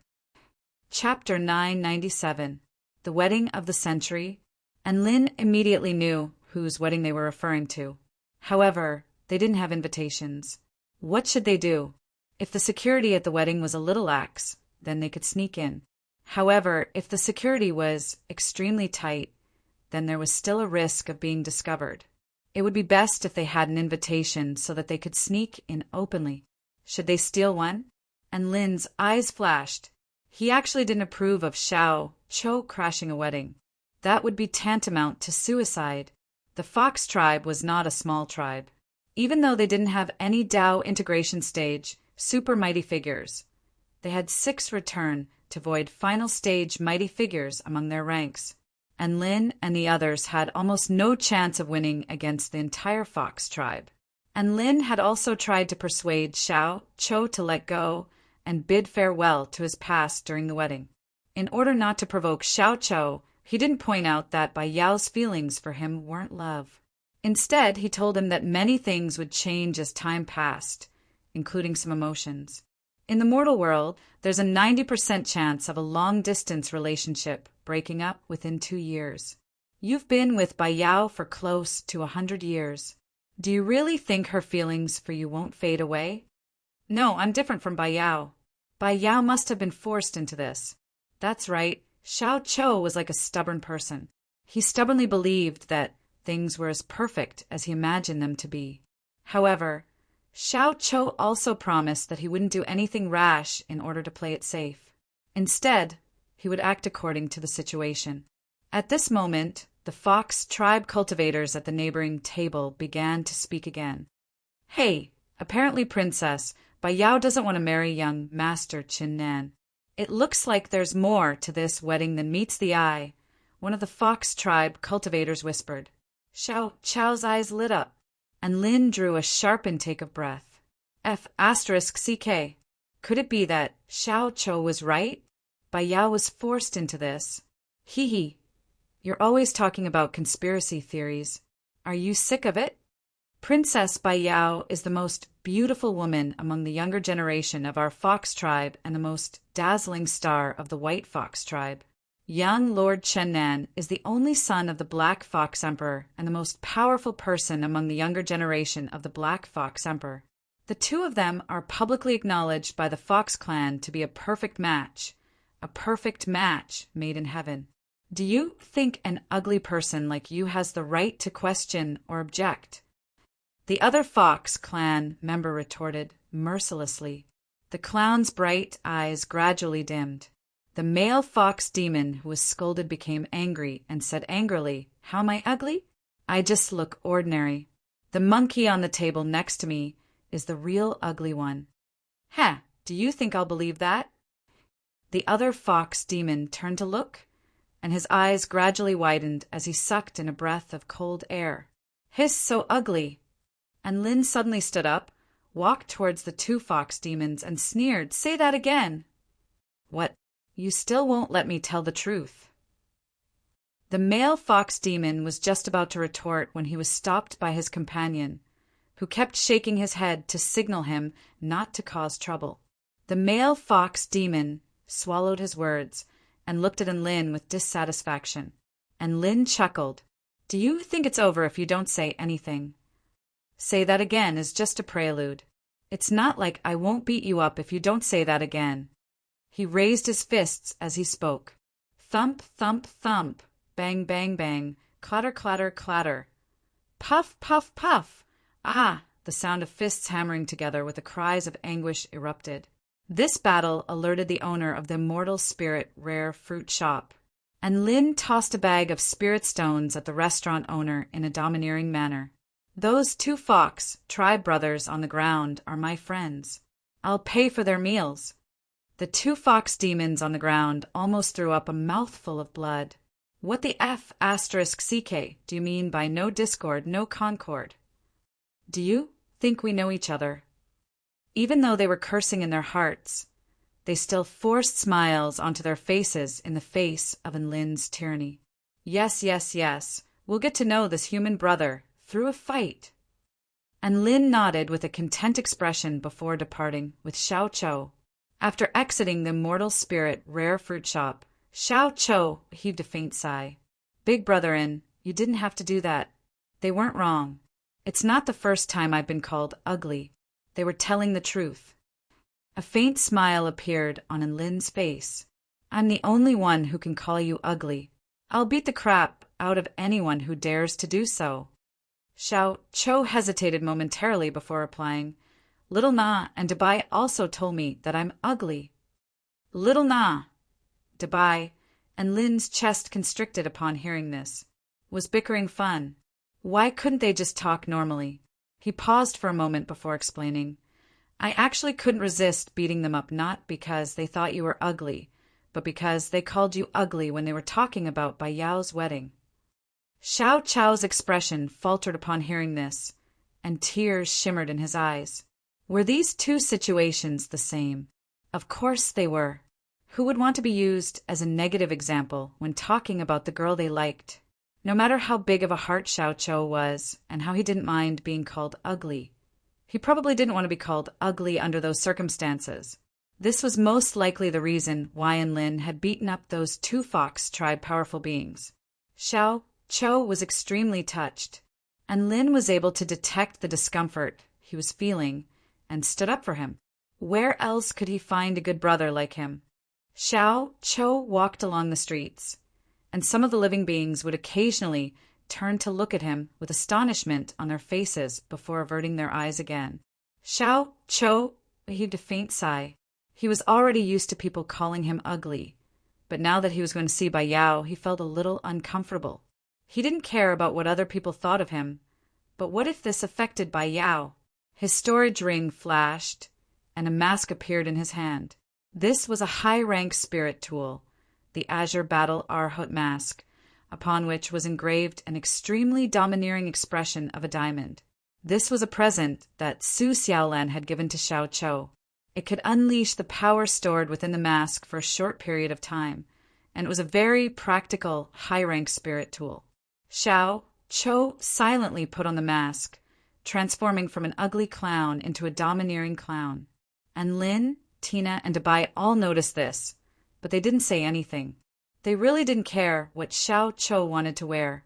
Everyone made their way toward the center of the city, and Lin was still mulling over what the two Fox tribe powerful beings had said to him. Had Bai Yao been forced into this? If she really had been forced into this, then he would have to change his strategy against Xiao Cho. After walking for a short while, a lavish crystal palace appeared before everyone. The palace's walls were tall and straight, and it was mostly white in color. There was a long series of palaces within that were decorated by mountains and rivers. The roof of the palace was constructed from crystals, and the white crystals refracted the sunlight, causing it to shimmer with colorful light. And Lin's eyes narrowed slightly. We're here, the palace of the White Fox tribe. Chapter 998. And Lin had actually thought of a pretty good idea. The best way to ascertain Bai Yao's feelings was to observe her from the shadows. He wanted to see how she was feeling when she was about to get married. If she was filled with joy and looked forward to the day of her marriage, then it would most likely be a wedding in which both of them were in love. If she was extremely sad, then she was most likely being forced into this marriage. Xiao Cho listened to Lin's idea, and after a brief internal struggle, he nodded with difficulty and agreed to Lin's idea. Even though he was very confident in his relationship with Bai Yao, he still had to confirm things. At the very least, he had to gain the approval of Lin and Tina Dabai. This was very important for their next mission. A white light flashed through Lin's eyes, and an extremely massive spell formation appeared before his eyes. This was the defensive and surveillance spell formation of the White Fox tribe palace. He flicked a finger toward a certain spot within the spell formation, upon which an opening appeared. This was a circular opening that could only allow a few people to pass through. Let's go in. And Lin rode Dabai through the opening in the spell formation with Tina and Xiao Cho trailing behind them. Tina unleashed a divine technique to conceal everyone's aura and body. Her divine technique was a spell technique that she had created in the divine mirror world, and it was of an extremely high level. Just this concealment spell technique alone was enough to ensure that no living beings other than Return to Void final stage mighty figures would be able to detect them. As for Return to Void final stage mighty figures, there were a total of 6 Fox tribe mighty figures, and 2 of them were from the White Fox tribe. Those 2 White Fox tribe mighty figures weren't going to search the Imperial Palace for no reason, were they? Hence, theoretically speaking, Lin and the others were quite safe in their infiltration of the Imperial Palace. Thus, Lin and the others strolled around the Imperial Palace. The reason why they were strolling around was because they were using Tina's concealment spell technique. In reality, they were strolling around the Imperial Palace in broad daylight. Big Brother and I didn't think that the scenery in the Imperial Palace would be so beautiful. Woof! Dabai's nostrils flared as he looked around with drooling eyes, and Lin's nostrils flared and he nodded with approval. It's so beautiful. Super beautiful. Tina pouted and grumbled. We're already in the Imperial Palace, and you're still not being serious. Yes, Dabai and Lin were looking at the palace maids around them with passionate eyes. The clothes of these palace maids were particularly sexy. The collars in front of their chests were extremely low, revealing half of their snow-white breasts. They wore short skirts, revealing their straight and slender legs in the air, which was very pleasing to the eye. As the palace maids walked around in the palace, waves of fragrance wafted through the air, causing ripples in people's hearts. This kind of palace dress design is really amazing. I want to give the designer a 5-star rating. And Lynn continued to laugh shamelessly. Then I'll give the beautiful Fox Palace maid a 5-star rating. Woof! A sly smile appeared on Dubai's face as his big, round eyes roamed around the garden before him. Tina gritted her teeth. She really wanted to immediately dispel her concealment spell technique and let the fox pummel these 2 perverts to death. If she wasn't afraid that the clown's plan would fail, she would have dared to do it. The clown pulled out a handful of pristine white fur. This was a souvenir that Bai Yao had given him before they parted ways, which was also a token of love in the clown's eyes. He would be able to detect her location as long as he was within 5 kilometers of her. The clown had also given a handful of monkey fur to Bai Yao before they parted ways. However, Tina had concealed her aura, so Bai Yao was unable to detect her location. And Lin followed the clown into the inner part of the imperial palace. The clown's footsteps suddenly faltered as he spoke with excitement. I can sense her location. She really didn't lie to me. And Lin rolled his eyes. There was no need to lie about something like this. She's in the northeast. The clown immediately headed toward the northeast, and Lin and the others followed along behind him. They passed through many small palaces, as well as intricate and elegant courtyards, before finally stopping at a picturesque flower field with all types of flowers growing all over the ground. At the end of the flower field, there was a small hill, and there was a pavilion on top of the hill. She's in the pavilion. The clown swallowed nervously. The clown became a lot more nervous, and his footsteps slowed down significantly. Bai Yao was forced into this marriage, so she must be in a lot of pain right now, right? I really can't bear to see her like this. The clown spoke as he walked. All of a sudden, his footsteps faltered, and he turned to Enlin with excitement in his eyes. I'm such an idiot. Why did I have to wait until she got married before taking her away? We can take her away right now. There will be mighty figures present at the wedding, so this is the most relaxed time for us. We can take this opportunity to take her away after we find out what's going on. Dubai stuck out his tongue. Isn't it a form of sentiment to force someone to marry you during a wedding? Perhaps you didn't think of it before because you were feeling sentimental. The clown, he really wanted to retort, but he really couldn't find a reason to do so. You finally thought of it. And Lin patted the clown's shoulder with a smile. That's what I was thinking. If Bai Yao really was forced into this marriage, then we should take Bai Yao and get out of here right now. The clown turned to Enlin with a grateful expression and nodded. He took a deep breath and mustered up the courage to continue onward toward the pavilion. Outside the pavilion, a few figures appeared on a tall tree. From this angle, they could see the interior of the pavilion through the window. I feel like we're a little perverted. The clown couldn't help but say, We're doing this to save the little white fox. How can you call it perverted? And Lin retorted with a serious expression. Thus, everyone patiently hid on the tree and observed in silence. They were waiting for Bai Yao to appear. Not long after that, they seemed to hear singing. This was a very light and joyful song, and it was very pleasant to listen to. It's her. That's her voice. She's singing. I heard this song when I first met her. The clown's voice was trembling slightly, and he was clearly very excited. However, Dubai asked, if that's Bai Yao's voice, why is she singing such a joyful song? The clown's body stiffened as if a bucket of cold water had been poured over him. At this moment, a window was pushed open. An exquisitely beautiful face appeared before everyone.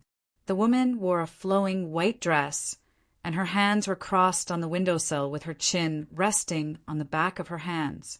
Her smile was as vibrant and enchanting as a spring breeze, and her pure and seductive disposition combined to give her a unique sense of allure. Even Lin and Dabai, who had seen many beautiful women, were momentarily entranced. The clown stared blankly at the woman before him, as if he had fallen into a trance. The woman looked into the distance with a smile on her face, and her eyes shimmered with anticipation. There are still 6 more days. I'm really looking forward to it. On top of a tree. That's Bai Yao. She's still as beautiful as ever, and she's smiling so happily.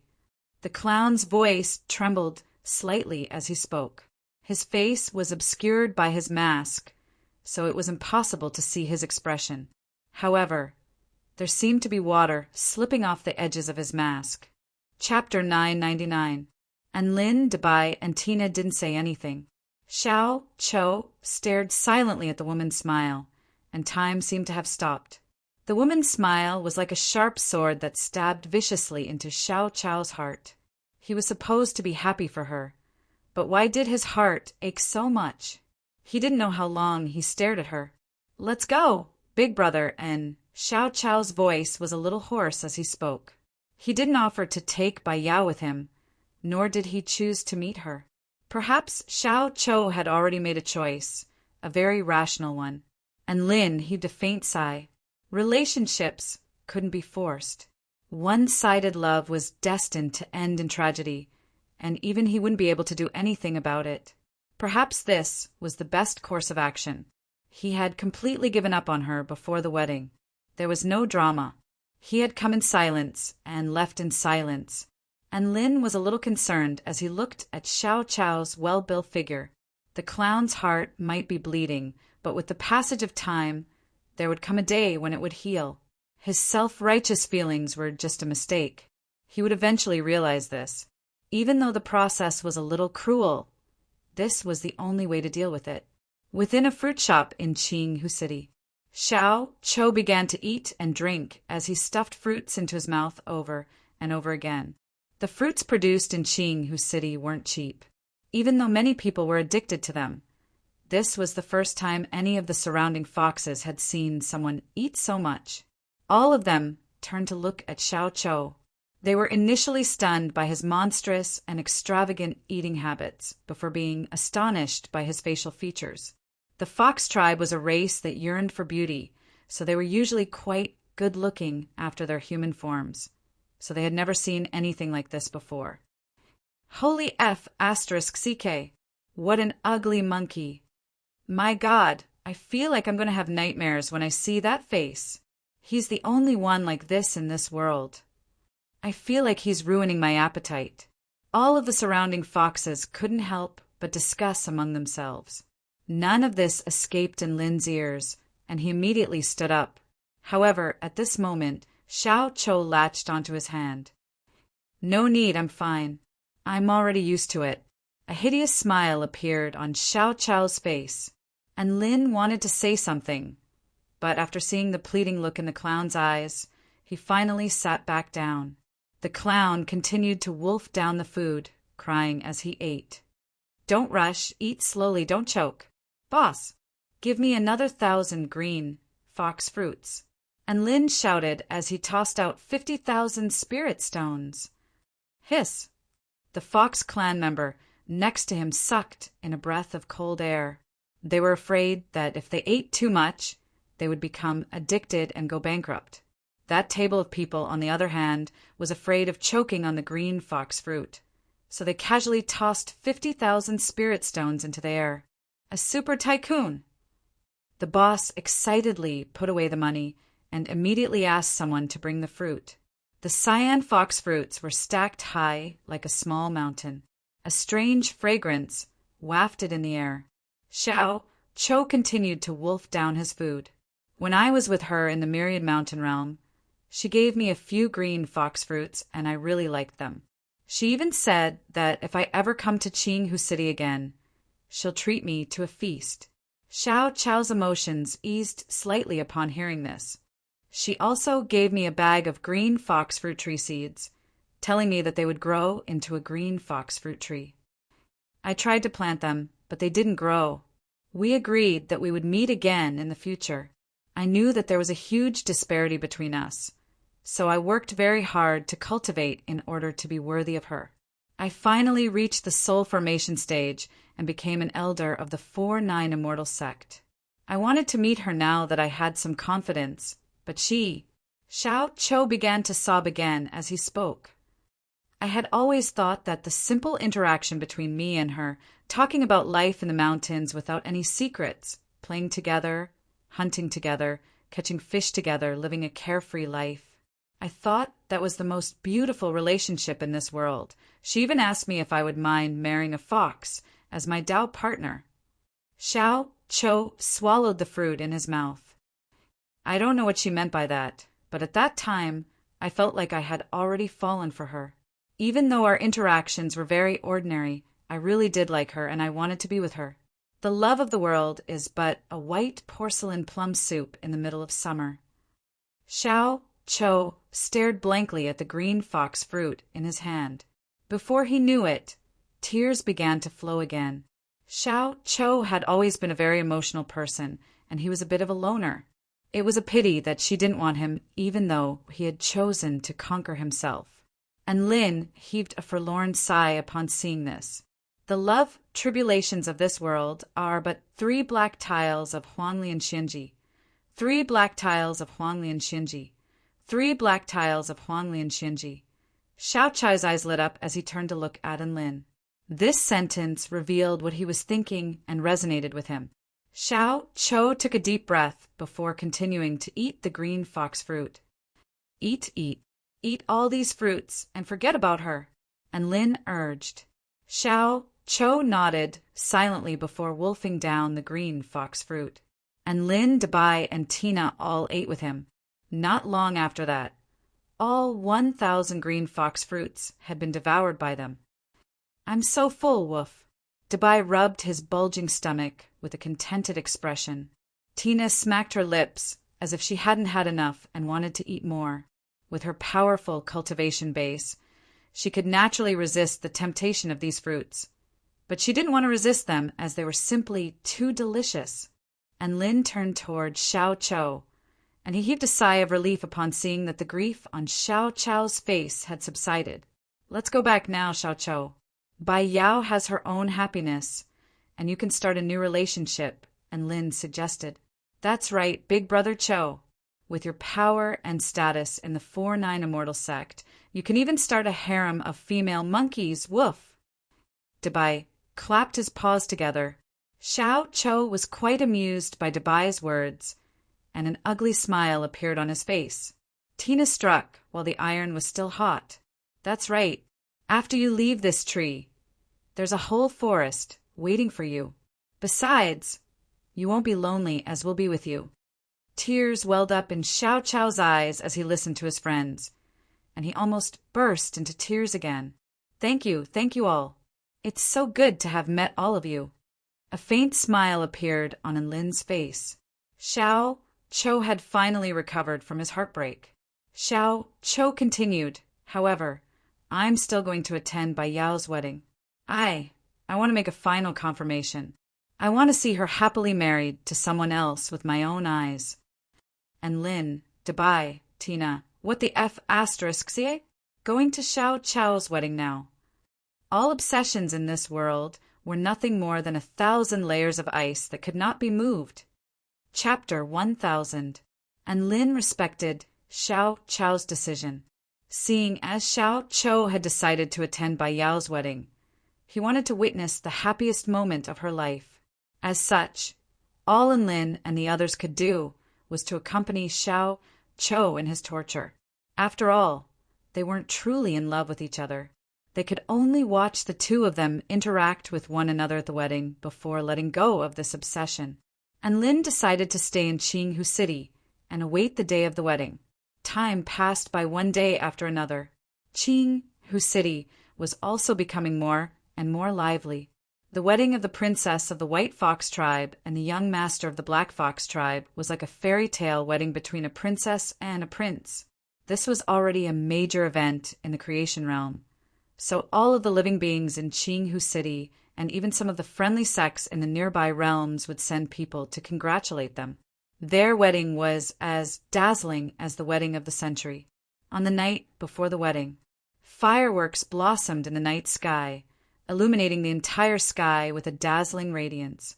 And Lin sent Tina away before dragging Xiao Chou and Dabai to the holy land of men, the seductive Fox Pavilion. This was heaven in a sense. At the very center of the seductive Fox Pavilion was a beautiful blue stage in the shape of a water lotus. A seductive vixen in a rainbow-colored dress was dancing on the stage. Her body swayed from side to side, and her every smile and expression was enough to make the blood of all the spectators surge. Her seduction techniques were truly at the pinnacle. Within the Sky Private Room, there was a superb viewing vantage point on the stage. A man and a dog were so engrossed in watching the dance that they were unable to extricate themselves from it. Beside them, there were also several beautiful and sexy fox girls serving them. However, there was a monkey wearing a mask that was quite unique. Even though his eyes were focused on the dancers on the stage, his consciousness had drifted away from heaven and earth, as if he couldn't care less about what was going on around him. Hey, Xiao Chou, you have to enjoy what you have right now. Why are you thinking so much? Look at that fox dancer on the stage. She's an outstanding beauty, and her dance is magnificent. Don't you have any interest in her? And Lin noticed that the clown was still not interested in these things, so he couldn't help but try to persuade him. That's right, that's right. The ladies beside you are so nice. They're gentle, considerate, voluptuous, and sexy. Brother Chou, can you bear to neglect them like this? Woof! Dabai sat on a chair with his legs crossed. He stretched out his right paw and hugged a gorgeous fox girl as he leisurely persuaded. However, the clown was like a stone monkey. Faced with the extremely seductive dance on the stage, he did not react at all. He was treated as an important target by Lin, and he was surrounded by all kinds of vixens. There were pure and adorable little vixens, shy and adorable lowly vixens, sexy and seductive older vixens, and wild and ferocious older vixens. They were like orioles and swallows, displaying all of their skills with the goal of conquering the clown. The filthy rich cultivator beside him had said that if anyone could win the favor of Brother Monkey, they would be rewarded 50,000 spirit stones. This was definitely a huge sum of money for the fox girls of the seductive Fox Pavilion. Come on, Brother Monkey, have a drink. How about you eat a fruit? I'll feed you. Ah, Brother Monkey, give me a hug. Why are you wearing a mask, Brother Monkey? You look very domineering, but I still want to see your face. The clown replied in a resigned manner, I'm afraid that I'll scare all of you if I take off my mask. A red fox with a voluptuous chest and a slender waist was unconvinced. How could that be? Brother Monkey is mighty and domineering, and you have a well-built body. I give you 9 points for that alone. No matter what, your face won't scare me. I'll be attracted by your imposing figure and fall in love with your face. That's right, that's right. Brother Monkey, hurry up and take off your mask. All of the fox beauties chimed in excitedly. In order to open a man's heart, one had to take off his mask first. With so many customers seeking to drown their sorrows in alcohol, how could they not know this? All of them had received professional training and had seen all kinds of customers. Be scared?